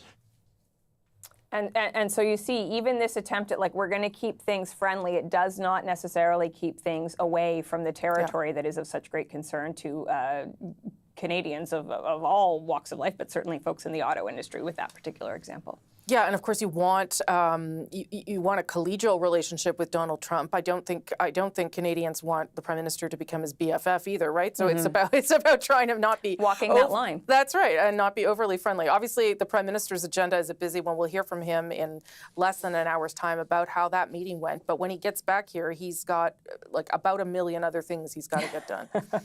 You referenced earlier the First Minister's meeting, and of course that is not irrelevant to this as well. Yes, speaking to the Premier about what happened, but some of the tensions that we're seeing within this country as well. Alberta Premier Danielle Smith out yesterday sort of laying out what she believes needs to happen in this country. And while saying she herself is not, her government would not support legislation that would favor secession of Alberta, she is in the process of making it easier for citizens to hold a referendum on any issue, which would obviously include that one. So having all the premiers around the same virtual table, trying to get them on the same page and sort of rally Canadians together. He's got to choose a new cabinet. He's got to get his team organized. Parliament returns soon, budget to pass. The list goes on and on and on. But obviously at the top of this list is this question of the economic relationship and the security relationship with the United States and where we go from here, which hopefully we'll learn more about in this news conference. We are learning, too, that the Prime Minister will be a little delayed. The departure was a little delayed, so probably going to hear from him more like 3:15 Eastern Time as things stand now. Catherine, there's a lot happening with the opposition parties as well right now. Do you want to touch on that? Because we should have some resolution to some of it by the end of the day, at least for the Conservatives. That's right. They're just they're holding their caucus meeting today. They've been behind closed doors for much of the day, discussing what the path forward looks like. Will Pierre Poilievre stay on as leader? That certainly has been the indication from many of the MPs I've spoken to. But questions about how he might, for instance, make changes to the team around him, his approach going forward. There's been some question of the tone. Does there need to be more range, more softening, more seeming prime ministerial? And on that note, Pierre Poilievre did spontaneously offer up some good wishes to Mark Carney for this meeting with Donald Trump. Let's listen to what we heard this morning. And we want to wish Prime Minister Carney a positive meeting. We hope that the President will honor our sovereignty and signal an end to these tariffs. We think that there should be a deal as soon as possible to end the chaos. There's too much collateral damage to innocent people, businesses and workers alike on both sides of the border. Let's put an end to it. Let's get a deal hammered out. So two things to note in there. One, I mean, it is striking to hear Pierre Poilievre wish the Prime Minister well. That's a bit of a different tone than we were hearing, for instance, in the last Parliament with the last Prime Minister. But I think it's noteworthy as well, Rosie, the bar that Pierre Poilievre is setting for Mark Carney, right? Let's get these tariffs off. Let's hear some progress. Mark Carney himself, in some ways, has set something of a high bar by making this his primary pitch to Canadians. And the Conservatives, I think, are going to insist on that as the political discussion, the economic discussion moves forward. The other big shift there from Pierre Poilievre, so Canadians know, is Pierre Poilievre held a scrum today where no one held a microphone, no one chose who was asking the questions, and no one controlled how it would unfold. So that perhaps also a sign of things to come. We'll see. Catherine Cullen, thank you so much. Catherine is, of course, the host of CBC Radio's The House. She'll be back a little bit later as we continue our coverage of the Prime Minister's meeting in Washington. Well, we'll be talking about different things. Like, we want to protect our automobile business, and so does Mark. But we want to make the automobiles, and we want to, we have a tremendous abundance of energy, more than any country. We have, just in Alaska alone, ANWR's been reopened now. ANWR's probably the largest find anywhere in the world. They say it's larger than Saudi Arabia. I don't know, but it's a lot. But we have tremendous amounts of energy. Other countries don't. We're both lucky in that way. They have energy, we have energy. We have more than we can ever use. U.S. President Donald Trump continues to stress that he wants to protect the U.S. auto industry. His comments came at his White House meeting with Prime Minister Mark Carney. Carney acknowledges that some aspects of the USMCA trade deal between Canada and the U.S. and Mexico that was signed during Trump's first term will have to change. Renegotiation for the trade pact is up for review next year. Today's meeting between the leaders comes with word the Stellantis plant in Windsor, Ontario, is announcing changes to worker shifts and a pause on expansion. For more on this, I want to bring in Flavio Volpe. He's president of the Automotive Parts Manufacturers Association, and he's joining us from Toronto. Flavio, thanks for being here. You told my colleague Catherine Cullen on Power and Politics last night that your advice for the Prime Minister was to, quote, be calm, be cool. So, from what you saw, how do you think he did? I thought there was a disciplined handling of an undisciplined president, and it could have gone off the rails. But I want to repeat what we heard out of his mouth. As you know from real estate, there's some places that are never for sale. Having met with the owners of Canada over the course of the campaign, it's not for sale, won't be for sale ever. I mean, that was cool, and that was what I think we all expected to see here. Donald Trump's not going to relent on tariffs in front of cameras in the Oval Office in the first meeting. And yes, he was going to poke the bear a little bit on annexation. Now, whether the Prime Minister practiced this line or whether he came up with it on the spot, I mean, it was pitch perfect. President Trump said he wanted to protect his automobile business in the United States, and he acknowledged that Prime Minister Carney wants to do the same. So what do you think about that? Does that maybe signal an opening for the two countries to work together in the auto sector? Yeah, look, up to last week, he was threatening tariffs on auto parts from Canada and Mexico as well. That's the other half of that auto sector. And then very quietly in an update by Customs and Border Patrol, he said, not anymore. If they're USMCA compliant, it'll come through. It speaks to the advice we gave to the former Prime Minister and the current Prime Minister. You don't need a carve out for automotive. The American objectives and the American interests are so tied into this integration that they'll back off before they sink their own industry. Auto parts tariffs would have shut the industry, as warned by the American industry, just like the pandemic. On cars, I think the president does know that the companies that he's targeting are headquartered in Detroit and Dearborn and Auburn Hills. There is no Canadian car company. Maybe we need one. But for now, there are American companies making cars here and Japanese companies making cars here, buying American parts and American raw materials. I think there was an opening not just in a conversation today, but last week, that we will use the USMCA to find our way back to making a concession in automotive, perhaps in exchange for access to things that they do need that they don't have, like critical minerals or oil and gas or potash. And I think we're achieving concessions in automotive without having to trade anything, without having to start a negotiation. I think that's important for wider Canadian interests. You don't have to do anything to protect us. We're doing a real hustle of a job lobbying south of the border. With Donald Trump, a lot of things are a tell. We're not going to relent. Usually means this thing is negotiable. So we'll be hearing from the Prime Minister again next hour from the embassy here in Washington. But he said prior to the meeting with Trump that, famously, we shouldn't expect white smoke today. That said, how long can the auto industry in Canada survive with this threat of tariffs hanging over it? Look, the brink that I've been talking about for 3 months is related to tariffing auto parts. We've pulled back from the brink. Now we have a very serious concern with automotive, with tariffs on finished cars.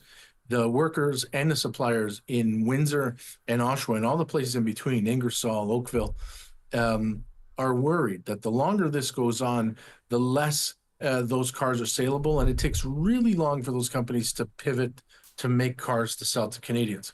What's important in all of this, let's be disciplined. Let's not run to that, whatever that concession might be in the next month or two. It'll take a while. I was intrigued by the Prime Minister's promise during the election to spend $2 billion to reconfigure some of those companies' production to what Canadians want. Canadians buy 2 million cars. We make about 1.5 million in the last average over the last couple of years. We can do this together. If we do it that way, then we won't make panicked concessions to the Americans. And by the way, if he actually achieves shutting down production in Canada and Mexico, it doesn't mean he's going to get new production in the U.S. What it probably means he's going to bankrupt General Motors, Ford, or the American brands of Stellantis. We know he's not going across those lines. We shouldn't goad him, but we should be as disciplined and as patient as we were on the auto parts side of it. In one sentence, Flavio, what do you want to hear from Mark Carney at this press conference this afternoon? I want to hear that it was a good conversation and that there are scheduled conversations or negotiations that are coming up after it. The content, we can go over the content when both sides prepare for it and then go into battle. I want to know that we have we set a date for the next game. All right, Flavio, thank you. Thank you, Paul. Flavio Volpe is the president of the Automotive Parts Manufacturers Association. Okay, I want to bring in Brian Clow now. He's the former Deputy Chief of Staff to Prime Minister Justin Trudeau. He was heavily involved in the initial, in Trump 1.0, as we call it, the first CUMSA negotiations, and we've reached him in Toronto. Nice to see you, Brian. Nice to see you, Rosie. What did you make of the Oval Office encounter? I thought it was the best case scenario. It was the best outcome the Prime Minister could have worked toward and achieve, and he did that. And I give him and his team a lot of credit. As some of your previous guests and Flavio have said, the way he handled the 51st state issue was very artfully done, and I give him credit for that. So it's a good start, and we'll see what we learn out of the private meetings in subsequent statements. One of the other things, he chose his spots to speak up, which is probably the right approach when it comes to Donald Trump, given that that's Donald Trump's room. He did speak up again when he talked about CUSMA, saying that some things will have to change, that you have taken advantage of some things too. What did you make of that challenge to the president? So I also agree that the Prime Minister handled the whole period very well by choosing not to interject at every moment that perhaps he could have. There are a lot of observers who might say, you've got to interject, correct the facts at every single stage, and I think that's exactly the wrong approach, and that's how you can get into trouble with this president.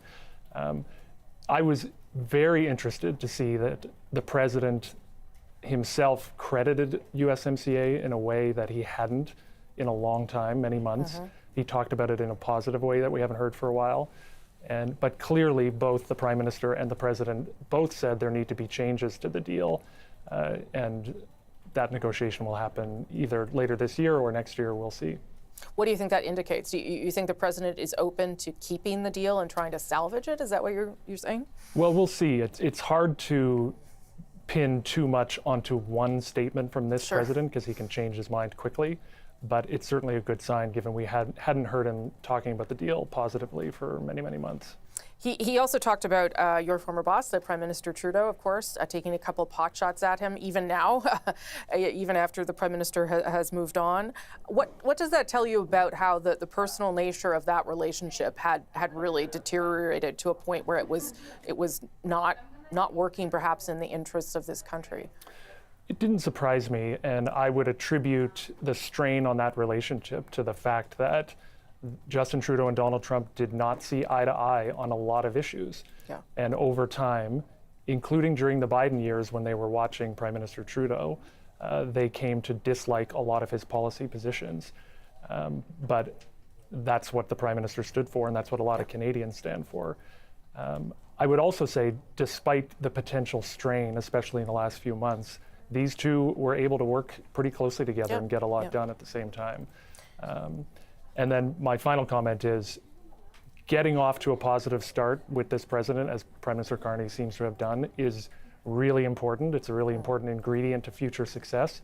But as we know, there are a lot of world leaders who get along with this president, but it doesn't lead to any success. Yeah. I sort of chuckled to myself in the final months of Prime Minister Trudeau, watching the coverage of the Mexican president. A lot of observers really credited the Mexicans for how they handled Trump because Trump said nice things about the Mexican president. And in the end, the Mexicans got exactly the same tariffs that Canada got. So how do you, in your experience, how do you do that? How do you translate, the president saying, I have a lot of respect for this man, into something real for the country in terms of progress, a deal, a negotiation? Well, it's going to take a lot of additional work in the weeks and months ahead by ministers, by staff, senior officials, our ambassador in Washington, but most importantly, the leader-level relationship needs to stay strong, and they need to stay in fairly regular contact. So one thing I think we're all watching for coming out of the statements from the Prime Minister and the White House later this afternoon is what is the path forward and how quickly is it going to move? The fact that, because you've been in so many of those meetings, the fact that there was a lot of people on both sides and substantive secretaries deeply involved in this file, from Rubio to Letnick to the USTR and others, what does that tell you about the nature of the conversations that might have been had behind closed doors and how seriously it was being taken? I think it's good to see a solid team there. I don't want to overstate what any one person, particularly on the American side, what they can do, given the president clearly runs the show down there and clearly has very strong views about things. But there are some people in that room I think could prove to be reasonable. I won't get into naming names here, but I think some people in that lineup will be reasonable negotiating partners, perhaps others not so much. One of the things that this Prime Minister has said is that he doesn't want to negotiate in public, that he has a strategy for dealing with Donald Trump. So I wonder what your expectation is in terms of how much we might hear from him in 20 minutes' time. I expect we won't hear a lot of detail about specifics or what was said in the meetings, and that's how it should be. You can't walk out of these meetings and retell every single thing that was said. If you're going to maintain trust of the other side, a lot of these discussions just have to remain private. But so what I'm looking for is what is the tone of the Prime Minister's statement and what specifically are the next steps? Yeah, it was, a cordial meeting. We're all saying that, but Donald Trump didn't change any of the things that he is saying. He said the 51st state. I mean, he was polite to the Prime Minister, but he said, we don't want your cars, we don't want your steel, we don't want anything. So I do wonder how you negotiate with someone who is clearly entrenched in his position and willing to say it in front of everyone. And I don't know if that's different behind closed doors, but I suspect it's not. So I wonder how you broach a conversation or show progress if that's the starting point. It's a huge challenge. You're exactly right. This president has views that just do not work for Canada and when applied to other countries for much of the world. There's just no middle ground on so many of the positions that, no achievable middle ground on so many of the positions that President Trump put forward. He wants to take our whole car industry. That's just not something we can really negotiate with. But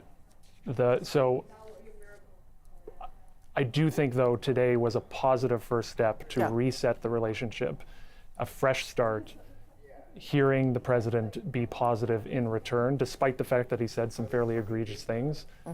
I think that is the first step of many, many steps to come if we're ever going to get to some sort of agreement here. Okay. Brian Clow, nice of you to make the time. Nice to see you, sir. Former Deputy Chief of Staff to the Prime Minister, Justin Trudeau.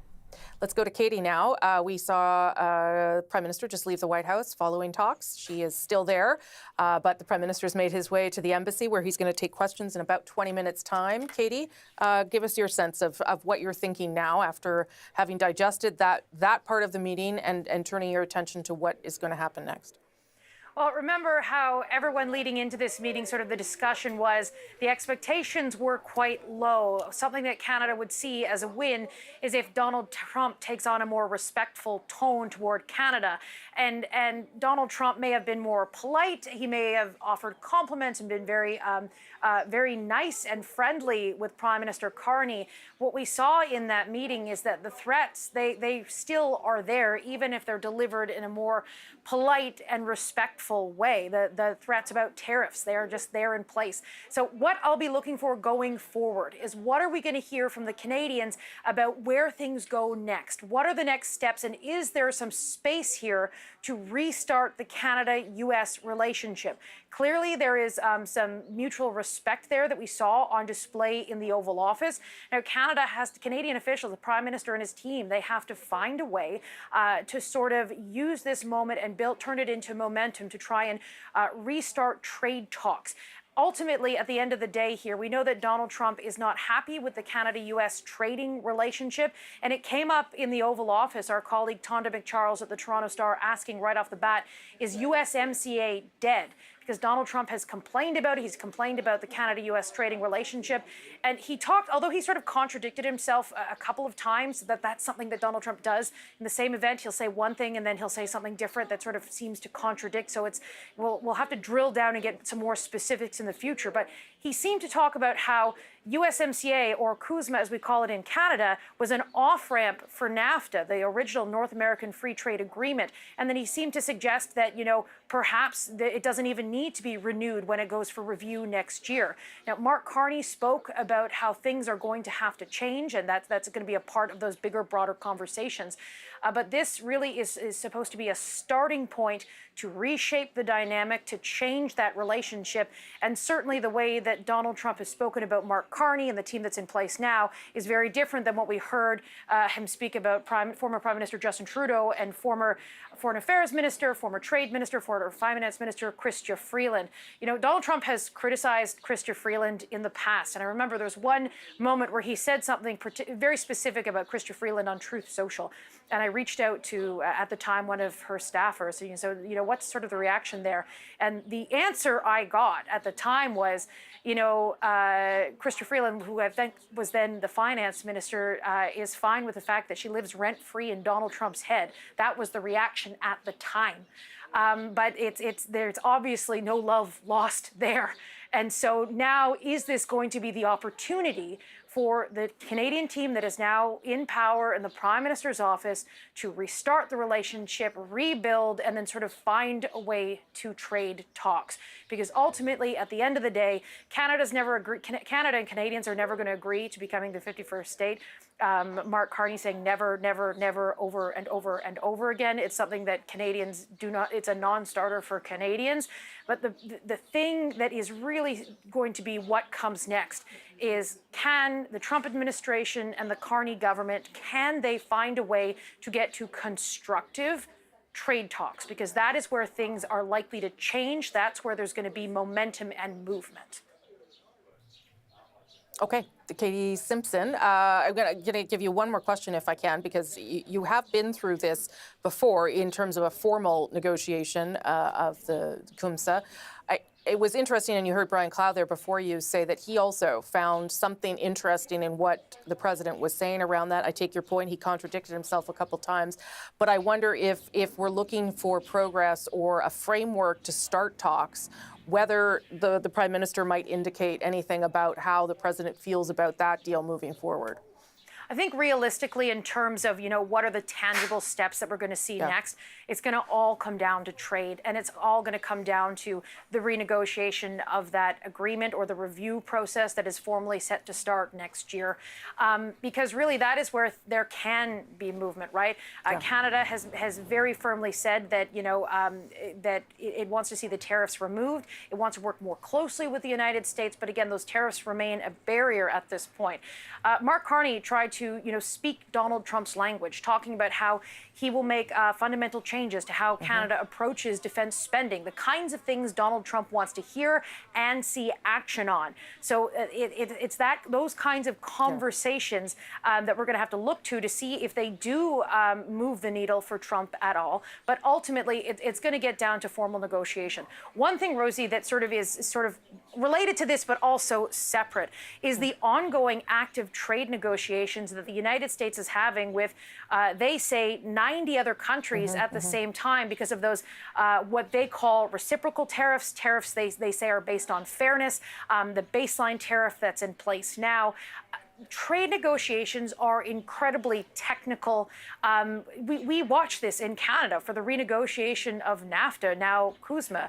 That was months and months and months and months of work, and series of meetings in Quebec City, in Washington, in Mexico City, and it was an arduous, lengthy process where our news coverage, it becomes raging incrementalism, because every little change could have a significant and massive impact on the everyday life of Canadian workers and Canadian farmers, whatever it is, every aspect of life that touches this trade deal. And so the White House talking about how they're trying to get to 90 deals in 90 days, and almost 30 days has gone by since what they call Liberation Day, when Donald Trump announced his widespread tariff program, and there aren't any deals just yet. They keep saying deals are coming, they're close, it's all this, but no one's actually seen it yet. And so the big question is, are we going to learn anything for Canada's fate when we look at these trade deals that the United States is negotiating right now? Are these just going to be like, minor changes or, agreements in principle? Because when you get into trade negotiations, it's a lot of lawyers, it's a lot of technical stuff. It's very into the nitty gritty, lock it down, technical trade law.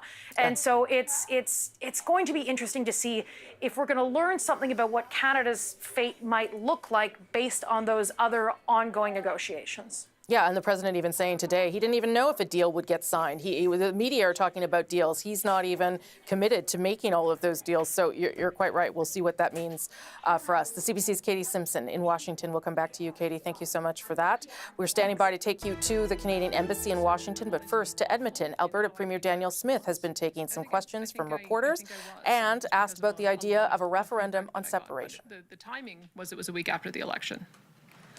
And do you think your message yesterday highlighted divisions in this country and weakened Canada's position heading into negotiations today with the U.S.? I think that Prime Minister Carney has his work cut out for him, as we saw in the opening press conference with the president. And I'm really hopeful that behind closed doors they'll be able to have a meeting of the minds and come out with an agreement to restart the Canada-U.S. Free Trade Agreement negotiations. We know that it's 18 months from now is when it expires. And I think for all of us, it would be a far greater benefit if we were able to get a renegotiation happening sooner. So I'll see. I'm just as hopeful as anyone else that they're able to have a reset on the relationship. I don't think it's any secret that the relationship with the prior Prime Minister was very poor, and I think led to a lot of the challenges that we've had over the last 5 or 6 months. So we'll see if Prime Minister Carney can reset that in the meeting he has today, and I'm hopeful that he can. Thank you. We have time for a few more questions. All right, that was Danielle Smith, the Premier of Alberta, speaking just a few moments ago. We are expecting a First Minister's meeting to happen tomorrow, a virtual one, where the premiers will learn a little bit more about, of course, what happened in that meeting and plot perhaps for what comes next. And the history of Canada and the U.S. is we're stronger when we work together, and there's many opportunities to work together. And I look forward to, addressing some of those issues that we have, but also finding those areas of mutual cooperation so we can move forward. That's great. Very nice. Thank you very much. It's a very nice statement. Well, that's Mark Carney speaking during his first face-to-face meeting as Canada's Prime Minister with U.S. President Donald Trump. Trump said the topic of Canada's sovereignty and making it the 51st state would not be discussed during their talks, prompting Carney to reply, quote, "Some things are not for sale." We are expecting to hear more from Mark Carney as he speaks about the talks when he addresses the media at a briefing at the Canadian Embassy here in Washington next hour. Now we're going to take you now to just north of the White House, amid the trees somewhere behind me to Lafayette Square, and that's where we find CBC's Aaron Collins, who's been following this afternoon's meeting very closely. Aaron, didn't take long before Trump referenced the 51st state. What's your take on how Carney handled it?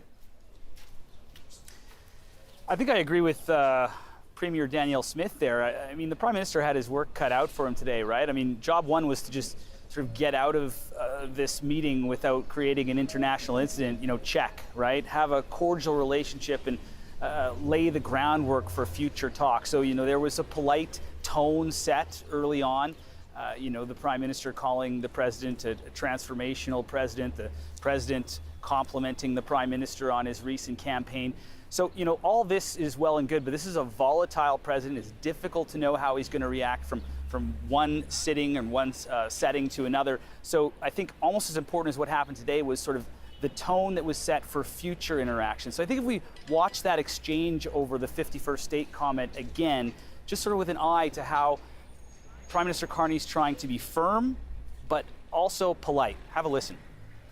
As you know from real estate, there are some places that are never for sale. That's true. We're sitting in one right now, Buckingham Palace that you visited as well. That's true. And having met with the owners of Canada over the course of the campaign last several months, it's not for sale, won't be for sale ever.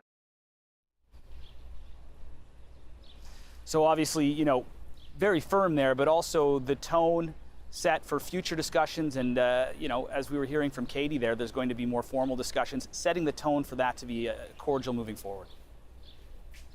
Firm but polite. How Canadian is that, Aaron? Trump said that there wasn't anything Carney could say to convince him to lift the tariffs. Just remind us, what's at stake for Canadian industries here? Everything. I mean, like it or lump it, this is our #1 trading partner, right? I mean, the numbers speak for themselves. More than 80% of the vehicles made in Canada head south. 97% of the crude oil from my part of the country in the west heads south. So, without that trading partner, we're in big trouble. And that's why you hear so much discussion about diversifying markets, getting maybe another pipeline to Tidewater, this kind of stuff. And of course, having future trade with the U.S. also critical, and that's why I think laying the groundwork for more negotiations on trade was essential here. We did hear from the president about where he saw that going. Have a listen, Paul. We're going to work on some subtle changes, maybe. I don't even know if we're going to be dealing with USMCA. We're dealing more with concepts right now. Look, right now, we're doing trade. We have trade. They're paying a tariff on cars and steel and aluminum. And I think we have a baseline of 10% or something like that for the tariffs, but we're getting along very well. Right now, we're doing trade. I don't know what the future holds. These are the kinds of things we're hearing from the president there. I guess we can take from that there will be negotiations. There will be some form of framework for future trade negotiations. But, Paul, I think, bog standard here with this president, not entirely sure what that's going to look like moving forward. Thank you, Aaron.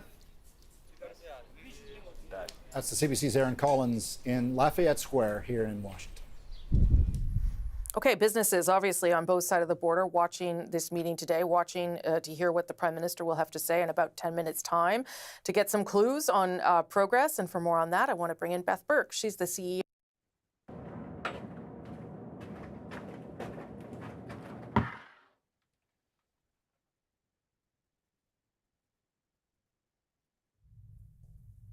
Sorry about that. Hi, Beth Burke. Hi, Beth Burke. Can you hear me? Hi. Yes, I can. How are you? I'm good. I said you're in Washington, but I understand you're in Edmonton today. So good to see you from Edmonton. Yeah, I just traveled. I'm travel. That's good. I encourage it. Tell me what you made of what we've seen so far between in this meeting between the president and the Prime Minister. Yeah, absolutely. I think it was a good first step. I think, as most of your guests have been saying, it's a good start. We were very cautiously optimistic about creating a new path forward. I think, it has been a bit bumpy, and business really does thrive with consistency and a little bit more stability. And so the hope is that this can be the first of many conversations that help really get us back to business and focus on what we do well together. A couple of, not surprisingly, perhaps, mixed messages from the president. On the one hand, saying, we don't want your cars, we don't want your steel, we don't want anything. On the other hand, also seeming to point to CUSMA as a good deal, something that might need tweaking, but something that is worth working with. Any of that strike you as encouraging there, Beth? Yeah, absolutely. I think it was great that he acknowledged and referenced the USMCA. I think it is important. I think that President Trump is someone who likes to negotiate. And this, to me, seemed like an opening position from a negotiation, right? He is accumulating as much leverage as he can as he goes into the conversation as to where we go from here as we review the USMCA. How much do you think the conversation behind closed doors needed to be about trying to correct the facts? Something that the president is often traffics in misinformation around the relationship between Canada and the U.S. And I wonder whether there's any point at all in trying to get him to understand, the trade deficit, the trade surplus, what the relationship is, but in the auto sector. Is any of that a conversation that is worth having, or is it not politically useful for the president to even buy into it? Look, I think the facts speak for themselves on some of these issues. And I know that it was not necessarily communicated that way today from the Oval, but I do think the biggest goal of today's meeting really needed to be sort of taking some of the rhetoric down, building mutual respect, and coming out with an understanding that trade between our two countries is an important and valid thing. And, I think it's a first step, the beginning of many conversations. The president has only been in office 100 days, which I know it feels like it could potentially be much longer than that, but it's still new. And Prime Minister Carney was just newly elected. So it is the matter of the fact that these two very important, powerful men who come from a business background get to the table and get to know each other and sort of level set on where we go from here.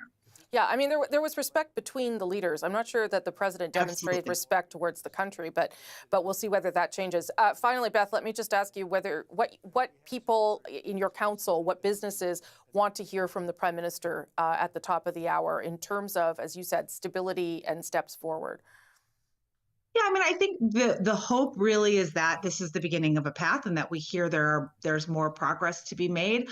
Ultimately, we would like to get back to doing business with one another. And that means removing the hurdles and roadblocks, not just tariffs, things like regulatory cooperation, mutual understanding of how we manage the complicated border, not just for illicit activities, but the legitimate commerce that flows back and forth. So, those are all lofty goals that I'm hoping to see eventually. I think today, really the whole hope is that it was a good, productive conversation and the first of many.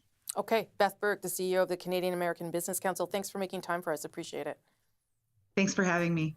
Okay, we're about 4 minutes or so. I'm not sure the Prime Minister is that punctual before we hear from Prime Minister Carney at the embassy there in Washington. I'll go back to Paul Hunter just to get some thoughts from you in terms of what you'll be listening for, Paul, from the Prime Minister. Well, let me preface by saying, watch all my analysis get thrown out the window when he comes to the microphone. But look, I mean, so what are the headlines so far today? I guess it's that the plane lands safely, right? I mean, things didn't explode. Things kind of went okay from what we saw. Again, remember, we saw only what went on in the Oval Office. Maybe from Mark Carney, we'll learn what went on at the working lunch in the Roosevelt Room. Which was where the substance of what was going to happen today played out without the media there. But, the vibe was largely positive. Each side made their positions clear, as would be expected. And that's a good thing, right? I mean, and it's also, to use a favorite cliche that always makes me laugh, here's to new beginnings, right? I mean, they said, here we are. They met each other. They had their positive back and forths. They staked out their positions publicly. 51st State came up. Carney had his pushback. Trump said what he wanted to say, and then they sat down to business, which is the beginning, theoretically anyway, of a long process and, as Richard was making the point, complicated, or was it Katie, or maybe both, a long and complicated process yet to come. But this was the start. It was a necessary thing, and it went okay. And I think, not to sound too Canadian about it, but okay was kind of what everybody wanted. Yeah, that's the bar is different when you're dealing with President Donald Trump, and maybe okay is good enough for today. Paul Hunter, delighted that you spent the day with us and helped us with your smart analysis, regardless of what the Prime Minister says. I appreciate it very much. That's Paul Hunter in Washington for us, senior correspondent there. Prime Minister Mark Carney in Washington with a strong message for the President that Canada will never be for sale. The two leaders met in the Oval Office earlier today. Carney is set to speak to reporters at the top of the hour now at the Canadian Embassy. He'll have lots of questions about what went on behind closed doors, whether there was any progress made, what the next steps might be, because this, as we've been talking about, really just the beginning of this conversation between Canada and the United States in a trade war unlike anything this country has seen before, as Mark Carney, the new Prime Minister, meets with the President and tries to figure out a path forward, something he was elected on, and now we'll have to start delivering on for Canadians. We're going to take a short break here. You're watching CBC News Network. We'll be right back after this.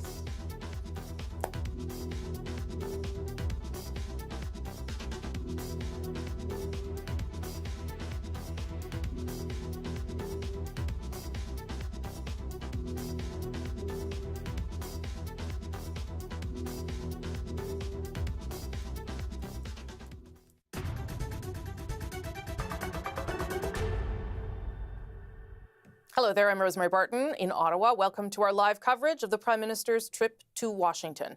I want to show you where the Prime Minister is expected to address the media at any moment. That is the roof of the Canadian Embassy in Washington, with the Capitol just behind it, a gorgeous spot on any day.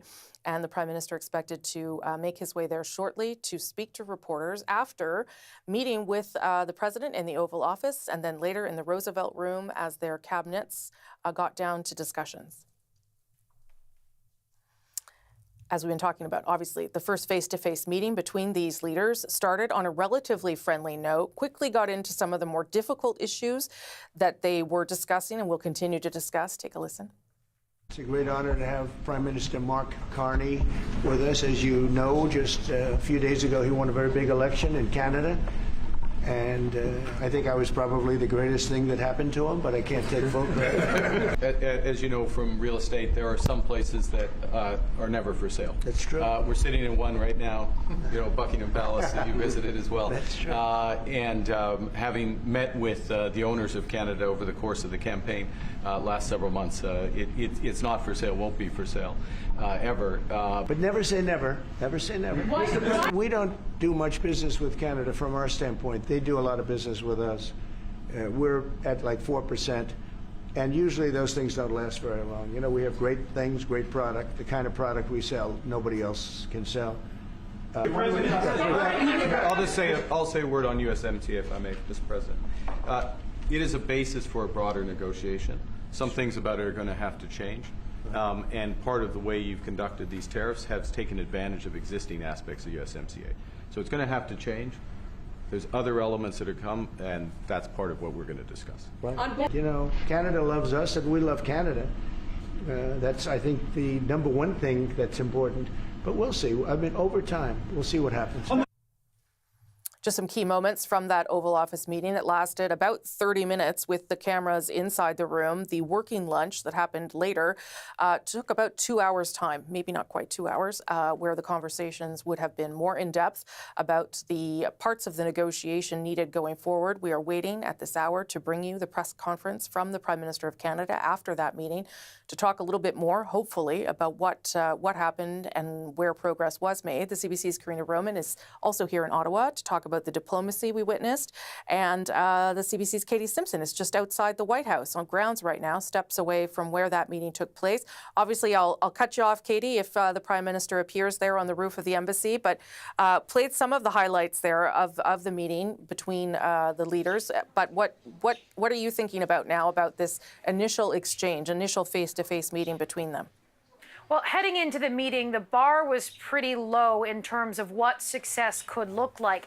And one thing we kept hearing from the Canadian side is that they were hoping that Donald Trump would embrace a respectful tone and that this could be a starting point, a launching point to reset and restart the Canada-U.S. relationship so it can get back to a more constructive, respectful, and sort of working conversation to navigate some of the challenges related to trade that both Canada and the U.S. are dealing with right now.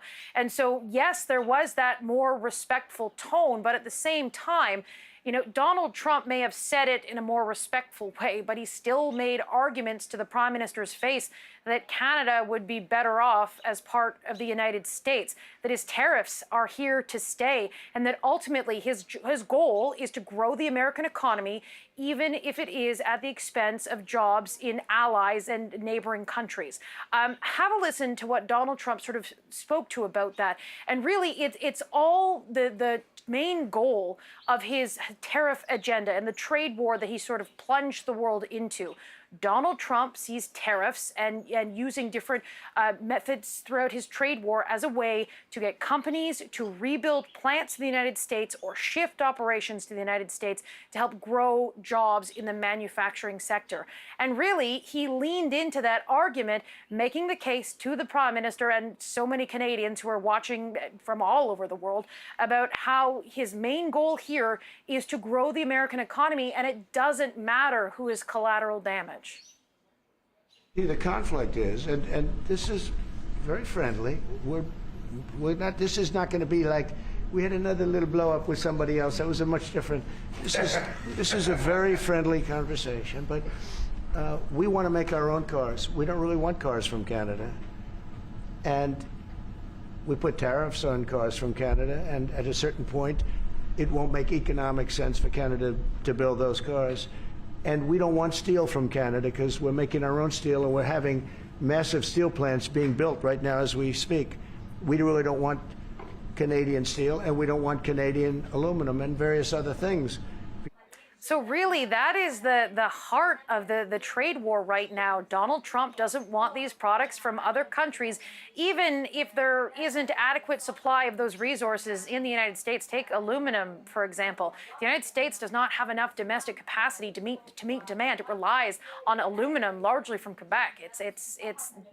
And the tariffs end up making life more expensive for those American producers because in the end, it's the importers that are paying those tariffs. So, you know, Donald Trump did take on a more respectful tone, but the threats remain the same. He, again, argued to the Prime Minister's face that Canada would be better off. There would be tax cuts for Canadians. The military defense capabilities would be sort of there as well. And all of those kinds of arguments that he's litigated over and over and over again. Mark Carney picking and choosing his moments when to interject to really firmly state the Canadian position without sort of turning this into sort of an explosive situation as we've seen in the White House before. Everyone sort of, you know, when a world leader walks into the Oval Office, it doesn't matter what country they're coming from, if they're, you know, a traditional Western leader. They're going into that Oval Office, and everyone saw what happened to the Ukrainian President Volodymyr Zelensky, and no one wants a repeat of that. So it's finding a way to navigate Trump's temper, his mood, and still firmly stand up for your country and your position. So that was the challenge before Mark Carney. Yes, the tone was certainly more respectful, but the threats still remain the same. Going forward, the question is that baseline level of respect going to create enough space so that there can be conversations to sort of get to solutions to some of the irritants, largely in the trading relationship? Canadians have said very clearly the 51st state thing is a non-starter. The place where there can be movement, the place where there can be tangible change, it does come down to trade. So those are where the conversations are going to go next. As we wait for the Prime Minister, Katie, let me ask you, you talked about whether the respect holds. You know, we heard Secretary Lutnick yesterday not sounding very encouraging about the relationship with Canada, and you've also pointed out that that is kind of how things happen. Whether all of these proxies and cabinet secretaries now go out and say things that are not helpful to the next steps is another thing to watch for. Yeah, and let's look at the history of Donald Trump here dealing with Canadian prime ministers. Remember the G7 in Charlevoix, Quebec, when, there was a meeting, everyone had reached an agreement, Donald Trump was on his way, I believe he was on his way over to Europe, he was going to go have meetings with Vladimir Putin, and everything seemed to be, all dealt with, everyone was in agreement, things were good, Donald Trump was on his way, and then suddenly Donald Trump caught a press conference with Justin Trudeau, and he didn't like some of the things Justin Trudeau had to say about steel and aluminum tariffs that were either threatened or imposed at that time. And it just instantly turned everything. We saw Donald Trump send his attack dogs out on U.S. Cable News Network. I believe it was Peter Navarro who said there'd be a special place in hell for Justin Trudeau. Things with the Trump administration in one moment can seem really, really great, secure, on good footing, and then suddenly, it can change really, really quickly. So remember Inauguration Day. Remember Canada thought it sort of had escaped the threat of tariffs right away, the initial threat of tariffs. Donald Trump had saying one of the first things he was going to do on his first day in office is go ahead with those 25% tariffs related to border security and fentanyl. And, by the day had almost been finished. And then, the Canadians thought, okay, perhaps in this moment we're going to be okay. We have a little bit more time. And then all of a sudden, Trump started dropping timelines last minute in the Oval Office about what was going to come next and sort of really tightened the timeline and made things more difficult for Canada, even after they thought, okay, maybe this is going to be okay. Nope, it's not. So what we need to watch for now is what's Trump going to say on social media? What is Trump going to say in any sort of public event? He's got another public event at the White House today related to the FIFA World Cup. Is he going to ask questions about his meeting with Carney and could he say something there that could change, the trajectory of the day? And then again, what will his attack dogs, his cabinet members go out and say on cable news? Commerce Secretary Howard Lutnick, he's had some very sharp words for Canadian leaders. Think of some of the challenges he's made to Ontario Premier Doug Ford, as well as, or directly at Canada when it comes to trade policy. So those are the kinds of things to watch. See what Scott Bessent has to say, the Treasury Secretary. See what Peter Navarro has to say, one of the senior White House trade advisors, and see what Howard Lutnick has to say. It'll be interesting to see if Canada is on the radar or if they're trying to create some space in this moment for a more respectful working dialogue in the hope of sort of bridging some of the gaps here when it comes to differences of opinion. Okay. Katie Simpson in Washington outside the White House. She's going to go off and monitor all things Trump now for the rest of the day to see what he does. Thanks for that, Katie. I will say that Premier Doug Ford did scrum about this as well. We'll get that tape to you just as soon as we can. But he was asked about how he thought the meeting went. No, that's not the Prime Minister arriving there. He was asked how it went, and he said he did well. This is Doug Ford speaking of the Prime Minister.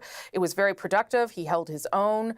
It's obvious the President likes Mark Carney a lot more than he liked Prime Minister Trudeau, so that's a good start. It's about building a relationship. I think this is a first step to something productive. On the right of your screen there, as you can see, that is the podium just on the roof of the Canadian Embassy, where we are expecting to see the Prime Minister arrive in not too long. To take some questions from reporters. In the meantime, though, I'll bring back the CBC's Karina Roman, who's in Ottawa in our parliamentary bureau here, monitoring that side of things. Obviously, the tone, the way it looked, the way it sounded, all of that was pretty important here. What's our assessment on how the Prime Minister did?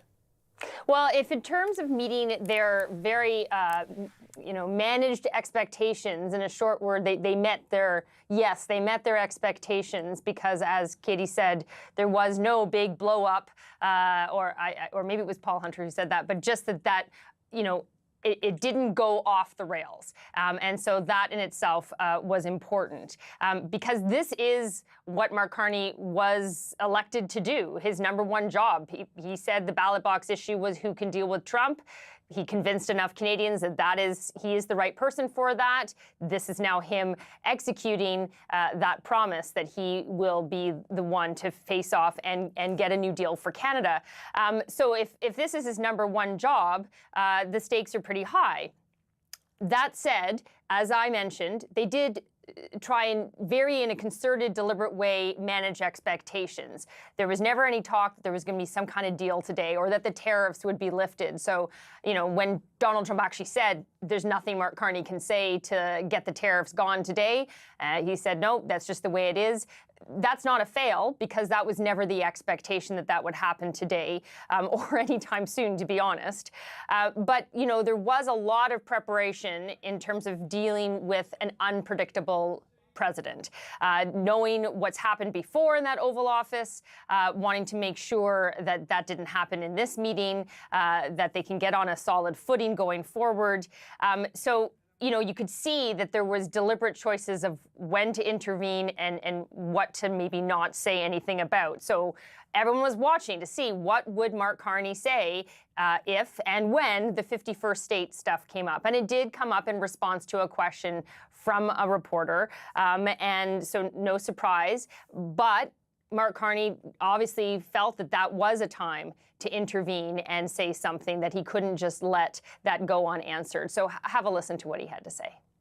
Some places that are never for sale. That's true. We're sitting in one right now, you know, Buckingham Palace that you visited as well. That's true. And having met with the owners of Canada over the course of the campaign last several months, it's not for sale, won't be for sale ever. But the opportunity is in the partnership and what we can build together. And we have done that in the past. And part of that, as the president just said, is with respect to our own security.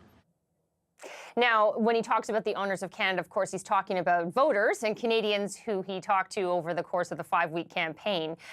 Later on in that appearance in the Oval Office, Donald Trump did go on to say, well, never say never. And so it wasn't the same camera as you're watching there. I mean, there were multiple cameras caught Mark Carney responding to that as well. So have a little look at that. But never say never. Never say never.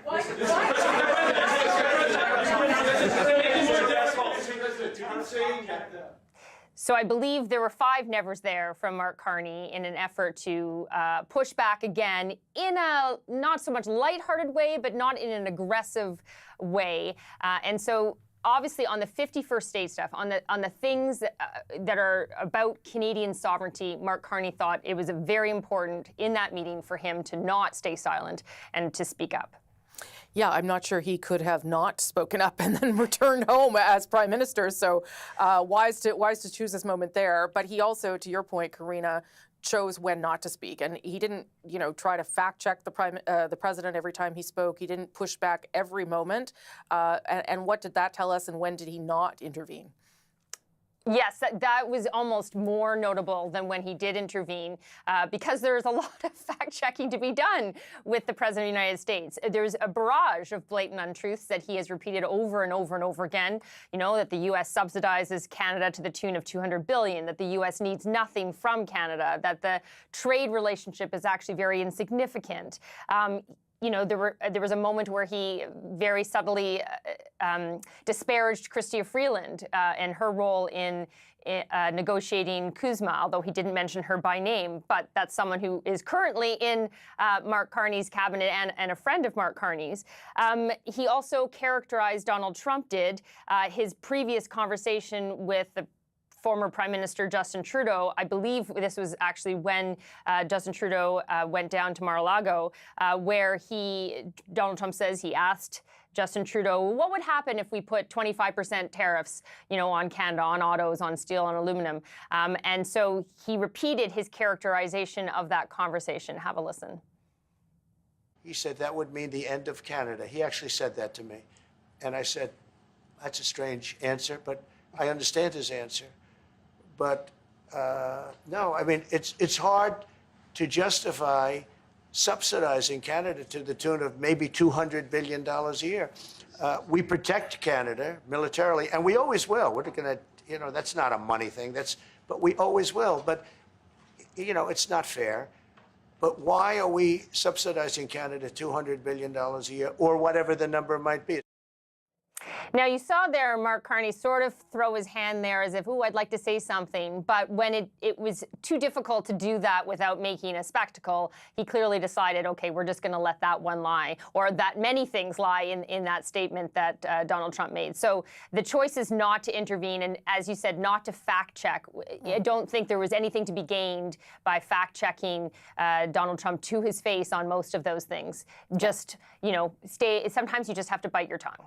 Yeah, pick your battles, I think, would be the motto there in that moment. Karina, obviously the Prime Minister, so first of all, the Prime Minister is a little late, so I no longer believe he's the most punctual Prime Minister we've ever had. He's coming at 3:30 Eastern is what we're told for this press conference. He's going to do this visit, wrap up this visit, and head back to Canada, where he has a lot of other things on the agenda, of course. He has a very long to-do list. So if Donald Trump and our relationship with the U.S. is job number one priority, understood.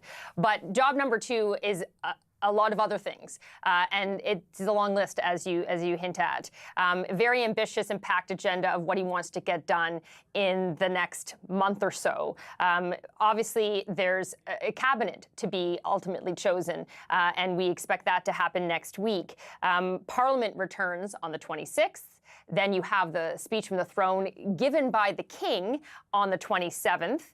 You have Canada hosting the G7 in mid-June, and possibly also Donald Trump as part of that. I don't believe, you could correct me if I'm wrong, Rosemary, but I don't think we have confirmation that for sure Donald Trump is attending.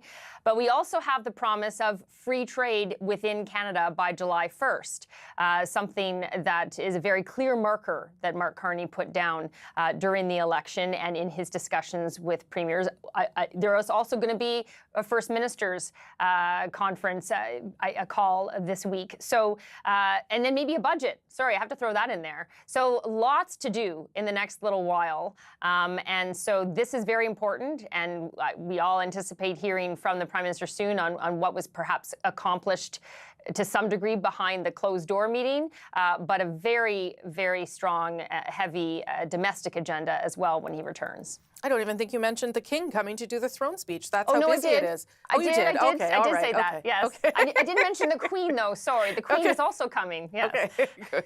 CBC's Karina Roman in Ottawa. Thanks for that, Karina. I just want to show you the picture here of the Prime Minister, where the Prime Minister will be in perhaps 10 minutes' time at the Canadian Embassy, the roof of the Canadian Embassy. There with the Capitol behind it, as you can see, reporters and others getting things set up. The Prime Minister, as you know, met with the President in the Oval Office with many cameras and cabinet secretaries for about 30 minutes' time and took many questions.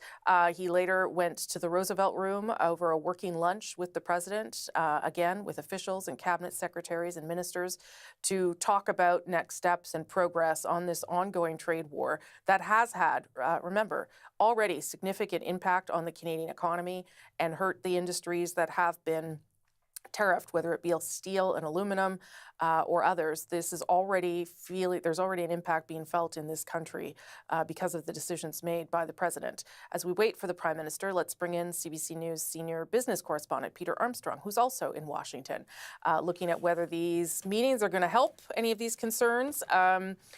Peter, there was some encouragement in terms of the tone, also the conversation around CUSMA, but as a business leader, if a business leader is watching today unfold or industries directly impacted, like the auto sector, what would they be thinking, do you think, of how things went? It's a really good question, and I'm reaching out and hearing different responses from different groups, because frankly, there were different parts of the news conference that said different things to each of them, right? Like there was a predictable amount of contradiction within the news conference itself. On the one hand, Donald Trump was respectful, was polite, all of those things. He said nicer things about the Canada, U.S., Mexico free trade agreement than maybe I've heard him talk about it since he signed it in 2019. But at the same time, he sort of kept coming back to his hits, the most obvious ones about we don't want or need any of the things we make. Take a listen to this. We want to make our own cars. We don't really want cars from Canada. And we put tariffs on cars from Canada, and at a certain point, it won't make economic sense for Canada to build those cars. And we don't want steel from Canada because we're making our own steel, and we're having massive steel plants being built right now as we speak. We really don't want Canadian steel, and we don't want Canadian aluminum and various other things. Now, as you and I have talked, and as you've talked to a bunch of people over the course of this special, we know that Donald Trump may not want any of those things, but the users of Canadian aluminum sure want it. The refiners that, use 25% of their throughput is Canadian crude, they want it. So, the reminder that I keep getting from businesses and business associations is that the two governments don't really do business with each other at all. It's the American businesses doing business with Canadian businesses that leads to this $1 trillion in bilateral trade every year. And they did find some things they were happy with. They found other things that made them concerned. And that's kind of par for the course in dealing with this president. Okay, and as we wait for the Prime Minister, obviously he said a few things too that were important for him to say in the moment, but I also wonder about the way he said it and who he was speaking to in terms of what he had to say in the Oval. For sure. And like you, I'm going to try to keep an eye on that shot, but obviously just jump in and tell me to stop talking if he shows up. But the message he had aligns largely with what we've been hearing from the businesses and the business associations, that trade deal, the trade relationship is not a political one, it's a business one. And that in a lot of ways, the best thing these two leaders can do is set some rules and get out of the way, which, the people I talk to say that's the kind of message that might actually resonate with somebody like Trump. Take a listen to what Mark Carney had to say about, where that trade relationship actually comes from. We are the largest client of the United States in the totality of all the goods. So we are the largest client of the United States. We have a tremendous auto sector between the two of us, and the changes that made have been helpful. 50% of a car that comes from Canada is American. That's not like anywhere else in the world. And to your question about is there one thing? No, this is a bigger discussion. There are much bigger forces involved.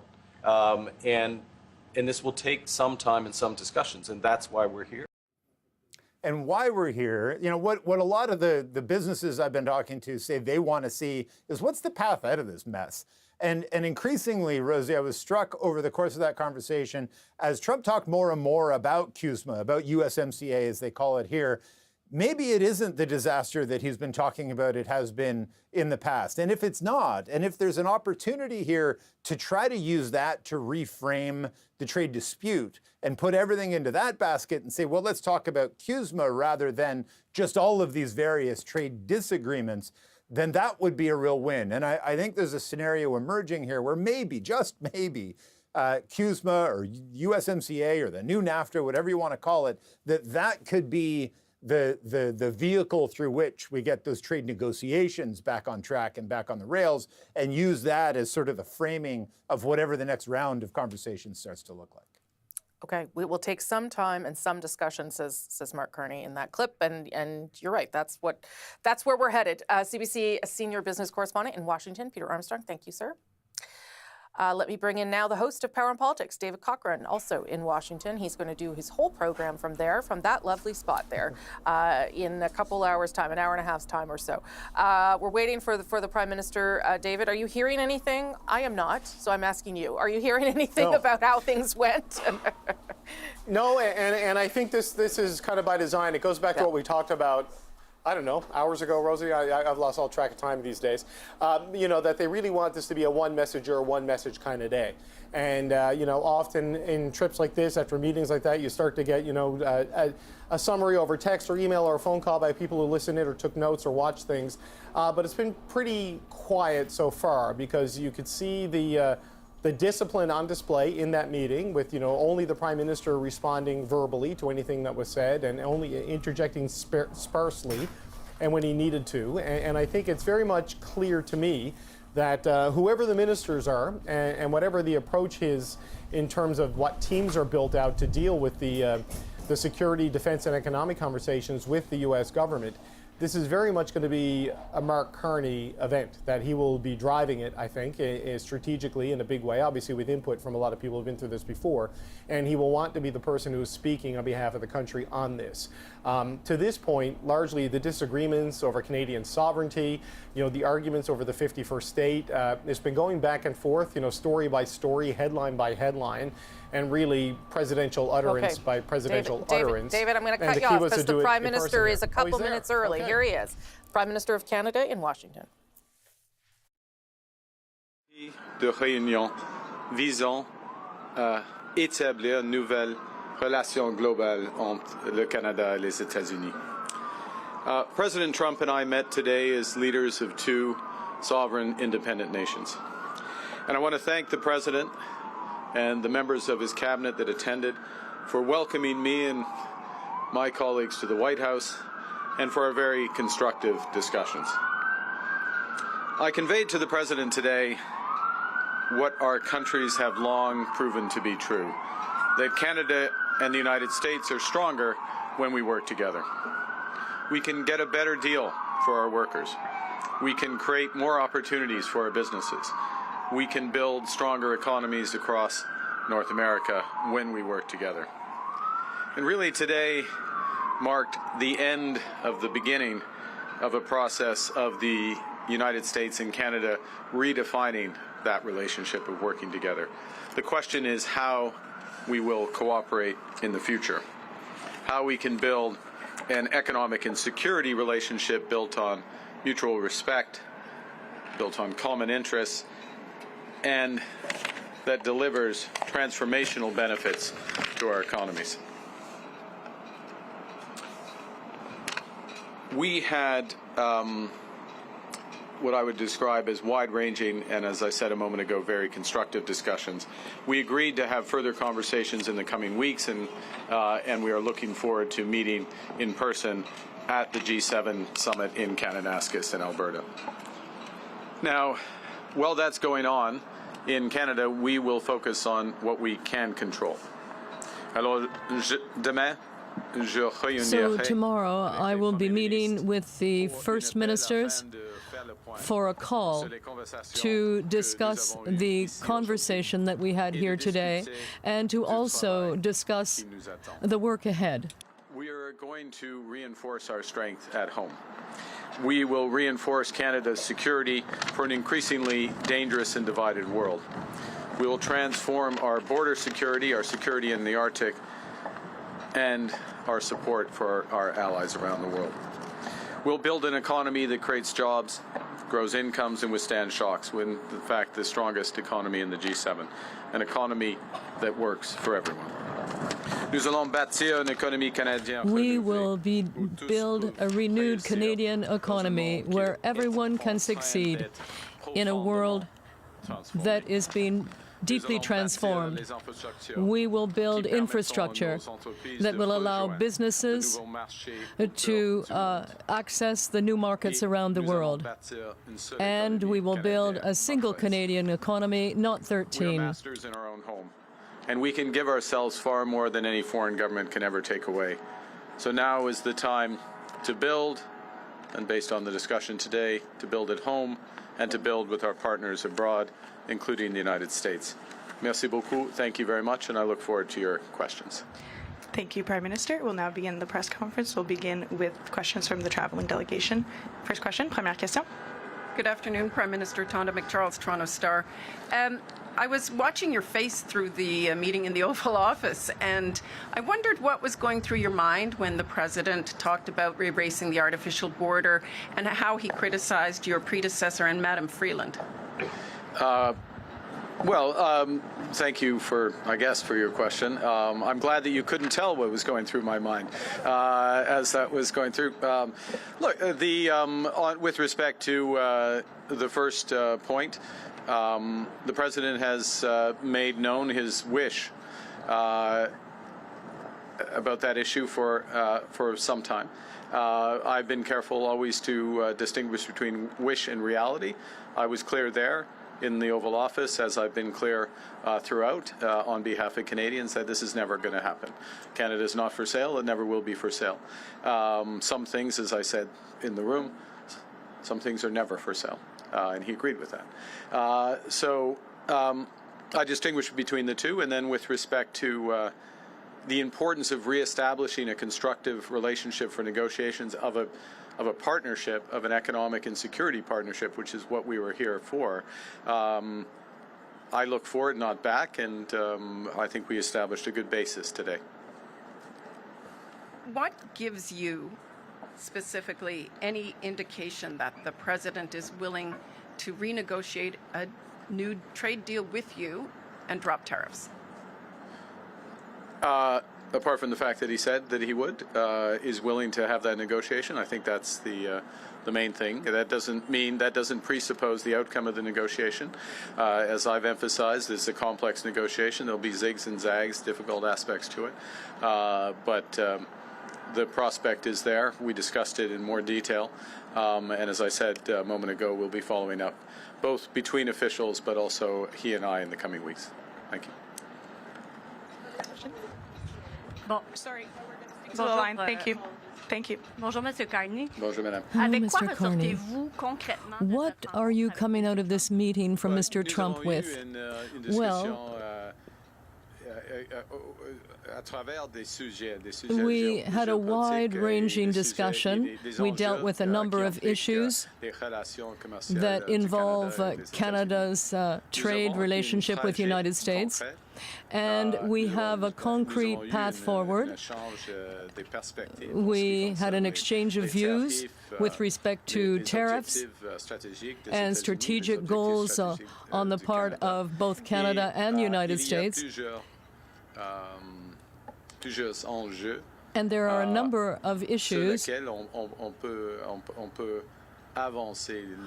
where we can advance that discussion. So there is a plan, and there is also a desire on the part of both countries to move forward with those discussions. Now, when Mr. Trump was asked about tariffs, if he could do something about lifting them, he said no. So, well, that was not a surprise to me, not at all. Because this is a very complex situation. There are a number of different tariffs in place, and there are connections between those various initiatives, and the world is increasingly dangerous and divided. So our trade and security relationship is complex. There is not a single Canadian initiative that can change that situation, and that's why there needs to be comprehensive discussions. Oh, I guess we can expect several more months of tariffs? Well, we'll see. We'll see. We'll see how long it will take. Not necessarily, as you say. Minister Joanna Smith from The Logic. At one point during the meeting in the Oval Office, the President, when talking about the tariffs and talking about a deal, also made very clear that when it comes to autos, his goal is to have car makers make them in the U.S. and for the tariffs to not make any economical sense to be made in Canada anymore. Do you anticipate lifting tariffs on autos at any point? And what did you tell him in the room about that topic? Well, we had discussion about all the major issues in the room, so to speak, in the lunch afterwards, including autos, and specifically, without going into the full details, the strategic position of the North American auto industry, or more specifically the Canadian-U.S. auto industry, versus foreign competition, including from Asia, and how that could be enhanced.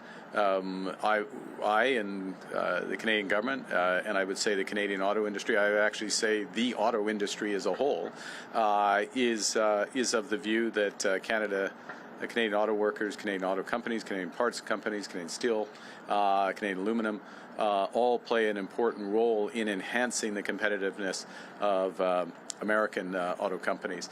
So we will continue to press that case and look for an arrangement that takes full advantage of it for the benefit of the United States, but of course, from our perspective, very much for the benefit of Canada. And what did he ask you about China in your closed-door meetings, and what did you tell him? That's why they're closed door. Well, yeah. Next question. We had a wide-ranging discussion. Next question, prochaine question. Bonjour, Monsieur Carney. Michel Hello, Sabat, la Mr. presse canadienne. Je vais essayer Carney, de faire du presse chemin sur canadienne. la question I'm going de to ma try collègue to move Mélanie forward in relation to Melanie's question. Are you coming away from this meeting with anything tangible in terms of tariffs or trade? Well, as I said a few days ago, I was not expecting that there would be any white smoke, because these are negotiations, as I just said. They're very complex. There are a lot of different aspects to these negotiations, but we did make progress. We had very comprehensive, tangible exchanges of views, and there will be additional meetings between ministers and officials, and also between the President and myself through various calls, and in Alberta in the middle of June. So we have made progress. But as is always the case with trade negotiations, any trade negotiations, there is a process and then the end. And not necessarily apparent progress during the process. That's the nature of negotiations. I mean, to summarize, look, in a negotiation, you don't get like little elements of it. You get an end to a negotiation. We're having a very complex negotiation about a wide range of issues, and it's, as I said before I came here, I wouldn't have expected white smoke coming out of this meeting. That was not my expectation, that because of the nature of the negotiation. So you don't expect to have specific progress as things move along, even when you're making progress, because it's a global. That's why it's a global negotiation. Parlant de l'Alberta, que pensez-vous In de relation l'idée to de Daniel Alberta, Smith what do you think d'encourager of Daniel la Smith's idea about holding a referendum on Alberta's sovereignty? Well, Canada is stronger when we all work together as Canadians, and I'm an Albertan. I deeply believe in Canada, and one may have questions about this, but my answer is clear. Canada is stronger when we work together. As an Albertan, I firmly believe that. You can always ask a question, but I know what I would respond clearly. Prochaine question. Next question. Bonjour, M. Carney. Olivier Hello, Ferrand-Boissé de Mr. TVA. Carney, TVA. Did Mr. Trump convince you that he does want to renegotiate the free trade agreement? Because it didn't seem clear in the Oval Office. Yes, it was clear. Well, it's clear. Well, we began the renegotiation of our trading relationship today, including NAFTA. You've said a number of times that, in your opinion, Mr. Trump wanted to break us in order to own us. Is that still your reading of his intentions after today's meeting? Well, we are strong. Canada is becoming stronger and stronger day after day, week after week, with the new government in place. So I think he'll be disappointed. Next question. Good afternoon, Prime Minister. JP Tasker, CBC News. How are you? Hi, I'm well, thank you, JP. Good. How are you? I'm good. Good. Do you feel better or worse about Canada-U.S. relations after meeting with the President today? Look, it was a very constructive meeting. I feel better about the relations in the sense of, in many respects, one, the posture, if I can put it that way, or the positioning the President took towards us. Secondly, the breadth of discussion and how concrete the discussions were. These are the discussions you have when you're looking to find solutions, as opposed to laying down terms, if you will. So feel better about that. And I would add one other thing, which maybe isn't as obvious, so I should say it, which is that we also discussed a number of issues globally, geostrategically, if I can put it that way, where we have common interests, common concerns, and that, of course, is a sign of a broader and very healthy, a healthy relationship. Look, we have, JP, we have a lot more work to do. I'm not trying to suggest at any respect that we can have one meeting and everything's changed, but now we are engaged and very fully engaged. Good afternoon, Prime Minister. Ashley Burke, CBC News. What specifically did you say to President Trump about lifting tariffs on Canada? And based on your conversations, what do you think it would take to get those tariffs lifted, and how long could it take? Well, I can't answer the second part of your question because we don't make that decision. But certainly press the case in a number of areas where we think the tariffs should be lifted. And specifically, I'll give an example with respect to the scourge of fentanyl and the considerable efforts that have been made at our border and behind the border in terms of raids as well. Huge investments in border personnel, in drone surveillance, Black Hawk surveillance, and then those are being reinforced, as you would have seen during the campaign, commitments to another 2,000, in effect, 1,000 border guards through CBSA, another 1,000 RCMP, further efforts there. And what we're seeing is huge results for this. Canada's contribution to this problem, cross-border problem, was always very small, but it's down by over 90% with the efforts. And it is an absolute focus of the government. So that is an example of where we would see the case being very strong for the tariffs to be removed. We've made that case. We'll see where that goes. In other areas, the tariffs are, in our view, not in the interests of American competitiveness and jobs. We have more work to do on making those cases on that. Thank you. Pardon? Sur le fentanyl. On fentanyl, well, we've made a lot of progress when it comes to fentanyl.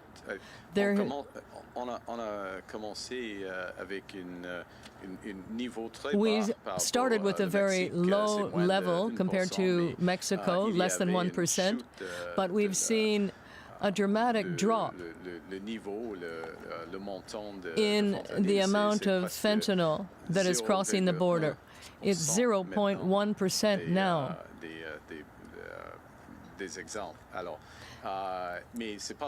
But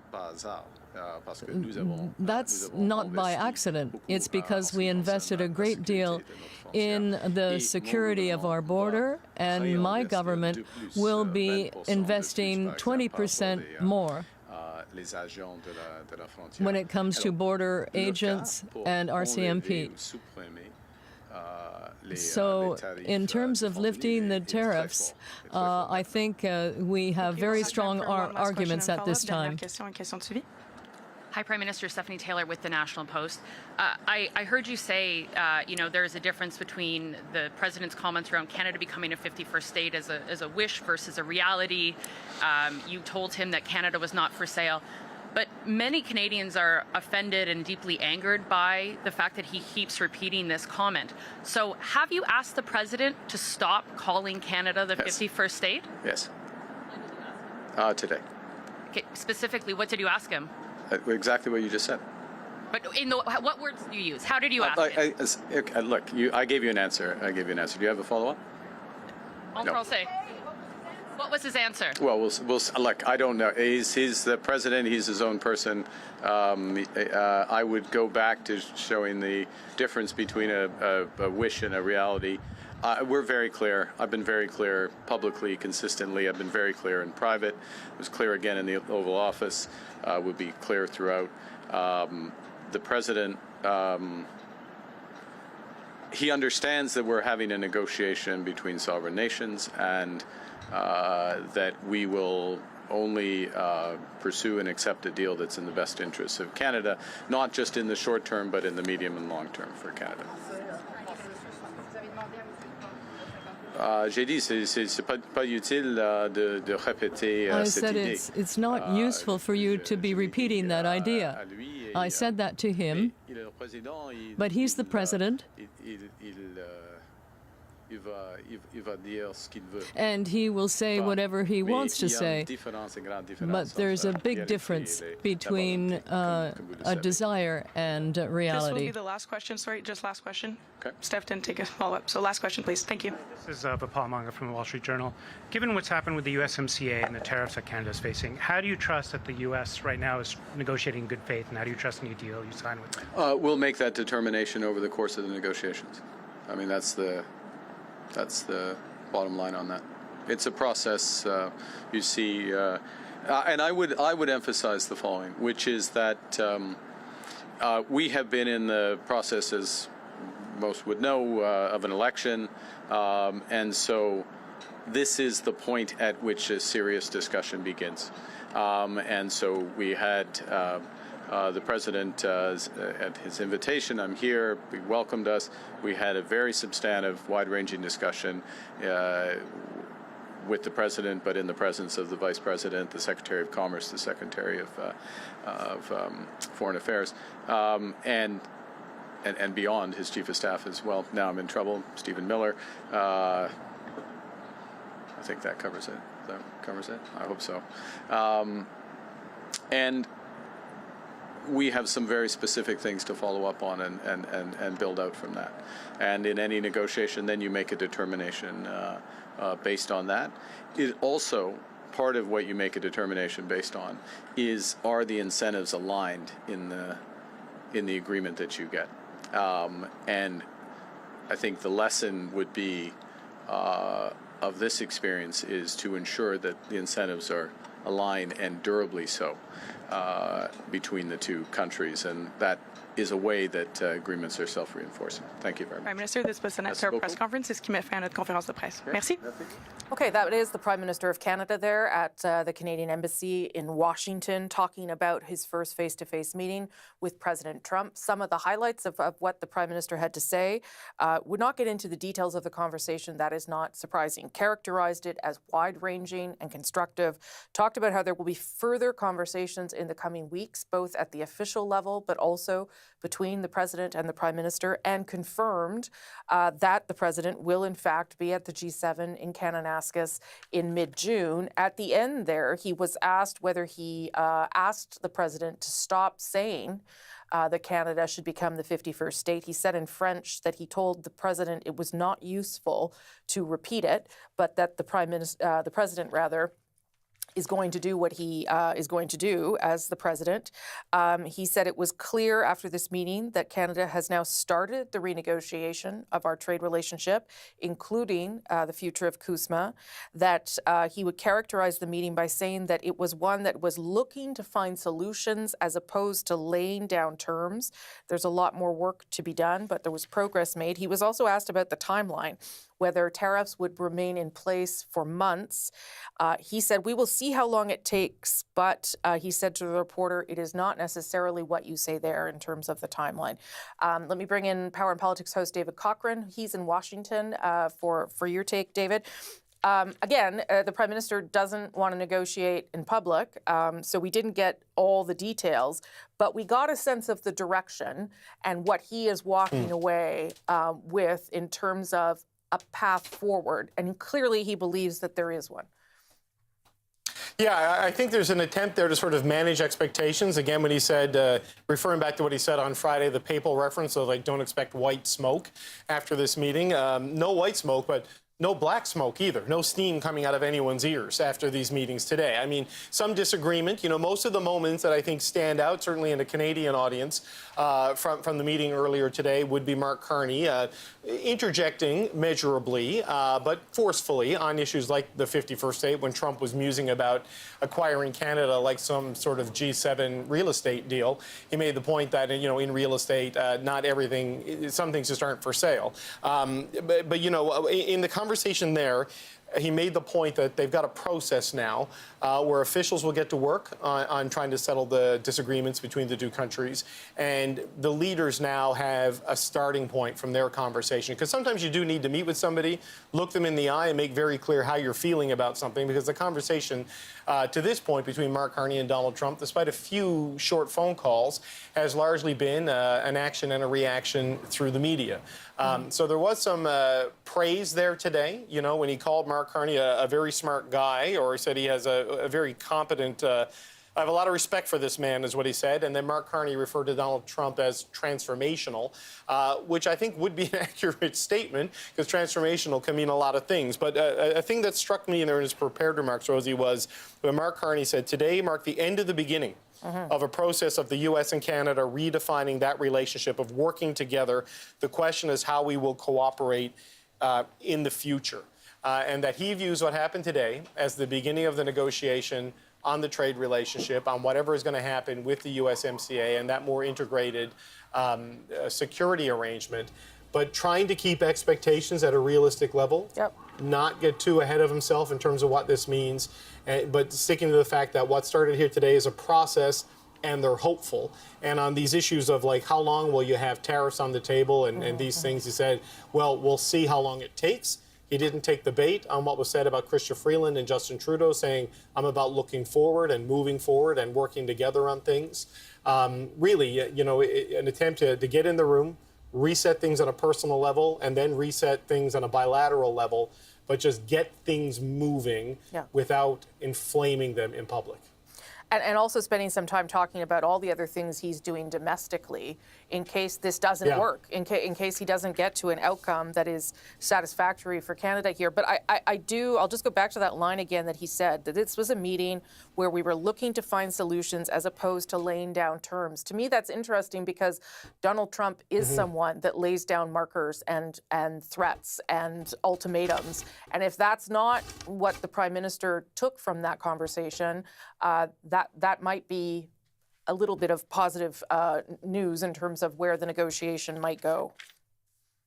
It might also be a recognition of the power imbalance between the two countries, right, Rosie? I mean, the U.S. dictates terms because the U.S. can dictate terms. Right. But it was interesting that right off the top, Mark Carney said we met as two sovereign, independent nations, you know, and discussed how things work better when we work together. You know, it's a better world, it's a more secure economy, our security posture and arrangements are better, but also, you know, sending the domestic message that they will work on things internally to build a resilience to the shock from the United States, but also sending a message to the United States that they have other options beyond them. Now, they're not as lucrative and as attractive financially and from a growth perspective as, you know, a solid and consistent and stable relationship with the United States. I mean, Donald Trump said today, look at us as a big luxury store with all the goods. Some of the goods he wants are the cars that we make in Canada and places like Southern Ontario. And Mark Carney's got to try to find a solution here to keep those jobs right where they are. Okay, Power and Politics host David Cochrane in Washington. Hopefully we'll come back to you, David, before the top of your show.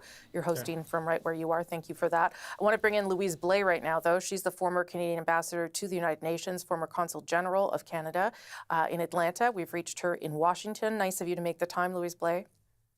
Happy to be with you, Rosemary. I want to start with where the Prime Minister ended, or almost where he ended, and that was the question about whether he told Donald Trump to stop saying the 51st state. And he says that he did say to him, it's not useful for you to keep repeating that. How unusual is that in the diplomatic world for a leader to say to another leader, hey, that's not cool, please stop, please step off? Well, I think it's highly unusual. I think he used a little bit of humor. It was interesting. We have spent the day here speaking with senators and congressmen, and everyone was holding their breath as well to see how the event would go. And they all advised, they had hoped that our Prime Minister would take things in stride and would use humor and not take the bait. I think but they probably don't understand that for Canadians, it's important that we stand up for ourselves. And I feel that the Prime Minister kind of struck the right chord in between a little humor, not catching bait, not going into them, but a little bit of drawing a line in the sand. And I think he handled it very well. The fact that he says this is now the end of the beginning, this is a new conversation happening between the two countries, that he feels like there is something to build on here. What does that tell you about what happened behind those closed doors, Louise? Well, look, it looks as if they had some chemistry, that the president has reacted positively to the prime minister. It was always going to be instant change.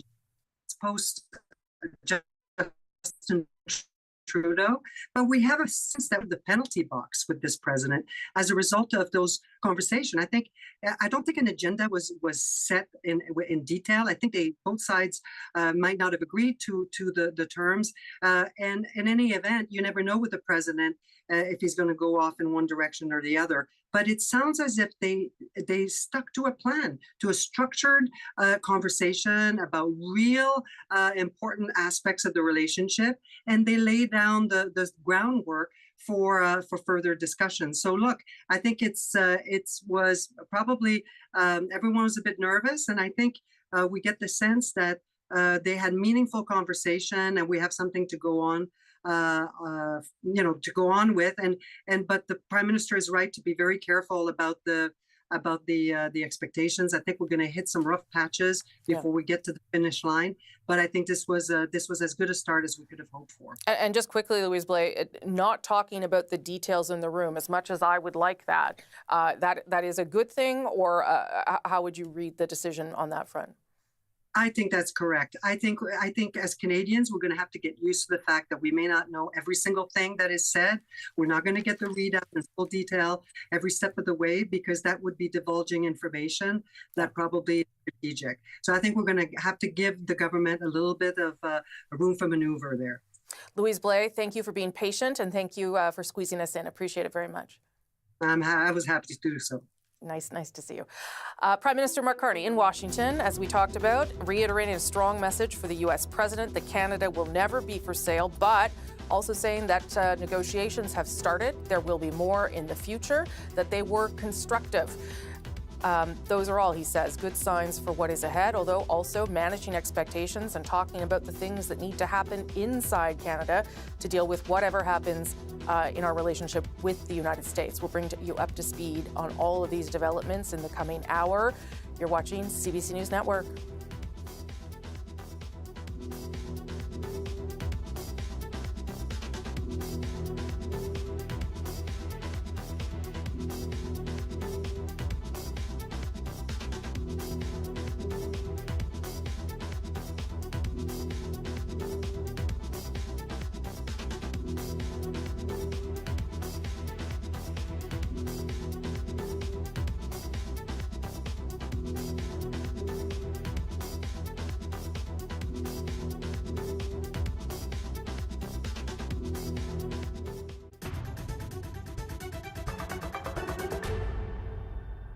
Hello there, I'm Rosemary Barton. Welcome to our ongoing live coverage of the Prime Minister's trip to Washington, which is wrapping up. Canadian officials and the Prime Minister himself describing that visit as constructive.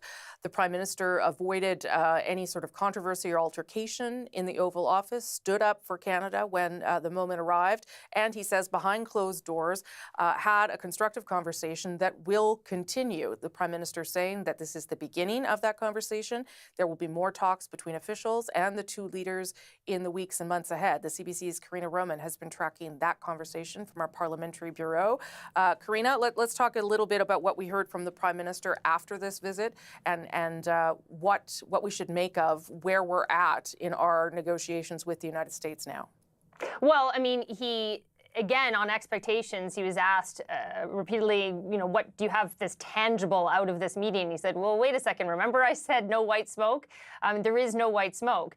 He said he wasn't surprised when Donald Trump was asked, is there anything Mark Carney can say that would lift the tariffs today? And he said no. Well, Mark Carney says that wasn't surprising at all because that was his expectations. This is about starting, reframing the relationship, starting negotiations, not actually clause by clause kind of negotiations, but, finding common ground if possible. So it really is just the start. And he was asked, though, sort of from a high level point of view, do you feel better or worse about the relationship between Canada and the U.S. after this meeting?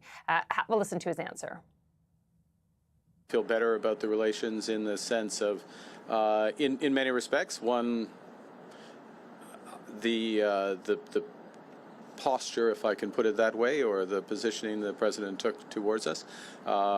Secondly, the breadth of discussion and how concrete the discussions were. These are the discussions you have when you're looking to find solutions, as opposed to laying down terms. We have a lot more work to do. I'm not trying to suggest at any respect that we can have one meeting and everything's changed, but now we are engaged. But of course, Rosemary, the thing that everyone was looking for in terms of reaction in the Oval Office and after in the news conference he was asked about it is the whole 51st state line from the president, the whole idea of Canadian sovereignty. So Mark Carney was asked, did you say something in private to Donald Trump about that? The answer was yes. And so that sort of got everyone going, what? Okay, what did you say? So have a listen to part of his answer. He's the president. He's his own person. I would go back to showing the difference between a wish and a reality. We're very clear. I've been very clear publicly, consistently. I've been very clear in private. I was clear again in the Oval Office. Would be clear throughout. The president, he understands that we're having a negotiation between sovereign nations, and that we will only pursue and accept a deal that's in the best interests of Canada, not just in the short term, but in the medium and long term for Canada. Now, he did say in French, Rosemary, that what he actually said word-wise was it's not useful for Donald Trump to continue talking about Canada as the 51st state or as part of the United States. Although, as you heard there, Trump will be Trump and will continue to be Trump, and he has no control over whether the president will stop talking about it. And I think most people wouldn't expect him to stop talking about it. But as you heard from Mark Carney there, saying, I say it in public and in private, and that is what a lot of people were looking for in the Oval Office. Would the 51st state come up? And it did, because a reporter asked about it, and Donald Trump talked about it, therefore, and what would Mark Carney do? And he did choose to intervene and not stay silent, so have a listen to that. Some places that are never for sale. That's true. We're sitting in one right now, Buckingham Palace that you visited as well. That's true. And having met with the owners of Canada over the course of the campaign last several months, it's not for sale, won't be for sale ever. But the opportunity is in the partnership and what we can build together. And we have done that in the past. And part of that, as the president just said, is with respect to our own security. Now, later on in that Oval Office appearance, Donald Trump did sort of say, well, he didn't sort of say it, he did say it. He said, never say never when it comes to Canada being the 51st state. And so I want viewers to watch what Mark Carney does when that happens in terms of what you see his lips saying in that moment. So have a listen. But never say never. Never say never.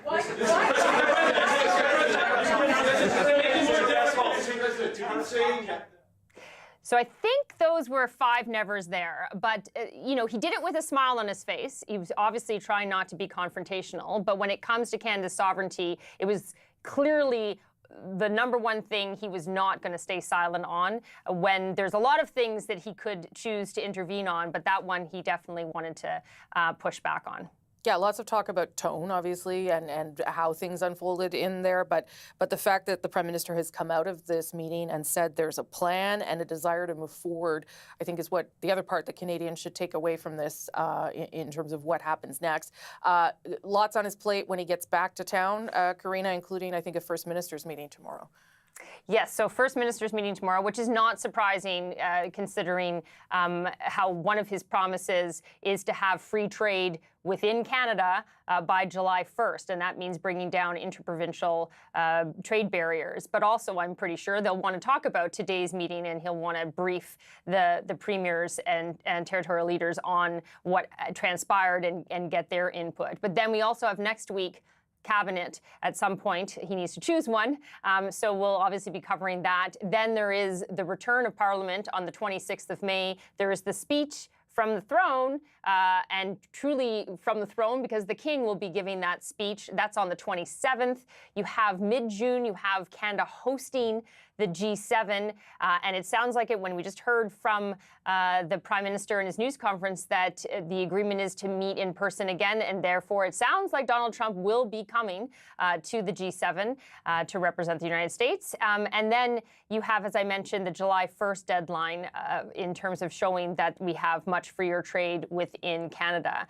And somewhere in there, people are wondering, well, would there be also a budget? So there's so much going on. Number one job was today. It's not surprising this came first, considering that this is really what the election was all about for Mark Carney and the Liberals, but a lot to be done once he returns to Ottawa.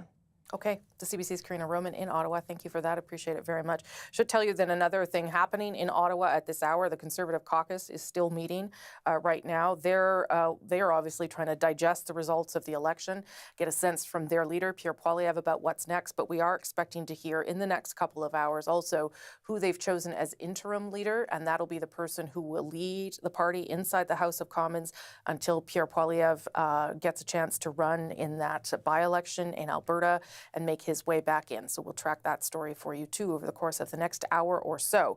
But I want to bring in the CBC's Katie Simpson in Washington. She has been monitoring the American side of all of this. Now we have a sense there, Katie, from the Prime Minister about how he is going to leave the U.S. Capitol, feeling it was constructive, that there is a path forward, a desire to move forward.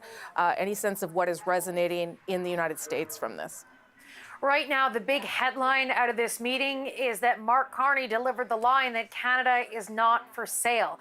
That is what is resonating, because every time Donald Trump talks about making Canada the 51st state, it is something that does get attention in the United States. So, of course, when reporters started asking questions about that issue in the Oval Office, it really has been the main takeaway. Have a listen.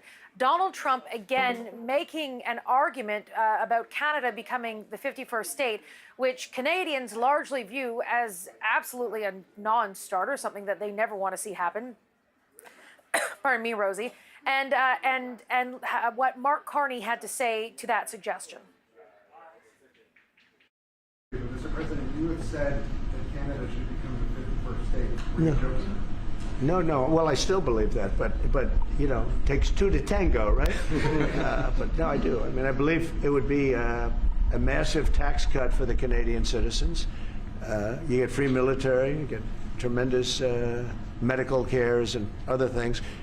There would be a lot of advantages, but it would be a massive tax cut. And it's also a beautiful, you know, as a real estate developer, you know, I'm a real estate developer at heart. When you get rid of that artificially drawn line, somebody drew that line many years ago with like a ruler, just a straight line right across the top of the country. When you look at that beautiful formation when it's together, I'm a very artistic person, but when I looked at that beauty, I said, that's the way it was meant to be. But, you know, I do feel it's much better for Canada. But we're not going to be discussing that unless somebody wants to discuss it. I think that there are tremendous benefits to the Canadian citizens, tremendously lower taxes, free military, which honestly we give you essentially anyway because we're protecting Canada if you ever had a problem. But I think it would really be a wonderful marriage because it's two places that get along very well. They like each other a lot. Well, if I may, as you know from real estate, there are some places that are never for sale. That's true. We're sitting in one right now, you know, Buckingham Palace, that you visited as well. That's true. And having met with the owners of Canada over the course of the campaign last several months, it's not for sale, won't be for sale ever. But the opportunity is in the partnership and what we can build together. And we have done that in the past. And part of that, as the President just said, is with respect to our own security. And my government is committed for a step change in our investment in Canadian security and our partnership. And I'll say this as well, that the President has revitalized international security, revitalized NATO, and us playing our full weight in NATO, and that will be part of it. And they have. So, well, that is the main takeaway, at least in the United States at this point. Other things that people will be watching closely are where things go from here in terms of some of the tangible change both Canada and the United States are looking for. And that comes down to trade. Donald Trump has long aired many grievances about the trading relationship between Canada and the United States and things that he sees are unfair. He doesn't like Canada's dairy quota protection system. And there are a range of issues he's complained about extensively since he returned to office. And so now the question is, even though, there was a more respectful tone there between Donald Trump and Mark Carney, is there going to be enough space created in this moment to allow for new constructive conversation when it comes to trade? Because that is where we're going to see tangible change. That is where there are going to be next steps. Because when it comes to the 51st state argument, Donald Trump continues to make it. We learned today from the news conference that Prime Minister Mark Carney said it's not helpful to say that kind of thing because it's such a non-starter in Canada. Even though it angers Canadians, it makes them uncomfortable at best. A lot of Canadians get really agitated and angry about it. It's not something that Canada wants to participate in. And so that's not going to tangibly change. What is going to tangibly change is the trading relationship. So that is where there's opportunity here for Canada. If it did go as constructively as Mark Carney described it behind closed doors, that is where we're going to see opportunity for change and development. It's not going to be instant, and no one was expecting it to be instant, but is there enough space there to have conversations that are productive going forward related to trade? Katie, so the Prime Minister is saying there's a lot more work to be done, but we are engaged, he says. What should we watch for in terms of how that engagement unfolds then in the coming weeks? Well, look to Donald Trump himself. He's not one to shy away from his feelings and his thoughts. So far, his social media feed is he's reposting or posting about a wide range of issues, a new appointment to a FIFA position. He's talking about a Supreme Court ruling in his favor about banning transgender troops from the military, those kinds of issues that are big news domestically in the United States. He has reposted one video, his White House official video welcoming Mark Carney to the White House.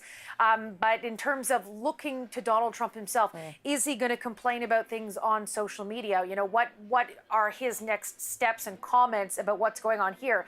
And then we need to look to his attack dogs, his cabinet members, who have been known to be sent out on U.S. cable news networks with a message to deliver, and sometimes that message is directed squarely at Canada.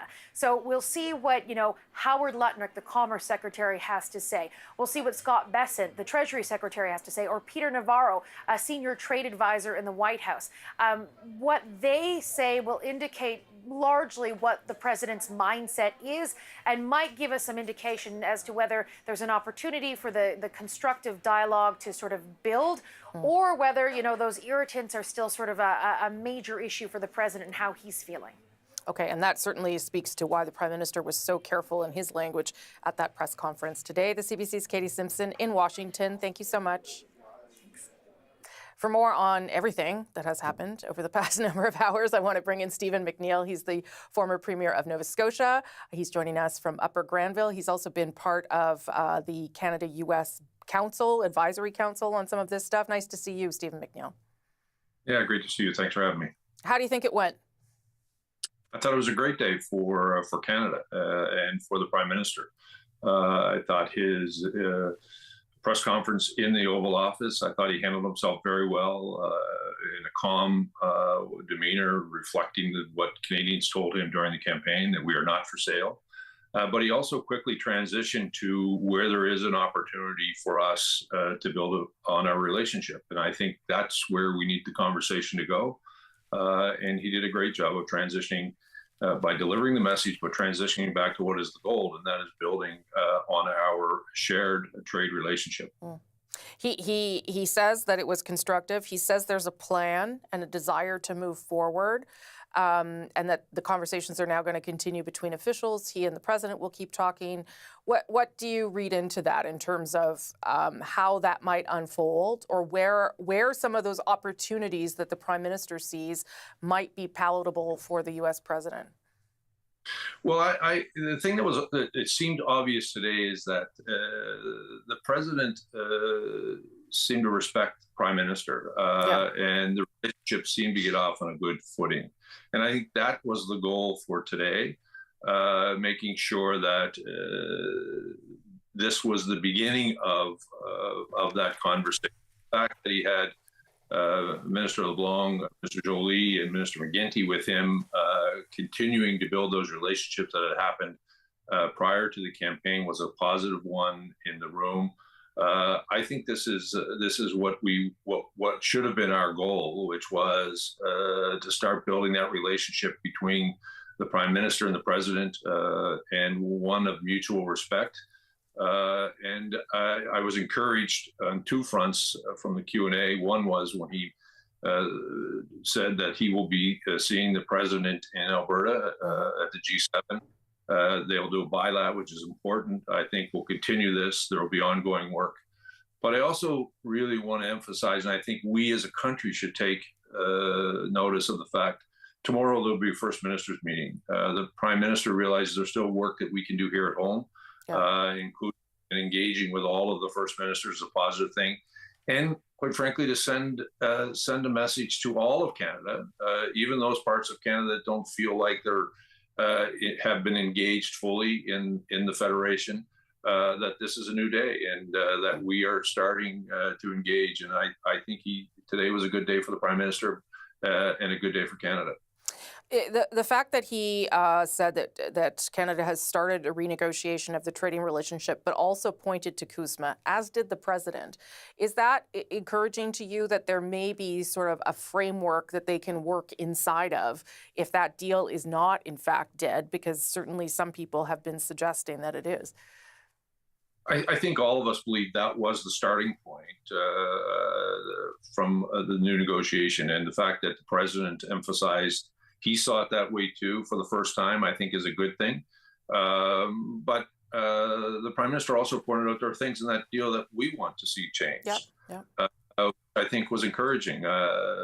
Canada's not afraid to go into negotiations. I think the message today was we're more than prepared to negotiate on trade deals. There are things that we want. There are important things to Canada. We want to also a secure border. We want to make sure that we have control of guns coming into this country. There's other aspects of the negotiations that are ongoing.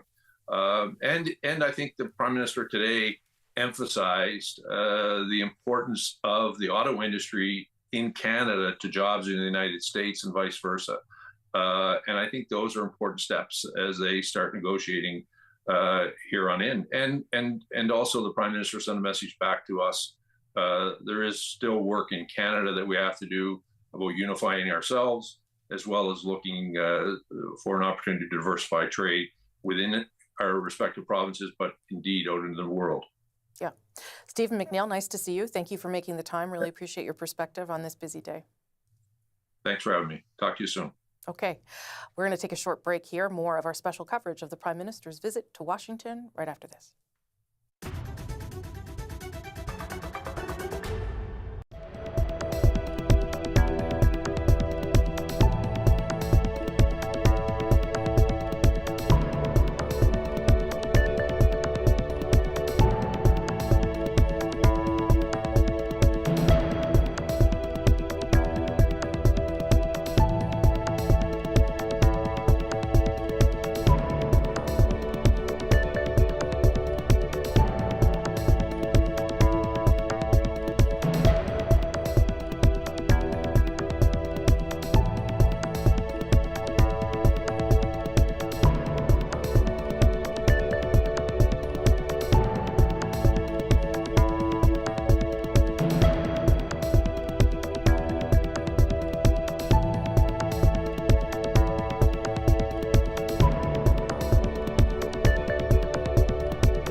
history of Canada and the U.S. is we're stronger when we work together, and there's many opportunities to work together. And I look forward to, addressing some of those issues that we have, but also finding those areas of mutual cooperation so we can move forward. That's great. Very nice. Thank you very much. It's a very nice statement. Prime Minister Mark Carney, in his first face-to-face meeting at the White House with the U.S. President Donald Trump, said that the topic of the so-called 51st state would not be discussed unless someone wanted to discuss it, to which the Prime Minister said, yeah, no, some things are just not for sale. Prime Minister Carney is, he says, optimistic now about the future. There's a plan. There's a desire to talk. There was a constructive conversation, progress made on a variety of issues, but not a lot of details on what those issues were. The CBC's senior business correspondent, Peter Armstrong, also in Washington with more on the meeting. The Prime Minister said it was productive. I don't know what to take away from that more than at least there is a path forward. There's a plan for conversations, and there may be a framework that they are working within, given that CUSMA is up for renegotiation or review next year. Look, I think there's a lot of positives out of this, and I think you're right. I think there is something of a path forward emerging through CUSMA, specifically that Donald Trump didn't say, it's a disaster and they're ripping us off, and the deal itself is bad because he signed the deal in 2019. He's since kind of turned on it. Today, he seemed much more open to it as something that could be worked within, which I think is really positive. There were all these sort of, like the way he sort of whispered quietly, oh, thank you, nice thing to say. There were moments in that were really positive, that I think if you're watching this from a business perspective, trying to figure out what does this mean for my trade with my American partners, I think you can see things in here that were good. But there were also a lot of the greatest hits of the things that Donald Trump doesn't like, specifically around some of the biggest Canadian industries. Take a listen. We want to make our own cars. We don't really want cars from Canada. And we put tariffs on cars from Canada, and at a certain point, it won't make economic sense for Canada to build those cars. And we don't want steel from Canada because we're making our own steel, and we're having massive steel plants being built right now as we speak. We really don't want Canadian steel, and we don't want Canadian aluminum and various other things.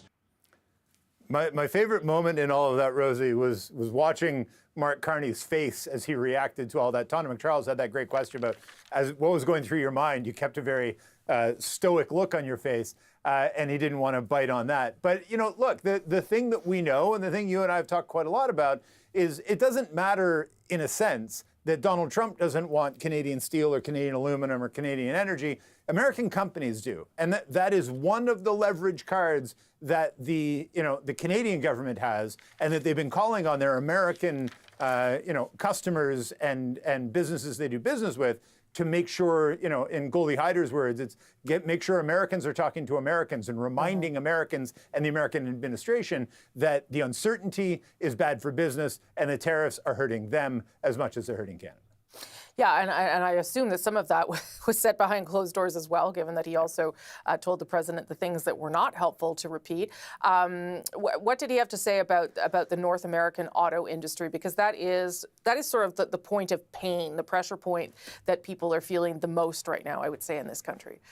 Quite right, and we got more news, bad news on that front today. And as that has sort of unfolded or unrolled, as it were, I think you're quite right to highlight that as the place where there's the most sort of most pain for both Canadian, and we've seen some shutdowns on the American side as well. And there was a moment in the Oval Office where Mark Carney looked like he was about to try to jump in, and then it sort of got diverted, and Trump kept talking, and then they wrapped things up. And I did wonder if he was about to make some of the points that he made in the news conference later about the auto industry in particular and how it's beneficial to the Americans. Here's what he had to say on that. Strategic position of the North American auto industry, or more specifically the Canadian-U.S. auto industry, versus foreign competition, including from Asia, and how that could be enhanced. I and the Canadian government, and I would say the Canadian auto industry, I would actually say the auto industry as a whole, is of the view that Canadian auto workers, Canadian auto companies, Canadian parts companies, Canadian steel, Canadian aluminum, all play an important role in enhancing the competitiveness of American auto companies. So we will continue to press that case and look for an arrangement that takes full advantage of it for the benefit of the United States, but of course, from our perspective, very much for the benefit of Canada. And I think that's kind of been the key to his message. It aligns with what we've been hearing from businesses and business associations, that this relationship between these two countries is the envy of the world, right? We're talking about $1 trillion in bilateral trade. Companies have become rich. Workers have been given jobs. This has worked out. And throwing sticks in the spokes of that has not been helpful, will not be helpful going forward. And hopefully, as we say, maybe CUSMA or something can provide the framework to get these conversations where we can get back to just investing and doing business. Peter Armstrong, CBC's senior business correspondent in Washington today. Thank you so much. We're taking.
We could sign 25 deals right now. We're going to have a very, very big announcement to make. We have great things, great product, the kind of product we sell nobody else can sell. We are the largest client of the United States. Donald Trump, they're boasting about something he's going to announce later in the week, other deals he could sign with foreign countries, but has not yet. Mark Carney reminding the president who his biggest customer is. There may not be any formal deals from today's meeting, but it could provide a signal about where things go from here. It could be the beginning, as the Prime Minister said, of constructive conversations. I want to bring in Sergio Marchi. He's a former Liberal cabinet minister who held the international trade portfolio, also Canada's ambassador to the... Oh, no, we're not doing that. We're going to the former Quebec Premier, Jean Charest. Jean Charest, nice to see you, sir. Nice to see you, Rosemary. That's quite a compliment to Sergio Marchi. Yes, it is. You've been crossed off his Christmas list. Sorry about that. I'm getting guests thrown at me left, right, and center. Tell me, you were watching things. How do you think the Prime Minister did today? I think he did very well. I think, they obviously they want to have expectations in check, and they should. This is the beginning. But it's so important to get off on the right foot, Rosemary, in these relationships. And so I think that's exactly what we saw. I'm not surprised that the president would return to 51st state. He's been saying it all week. He has to climb down from that position. He seems to start to do it today. I really like the response of the Prime Minister, who says some things are not for sale, like real estate. And you could tell he was getting ahead of what the response of Mr. Trump would come back with by saying, like the White House, and obviously. So it's a good start, and I'm encouraged. What I like about what was discussed is that we're going to have a framework, or we should have a framework around the USMCA, and then we should take the time we need to get it right. I'll bring up the 51st state again, not to belabor it too much, but because you brought it up. The Prime Minister did say that he told Mr. Trump, listen, this isn't helpful. Do you think that the president is looking for a climb down? Or do you think we should ignore this comment? Like, where is that going to go now that not confrontation, but that moment has happened? Well, it's just not helpful. And every time Canadians hear that, you know what they hear, Rosemary? They're in life, you learn the hard way, and you're in the communications business. There's what you say, but there's what people hear. Yep. And when Canadians hear that coming from Mr. Trump, it's as though he's telling Canadians you don't exist as a country. It's unhelpful. It doesn't lead to anything. We go nowhere with this comment.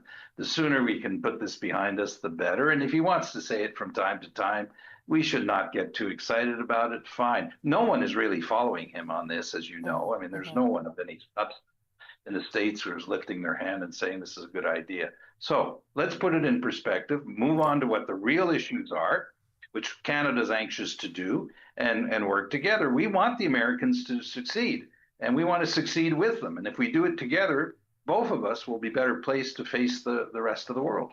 The Prime Minister said that it was a meeting that was looking to find solutions as opposed to laying down terms. What does that tell you about what the conversation might have been around the table? Because I think a lot of what the Canadian officials wanted to do was, as the Prime Minister talk about opportunity for both sides, because that is potentially something that will move the president.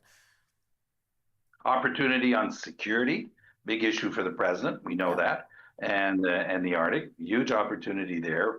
A lot of opportunities on energy, where Canada has been a very loyal partner of the United States on supplying energy. But we have to make that case, because clearly that is not something that they admit up front. There's opportunity in dealing with the rest of the world. What I like about what's happening now is that Mark Carney is going to chair the next G7 meeting in Kananaskis in June. And whoever hosts that meeting, has a lot to say on how it unfolds, who gets to do what and say what. I'm just guessing that the American administration would want to have a good relationship with the Canadian Prime Minister so that meeting unfolds as well as it should be for President Trump. You talked about CUSMA. It does sound as though the president has not written that off.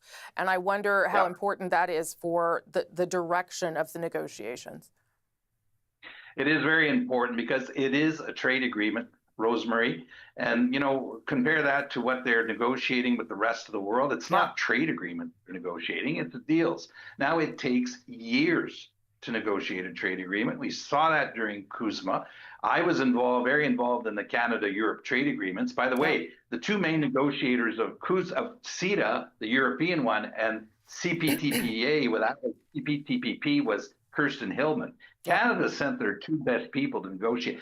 The point is, that's a real trade agreement, and that has a lot of depth to it, as opposed to doing one-off deals with country per country. So it's a big deal to be able to say we have a framework as opposed to just some off deal with the United States. Two other questions. First, if the Prime Minister wanted your help in a formal way, Mr. Charest, would you give it?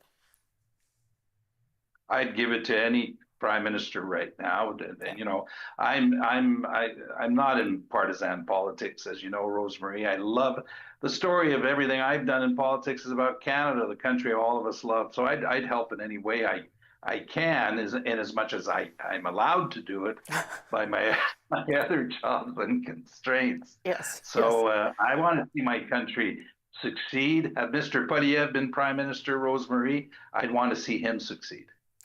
Last question, and I'm glad you brought up your role in everything you've done for Canada, and that's about Alberta. I hope I can't put you on the spot here a little bit, but the Premier has lowered the bar, the threshold for a citizen-led referendum. There's noise, as you know, out of Alberta about this, and it is not a widely held belief at this stage, at least public opinion polls show, but it's a conversation, and it does seem worrying and something we should be paying attention to. And I wonder what you think is happening there and whether there are lessons for Alberta, given your experience as Premier of Quebec. Well, one of the lessons is that we want to be careful not as outsiders to not be sticking our nose into their business and being seen as telling them how to run their province. I have a lot of respect for Albertans, what they've done. I understand, and I think other Canadians get it, that Albertans have reasons to feel that they have not been, and their issues have not been addressed the way they should have, including how we channel energy through the country, and that includes what happened here in Quebec. We get that. Now, last comment, if we're, you know, the referendum experience, we've had it here a few times, you know, it's extremely divisive and it consumes an inordinate amount of energy. I'd like to see Canada do an Alberta Accord. I mean, there's things that Alberta would not. It's an idea I floated in the past, but whatever it's called, Alberta deserves, I think, some special attention in regards to the issues they have. And rather than try to say you're wrong or this, why don't we sit down and listen to what they have to say? Because I think they're right to want to ask us to pay more attention to their contribution to the country. Sure. I have to go talk to Sergio Marchi now. Is there anything you want to say to him before I let you go? Sergio, I apologize. Jean Charest, former Premier of Quebec. Thank you. We'll speak again soon, sir. Thanks for your time. Thank you. Bye-bye. Okay, good day, good care. Here now is Sergio Marchi, a former Liberal cabinet minister who held the international trade portfolio, Canada's ambassador to the World Trade Organization. He's in Mont-Tremblant. Sergio Marchi, I'm sure you heard I was starting to introduce Jean Charest as you. He said it was a great compliment to you, but lovely to see you as well today, sir. Well, he's such a lovely guy in his own way. Thank you. Thank you, Rosie. Listen, you've been watching things unfold, and trade obviously made up a large part of your political career and public service. Where do you think we are at as we come to the end of this day in terms of our relationship with the United States? Well, I thought that Mark Carney had two objectives to realize in his first visit with Donald Trump. The first one is, as difficult as it is with such an erratic and undisciplined president, if I may be frank enough to say, is to try to create some chemistry, because my experience with meeting leaders with Jean Chrétien when he was our prime minister is that a rapport is just as important as the substance of the issues. In fact, without a rapport, without positive chemistry, those issues are going to be much more difficult to solve. And I thought that it was a fairly civil discussion. I thought there was mutual respect, which was a little bit surprising considering how mercurial the president can get in the Oval Office. I thought Mark Carney handled himself well. I thought he was focused. I thought he had a sense of humor. He let things flow. So I thought that perhaps we started a little bit of chemistry between our two leaders with their first face-to-face meeting. The second thing was to try to create the launch of a broader framework, as we've been talking about it, for negotiations for trade and security. And that seems to have been agreed to. So this is just the beginning. But it's important, as Jean said, to start on the right foot. And I thought an agreeable framework that is going to focus not only the two leaders, but their officials and their cabinet ministers were important. So all in all, not a bad start. Yeah. The fact that, as I was just talking about with Mr. Charest there, the fact that CUSMA seems to be part of the conversation, given that it is an agreement that Donald Trump himself helped negotiate, he doesn't seem to want to throw it away, even though all his actions in terms of the tariffs sort of have almost killed CUSMA in some ways, you could argue. Does that give us an advantage, though, that we have that deal, whether it's being respected right now or not? Yes and no. I think an agreement is better than no agreement, of course. I don't think CUSMA is very different from NAFTA. I think Trump wants us to believe it is because he did the signature, but I think the two are more or less the same. So an agreement in place does help, but where the negative is in the president's unpredictability. In other words, when he dumped all those tariffs on us, he basically undermined the rules-based order, which is part not only of CUSMA, but even of the World Trade Organization. So you can't have an agreement and then not respect it. If you're not going to respect an agreement, why have an agreement in the first place? So that unpredictability of Donald Trump still exists, and that's the cloud that hangs over these negotiations. Does he believe in honoring an agreement? Will he stick with an agreement that's been modified? Or will they be subjected to his whims and fancies on any given day? That's the $64,000 question. Yeah, I mean, he seemed to say in the Oval to other questions about deals with other countries that, he didn't really care about signing the deals or not, that he was going to put down markers and nations would just have to take it or leave it. So given that the Prime Minister is walking away today with at least a plan forward, he says, and a desire to keep talking, is that good enough in terms of a victory bar today? I think it's a good start. I think it qualifies it as a good start. I mean, the other objective that I had in mind was, if he was going to pull a Zelensky on our prime minister, I would have hoped that the prime minister would have had the courage simply to walk away, because that kind of disrespect has no place in terms of two allies and two friends. It didn't come close to that. No. Trump was actually complimentary about his counterpart.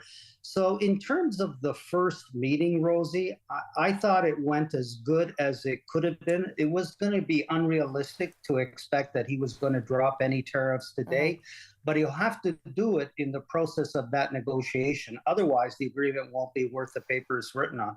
Yeah, but he'll have to get something to be able to point to a win to save face politically, too, if that's going to happen. Yeah, and I think they have pointed to some changes that they want to make in CUSMA, and obviously we'll see what those changes are. And if those changes are agreed upon by Canada, the negotiators on our side, then obviously that offers him a hook. I think there won't be a problem, in my estimation, with enough hooks for both countries.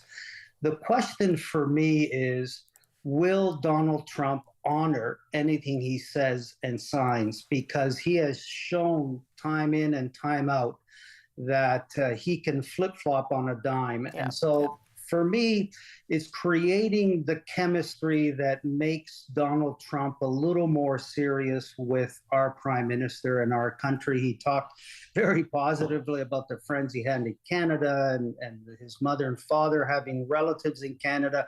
That certainly wasn't the language that he used in the weeks previous. And that's the unpredictability of Donald Trump.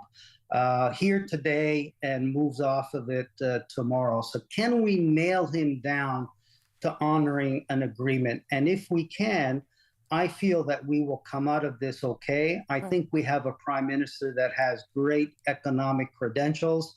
I think there is a bit of respect flowing from today's first meeting of Trump in Carney. And as Jean was also saying, hosting the G7 in a few weeks' time, I think, is also an additional bonus that we can build on this day by discussing those kinds of issues, not only in the G7, but perhaps just as importantly in sidebar meetings that Carney and Trump will have as well. So we needed a good start today to build that second meeting.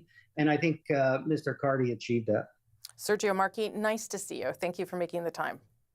Always a pleasure. Okay, merci beaucoup. We're going to take you now to Washington. U.S. President Donald Trump speaking to reporters after his meeting with the Prime Minister. Let's listen in. Please go ahead. You hosted the Prime Minister of Canada. Oh, I got a mic. Mr. President, you hosted the Prime Minister of Canada here today, and with him and with also the President of Mexico, there's been some recent tensions between them and the United States. Are you worried about any problems with that joint partnership as co-hosts of the World Cup next year? No, I don't see any tension either. We get along very well with both. They just got to pay a little more money, you know. They're just they're getting away with things that they shouldn't be, and they understand. We had a great meeting today, actually, with the new Prime Minister, who's a terrific guy, and we had a very long session with JD and Marco and everybody, and it went very well. No, we had a very great meeting, and no tension. We want to do what's right for our respective peoples, and that's what's going to happen. And also with Mexico, I think the relationship is really very good with the president of Mexico, as you know, you probably heard. And we're going to have a very good relationship with regard to FIFA. I have no doubt about it. Johnny would know better than anybody, but you understand. I mean, I think the relationship is very good. Thank you very much. Question? Yeah, please. Will be the level of interaction, cooperation with Canada and Mexico as it relates to next year's World Cup? Are you already talking to them? Yeah, we are. It's total, complete. We talked about it even today at our meeting with Canada, and the level is total. It's going to be perfect. Going to be beautiful. They're very excited about it. Yeah, please. Okay, a trade deal, we don't know, but we will be playing soccer as a continent together. That's Donald Trump from just a few moments ago. Take a short break. We'll be right back.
It was a very constructive meeting. I feel better about the relations in the sense of, in many respects, one, the posture, if I can put it that way, or the positioning the president took towards us. Prime Minister Mark Carney there calling his meeting today with Donald Trump the start of a process to redefine Canada's relationship with the United States. Earlier in the Oval Office, Trump did say he's no plans to lift tariffs. He also repeated his 51st state comments. Carney told him that will never happen and said that he also said behind their closed-door meeting that Trump should stop saying that, should say that Trump just said in front of cameras that the meeting went very well, that there was no tension, that we want to do what's right for our respective peoples, and that's what's going to happen. Sometimes the response from Trump that is delayed indicates more about what happened behind closed doors than anything else, and he is also saying that the meeting went well. The CBC's Aaron Collins has been helping us with our coverage all afternoon from Washington. It didn't take long, as I said, for some of the things that Donald Trump has been saying for a long time to come up again during this meeting. In this case, it was pretty clear the Prime Minister had a response and he had it ready.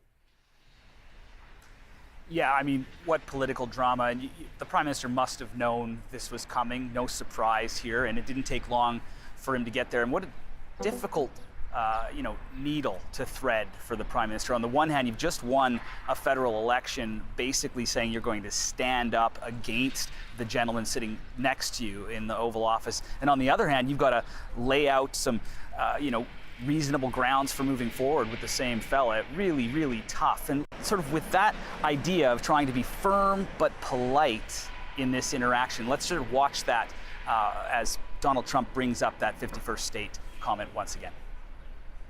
As you know from real estate, there are some places that are never for sale. That's true. We're sitting in one right now, Buckingham Palace that you visited as well. That's true. And having met with the owners of Canada over the course of the campaign last several months, it's not for sale, won't be for sale ever. So making it clear that Canada is not for sale, but at the same time, polite, right? Sort of keeping Donald Trump at bay to a certain degree and making the president feel respected, keeping that relationship positive. Now, later on, when Prime Minister Carney spoke to reporters, you could see the tone shift a little bit in the way he addressed this question. He was asked what was going through his mind when it came up. Obviously, he would have been expecting it, but still, he had this to say when asked about that. Have a listen. I'm glad that you couldn't tell what was going through my mind as that was going through. Look, with respect to the first point, the president has made known his wish about that issue for some time. I've been careful always to distinguish between wish and reality. I was clear there in the Oval Office, as I've been clear throughout on behalf of Canadians, that this is never going to happen. Canada is not for sale. It never will be for sale. There's that talking point again, delivered a little more forcefully perhaps when the president's not sitting right next to him, Rosie. Trump also said in that Oval Office meeting anyway that there was nothing that the Prime Minister could say to convince him to lift the tariffs. But I will say they now have a plan and a desire to keep talking. So I'm not sure that's where the day ended. It sounds like they're headed in a certain direction. But remind us, when we talk about tariffs, what is at stake for people and for industries, because that's really who's being affected by this. Yeah, I mean, I've been sort of saying this all day. I don't think you can overstate the point. I mean, it's everything, right? It's $3.6 billion a day in trade between these two countries. You take a look at some of the major sectors we're talking about here. Softwood lumber, more than 80% of our exports go down to the U.S. The automotive industry, same story, more than 80%. And of course, energy, oil and gas, 97%, almost all of it heads south. So this is a relationship that can't just be abandoned, right? So coming to new terms in this new sort of world we find ourselves in is essential. And you could hear Prime Minister Carney, sort of happy that we're taking a step towards that, Rosie. Have a listen. Look, in a negotiation, you don't get like little elements of it. You get an end to a negotiation. We're having a very complex negotiation about a wide range of issues. And it's, as I said before I came here, I wouldn't have expected white smoke coming out of this meeting. That was not my expectation, because of the nature of the negotiation. So you don't expect to have specific progress as things move along, even when you're making progress, because that's why it's a global negotiation. So you can see, I think, that's probably the best result you could hope for if you're part of that Canadian delegation. No international incident and steps forward towards some kind of resolution. Yep, that is the bar today, just to have more conversations going forward. The CBC's Aaron Collins in Washington, thank you so much for that. As we've been saying, that meeting did seem cordial, despite references by the president. And as we come out of the meeting, it seems as though there is a path forward. Brian Clow is the former Deputy Chief of Staff to Prime Minister Justin Trudeau, and he told me earlier, that a good relationship with Trump doesn't necessarily guarantee favorable treatment for Canada. The Prime Minister handled the whole period very well by choosing not to interject at every moment that perhaps he could have. There are a lot of observers who might say, you've got to interject, correct the facts at every single stage, and I think that's exactly the wrong approach, and that's how you can get into trouble with this president. I was very interested to see that the president himself credited USMCA in a way that he hadn't in a long time, many months. He talked about it in a positive way that we haven't heard for a while. But clearly, both the Prime Minister and the President both said there need to be changes to the deal. And that negotiation will happen either later this year or next year, we'll see.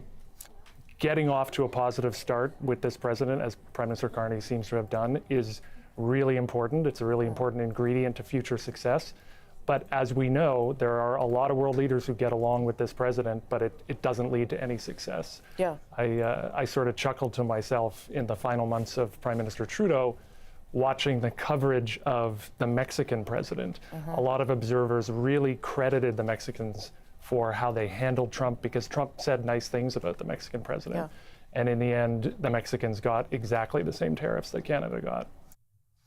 Former Deputy Chief of Staff to Prime Minister Justin Trudeau, Brian Clow, will tell you that the dollar has closed at a 7-month high after this meeting, so perhaps a sign of what the markets are feeling. Prime Minister Carney reiterated his message to the U.S. president, says constructive conversations will continue between them and officials, and the president will make his way to Canada for the G7 in June. Bringing you up to speed on all the latest developments, I'm Rosemary Barton. Power and Politics is next from Washington.